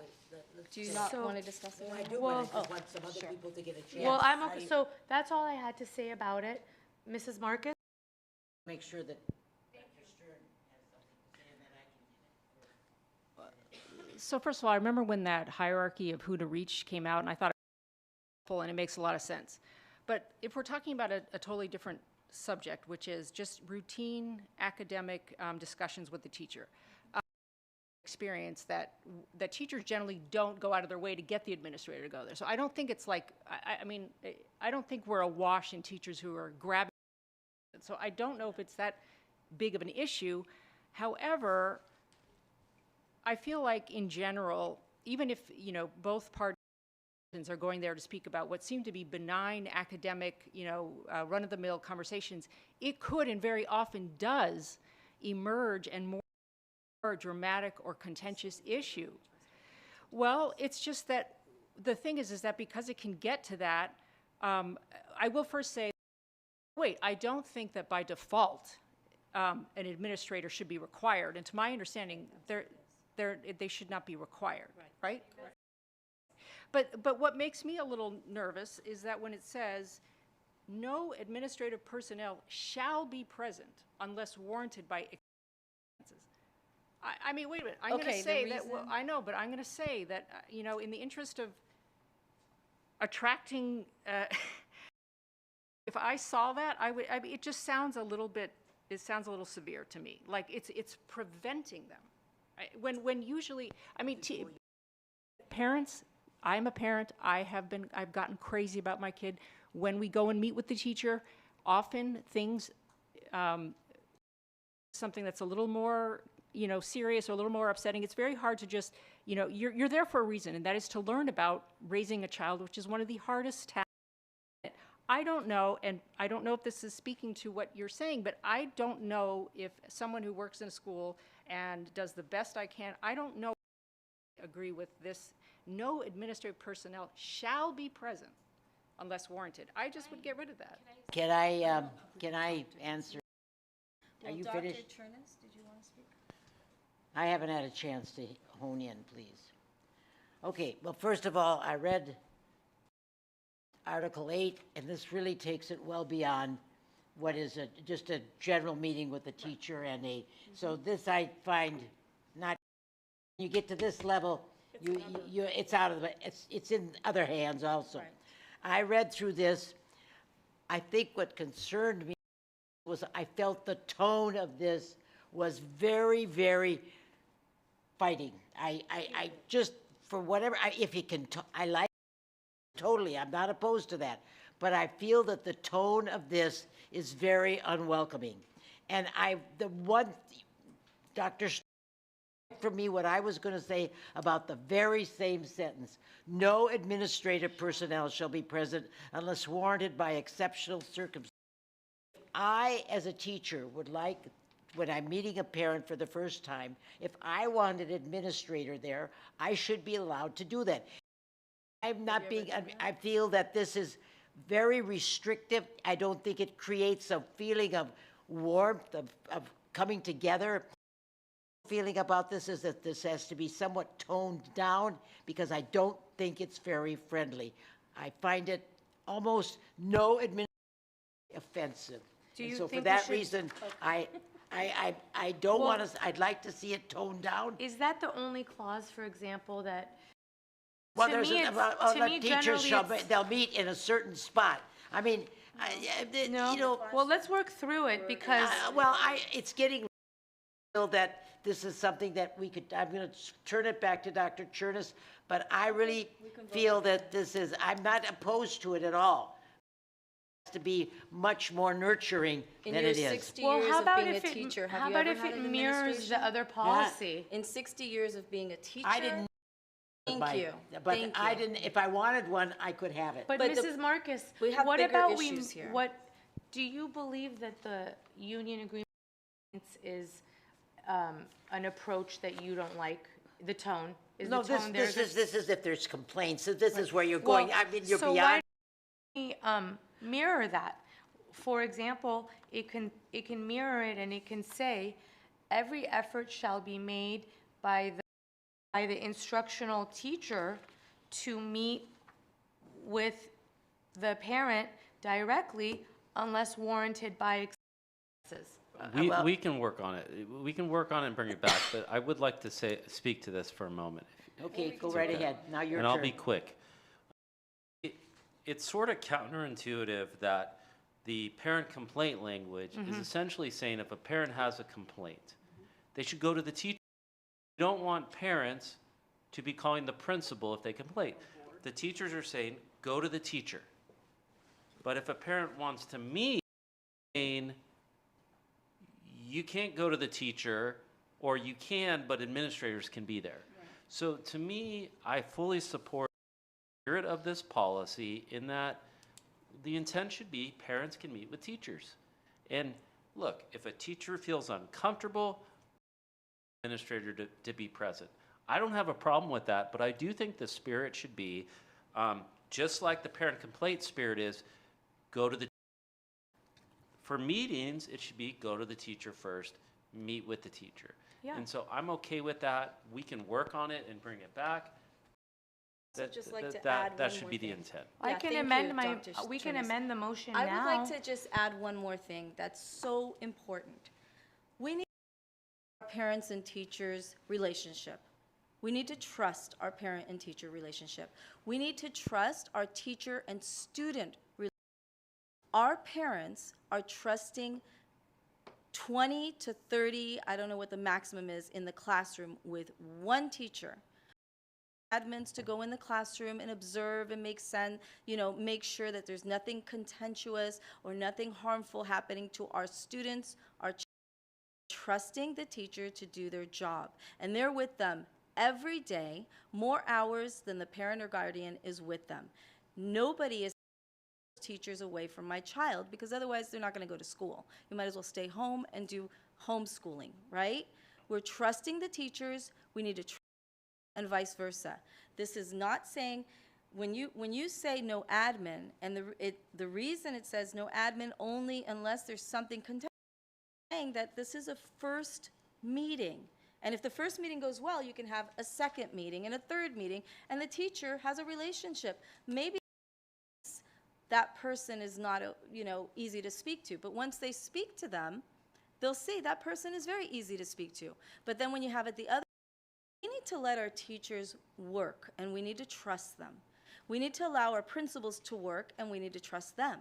We don't need to push our admin, babysit our teachers so that there's a witness or that there's safety involved. We don't have that with the students. That's the only difference. Well, with the eventuality that a teacher feels more comfortable having an admin. I don't like this way.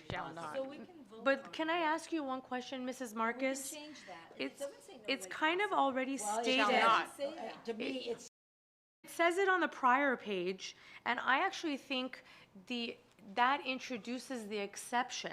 So for example, at the bottom of page conference, it is already implicit and even explicit that there will be no administrator there because it says may request a one-on-one. One-on-one means one-on-one, But what meeting if with the- their what if- child's all right, but teacher. What if the teacher, they request it and the teacher has, walk in?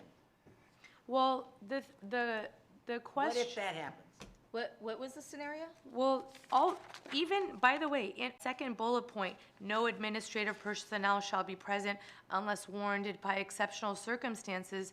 As a teacher, I would want that clause in there because that empowers me if there are exceptional circumstances. Right. Otherwise, on the bottom of page 1, it's a one-on-one meeting, come hell or high water. I just feel that the tone of it is, as being very honest, that's about what that I one feel as a teacher. shall not, or something? About it to me, that, Okay, it that can say, sticks out. the meetings shall be one-on-one with just parent/guardian and I would like to know instructional teacher by exceptional Or no circumstances. Unless, unless asked for by the teacher, or unless. And most of the time, they don't. The whole no point, one okay. usually does. So That- usually the teachers, and They a don't. lot of the times this year, this has only happened this year, parents have complained, admins have complained. By the way, the sword cuts both ways. not heard any Exactly. Because complaints. this So I also, have a if lot a of things. parent is wanting to go in, Mrs. Marcus, That's why I think that's why on the board, I'm, because of the, that I don't have kids, I can hear other sides of the story. So I do have kids. but this and I cuts do both have ways kids. and I because do it's too, and I- asking for, it's also, parent cannot ask for an administrator to come in unless there's an exceptional circumstance. So, Is no administrator shall be present. That's exactly the No, way I. okay, well, Only if Mrs. there's no Sabag, let me ask you a issues. question. It's not Personnel shall be present, that's what it says. Okay, only we if can- there's exceptional Well, issues. Yeah, Well, but exactly. still, Come on, you can't be CNN now and only say, how. So, in my opinion, as a person who's arbitrating on this right now, when I read this, that's the only sentence that stuck out that to me. I tell you right now, Offensive. if I went into a meeting with my child's teacher and there was an assistant principal there, I would automatically say, I can always go to the assistant principal. By default, they're not there. No, but Okay, that, but why don't we speak to this exact clause? But we're not here to talk about hypotheticals and policy. So, that's, I'm just telling you that. How about if it reads, the meetings shall be, okay, I'd like to address your piece. Of course. How about if it reads, the meetings shall be one-on-one unless warranted otherwise by exceptional. An exceptional circumstance could be anything. Yeah, I mean, I just think the sword cuts both ways on this one, and that's not being considered. A parent still has to have an expectation that they can meet with their teacher. And a direct policy, I'm not saying it's going to happen, but it could potentially happen where one specific teacher will never take a meeting unless there's a chaperone in the room. And a parent might say, well, if I'm talking to you, then you're making me uncomfortable because you're making me feel like you need to have in the room. I'm gonna, it's getting late, and I think that. So let's vote on it. Well, I'm okay with it saying, Mrs. Marcus, you mentioned this is your sole concern, and let's just work through it together. What if it were to say, So it's. But we're in the middle of it. With all due respect, Mrs. Marquez, we waited until the end for this, and you're the one who has a lot on you. We can make a You vote. said I have a lot of questions. We can make a vote then. but Mrs. Marcus, can I ask you a question? Warrant reports, excuse me. Things that there's questions on. I do not want to approve $50,000 We've without had many knowing what it meetings is. that have gone I'm to not on the 9:30 and board. beyond. I I'm don't not think on we the need to board go there. waste- I don't think we need to go there, Mrs. Marcus. Let's just I'm stay on the sorry, task at hand. So, Mrs. Dr. Stern? Yes.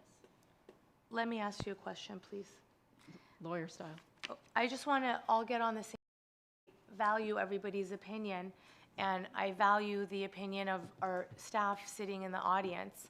And so I don't jam this through without addressing everybody's concerns, because I think it's better that we are stronger together, united, not only as a district and a community.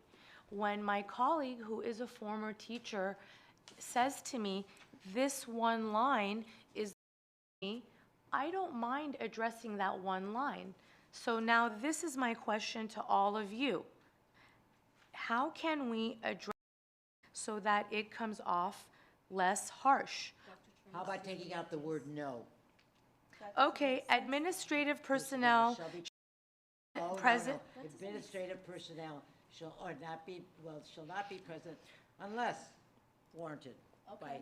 Okay, Guys are, no That's admin. fine. That's fine. If you believe that the word no at the beginning of the That's fine. sentence Shall- breathes, I don't mind to Administrative relocate personnel it. shall be present only if there is warranted exception, or warranted by exceptional circumstances.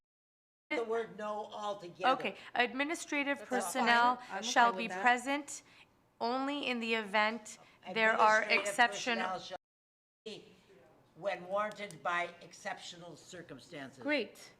Okay. Administrative personnel. Miss Austin? So I really want to all get on the same I page. believe this is still a first reading. No, we No, waived it. no, We I made waived it, I made Dr. a, Chernus, we she waived made a it. motion without. And I have a right to vote no then at that. Okay, so there's a motion on the floor to waive the first reading Yes. and make the amendment That's right. Ms. Yes. Manicherry said. That's Yes. right. I, he seconded and she I made have the motion, information right here. right? Yes, and we can amend it to what we just said. Okay. Administrative personnel only Only if warranted by exceptional circumstances. Only if warranted. Oh, that's fine, only Yeah, when only warranted. when. If or when is, Only Not if. when. Only Only when. when warranted, but I'm Okay. still only going to vote no because I don't want You it to can be the vote how second. you want. That's right. Nobody's gonna okay, well, that we address the concern, because your concern might be shared by others. So notwithstanding that from, you don't want to take this vote, I'm glad that we had the conversation and we worked through it and we softened that clause up, because the fact of the matter is it's about one-on-one meetings. And I really think it mirrors the every effort shall be made by the supervisor to refer the complainant first. So we're on the same page. This, just to be clear. consistent. This is a relationship between the teachers, and it's not anything contentious, it's not anything hostile. It's a wonderful, beautiful relationship that that teachers and parents need to have, just like Wait, teachers have. It can be on Zoom. Yes. So it's pretty even-handed from what I can see. Are we calling for a vote, Mrs. Marcus? Call for the vote. I'm going to call for the vote by a, Okay. Mr. Stewart. This is to vote with the With amendment? the, yes, with the change. Yes. Mrs. Manicherry. Yes, ma'am. Mrs. Sabag. Yes. Dr. Stern. Yes, and I want to thank you, Judy, for really taking the time Yeah. to not just, move on forward, and this was a little more. It can be I'm hairy, voting but- no. Okay. Thank you, everyone. Thank you.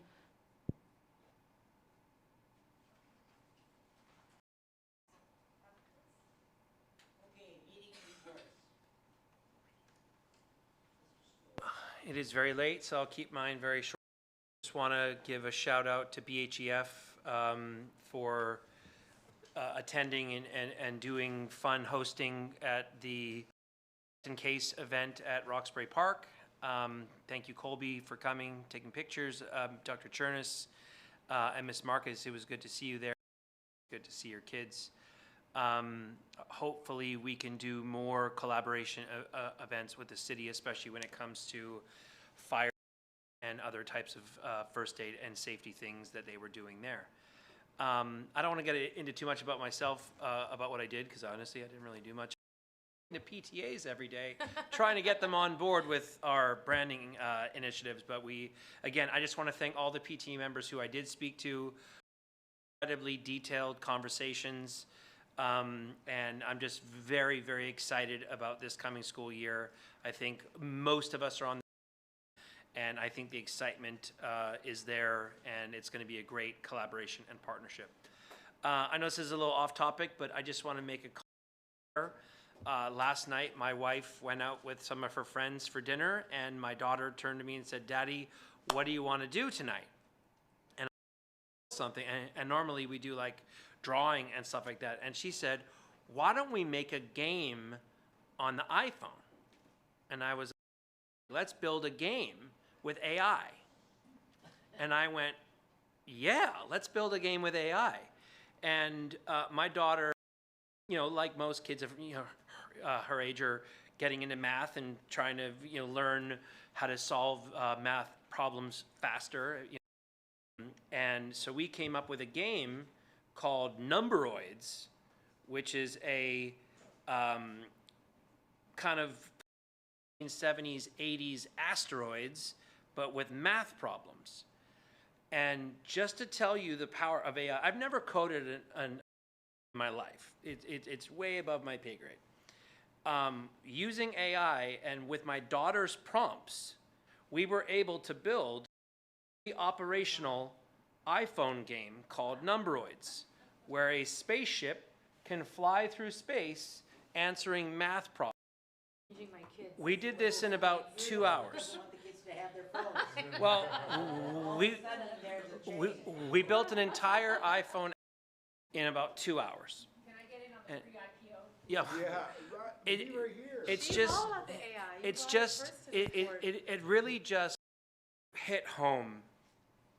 And I know that this is a conversation that we've had, and it will be one that we have a lot in the future.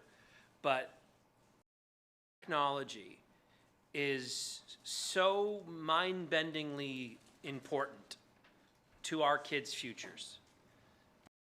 We need those grades up, and we need math and, you know, and English and writing and all of these things, but we definitely need to start having the conversation. AI is a part of that conversation daily. The technology is there, and the one thing that when my daughter was seeing, I know a lot of the concerns are, oh, it's going to kill critical thinking because it's going to do so much of it for you. I promise you, it is the complete opposite. That you want, you're finally now thinking of the end product first and working your way backwards. Yeah. And when she said, spaceship that flies and it shoots, but it has an engine and has all of these things, we had to prompt the end product and work. And by the time that we got to something functional, it was remarkable. It was unbelievable. And then I talked to one of my friends, high-end software guy, and he just said, he goes, we're building empires daily now, where it used to be, you know, hire a team, spend years and years to develop something. The fact that I coded an app with my 7-year-old in 2 hours at home just tells you where 6 months from now, and a year from now, 5 years from now.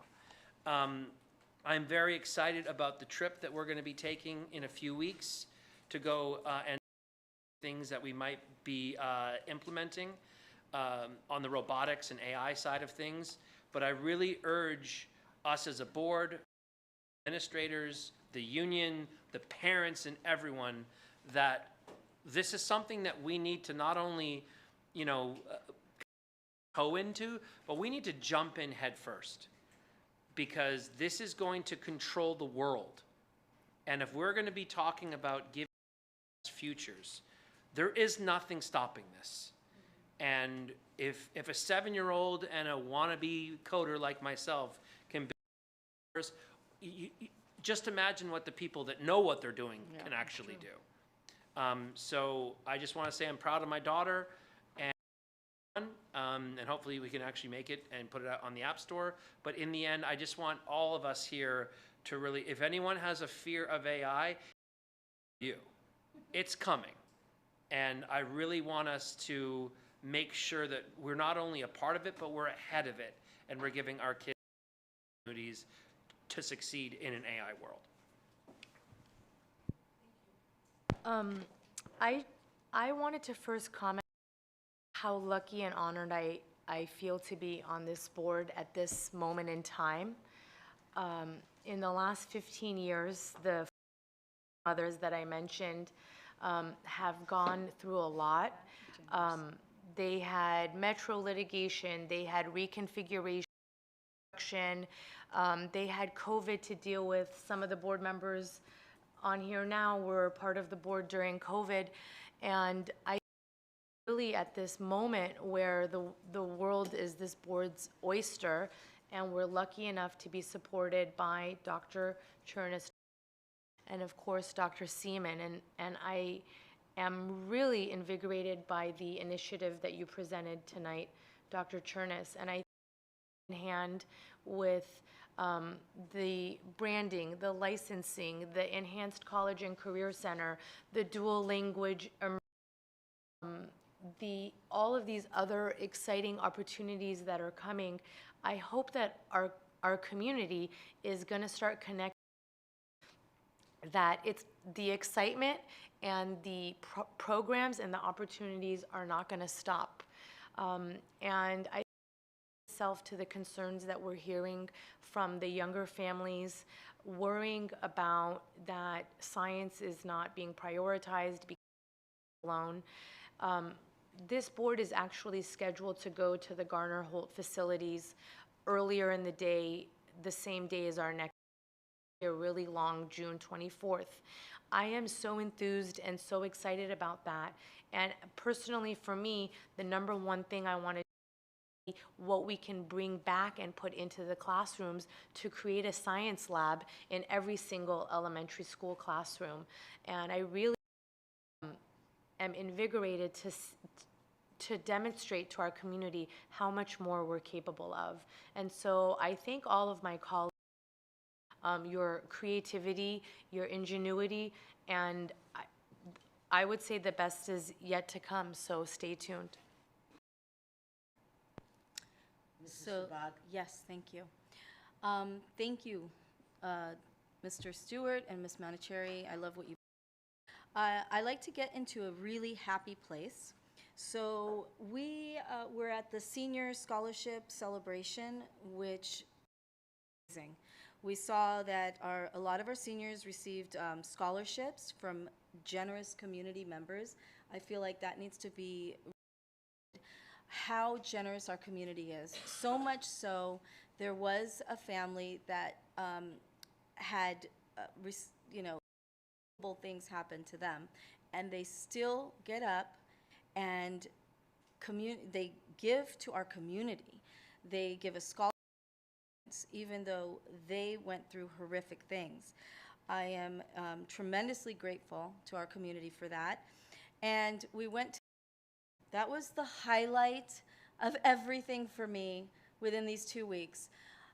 We all went to every single graduation. Horace Mann, Beverly Vista, let me tell you, and the high school. El Rodeo and Horace Mann, they did two completely different ceremonies, both very lovely, very different. Hopefully in the future we can do something to collaborate. Beverly Vista had its amazing graduation ceremony. Mrs. Marcus spoke at the graduation ceremony. It was wonderful. I believe your grandchildren graduated? So it was great. I loved it. It reminded me my daughter graduated the year before. And then the high school, wow, the high school. Anybody can see it. I believe it's on, is it on YouTube? It was live. We had the drone. Dr. Chernus can elaborate on that, but the high school was the highlight. Our students, I am so immensely, they are wonderful, wonderful students. Even the ones that cause havoc are nothing compared to, I don't know, blessed to have an amazing community, amazing students. And then I also want to say, there are some students that cause happened, and there was a bullying Instagram account that we took down like that. So, our students, which we would not and we will never allow, and I actually posted it on my story. This is a shame. I understand kids can be kids, and kids are cruel. They don't realize the consequences when you do make fun of your peers, even if you love them, because I've spoken to some students. Oh no, we're just joking. They make fun of themselves. It's no big deal. It's a big deal. It's a big deal. You don't see it now. You'll see it when you're an adult, when you have children. So we do not make fun of our students and we do not bully our students. And when you put it online, we will take it down. Thank you, Mr. Community. Contacting Instagram, took that down right away. And I'm really proud and so proud. Own student that graduated and works with us, Mr. Colby. Thank you so much. So that's my happy place. Thank you. So I was honored to hand the diploma to my son at high school graduation. That was really great. I know it's, thank you. They're like 6'3", and you can no longer you can't get the hair under the cap and straighten out his gown. Yeah. So, yeah, I know. He's like, it's just impossible. So when I did hug him, usually he has to go down like this. But, and I really appreciate that. And then I had a funny memory from a year ago around this time, and you'll see why it was funny. My son, who's very sweet, he said, "Mom, congratulations." I said, what about what? He said, are you having a good time? I said, what are you talking about? He goes, it's pride for your people. And I said, what? Oh, yeah. This reminded me, he said that to me. It was just really funny. He's like, I hope you're having a really good time. And it was just really cute. And I thought, it's interesting because it's really what the media might show is that, oh, it's one big, huge, ridiculous, decadent party. I don't know if pride is a misnomer because I don't have pride. It's just that, it's more an acknowledgement that there are people who are from the LGBT community who, do their laundry, pay their bills, have relationships. I've been in a relationship for over 15 years now. And I just want to say that if you community, one person, and that there is, just as none of us want any group of people to speak, or one person to speak for a large group of people in the community. There are all sorts of stereotypes or generalizations that simply don't exist, and I think collectively you can't, oh, LGBT, it's just one group. I mean, honestly, most of my closest friends happen to be heterosexual parents. I mean, it's just, those are the people, what I deal with in the last 18 years has been the most difficult time of my life, which is parenting. And as a result, camaraderie in people who share that. I have obviously friends who don't have that, but for people to say or make one of many myths that, oh, it's about children, it's all about partying and dating. I mean, it's just not true. I mean, there's a lot of us who really just want to live a solid, productive way, raise our children, raise our families. And there's those of us, whether gay or not, who don't have children, and they live a life that, my point again is just that there's no one narrative for any of us, whether we're Jewish, whether we're African American, whether we're from a certain community or another community. I want to say again, if you know one person from a certain community, you know one person, and they do not speak for everyone. Thank you. Well, first of all, I would like to say that I can't mention anything that I've done this week because you've all done it, and I've done it with you, so I'm just going to go over that very quickly. I just want to mention that in the speech that I gave at the high school, something dawned on me and it was brought to me by a parent, and then I mentioned it to my daughter. And that when I mentioned and I made the tent so important, it dawned on me that when this lady called me, she said, I really loved your speech, but my son's tent was KBEV at the high school. And I thought about that, and I said it to my daughter, who went to the high school, and she said, tent was the madrigals. So all these kids who are at the high school, in an activity at the high school, have a tent that keeps them feeling like they have a friendship group or something that surrounds them. And I didn't think about it. Now, as I look back on it, something that I miss. You always think about something after it's over. I should have done something. That was something I could have probably like to mention, and Mandy said it very beautifully now. This is the lesbian, gay, both transgender, I can never. And into this month, and I would like to reiterate that we are celebrating them and the members of that community by acknowledging them with the flags flying at all of the schools, be it not under the flag, on the flagpole, but being where we are showing them that we support them. Thing I would like to say was kind of a disappointment to me tonight, and I'm sorry that I end on this note, but I was to you, then take it. I know it applies because I was watching, but while I was watching Mrs. Marcus Meets, some of the members of the board were texting, they were playing on their computer, and so on. I take great pride in doing that, and when a speaker comes up to speak, I spend all my attention focused on them, and I felt kind of tonight when I saw that while I was watching Mrs. Marcus Meets, which was done by so many, by the help of Kobe and so on, attention by some of the members of the board, and I do feel that I needed to say that because I got hurt by it. So I'm going to, meeting will be June 24th, and I hope you all have a wonderful week. Thank you. Could I say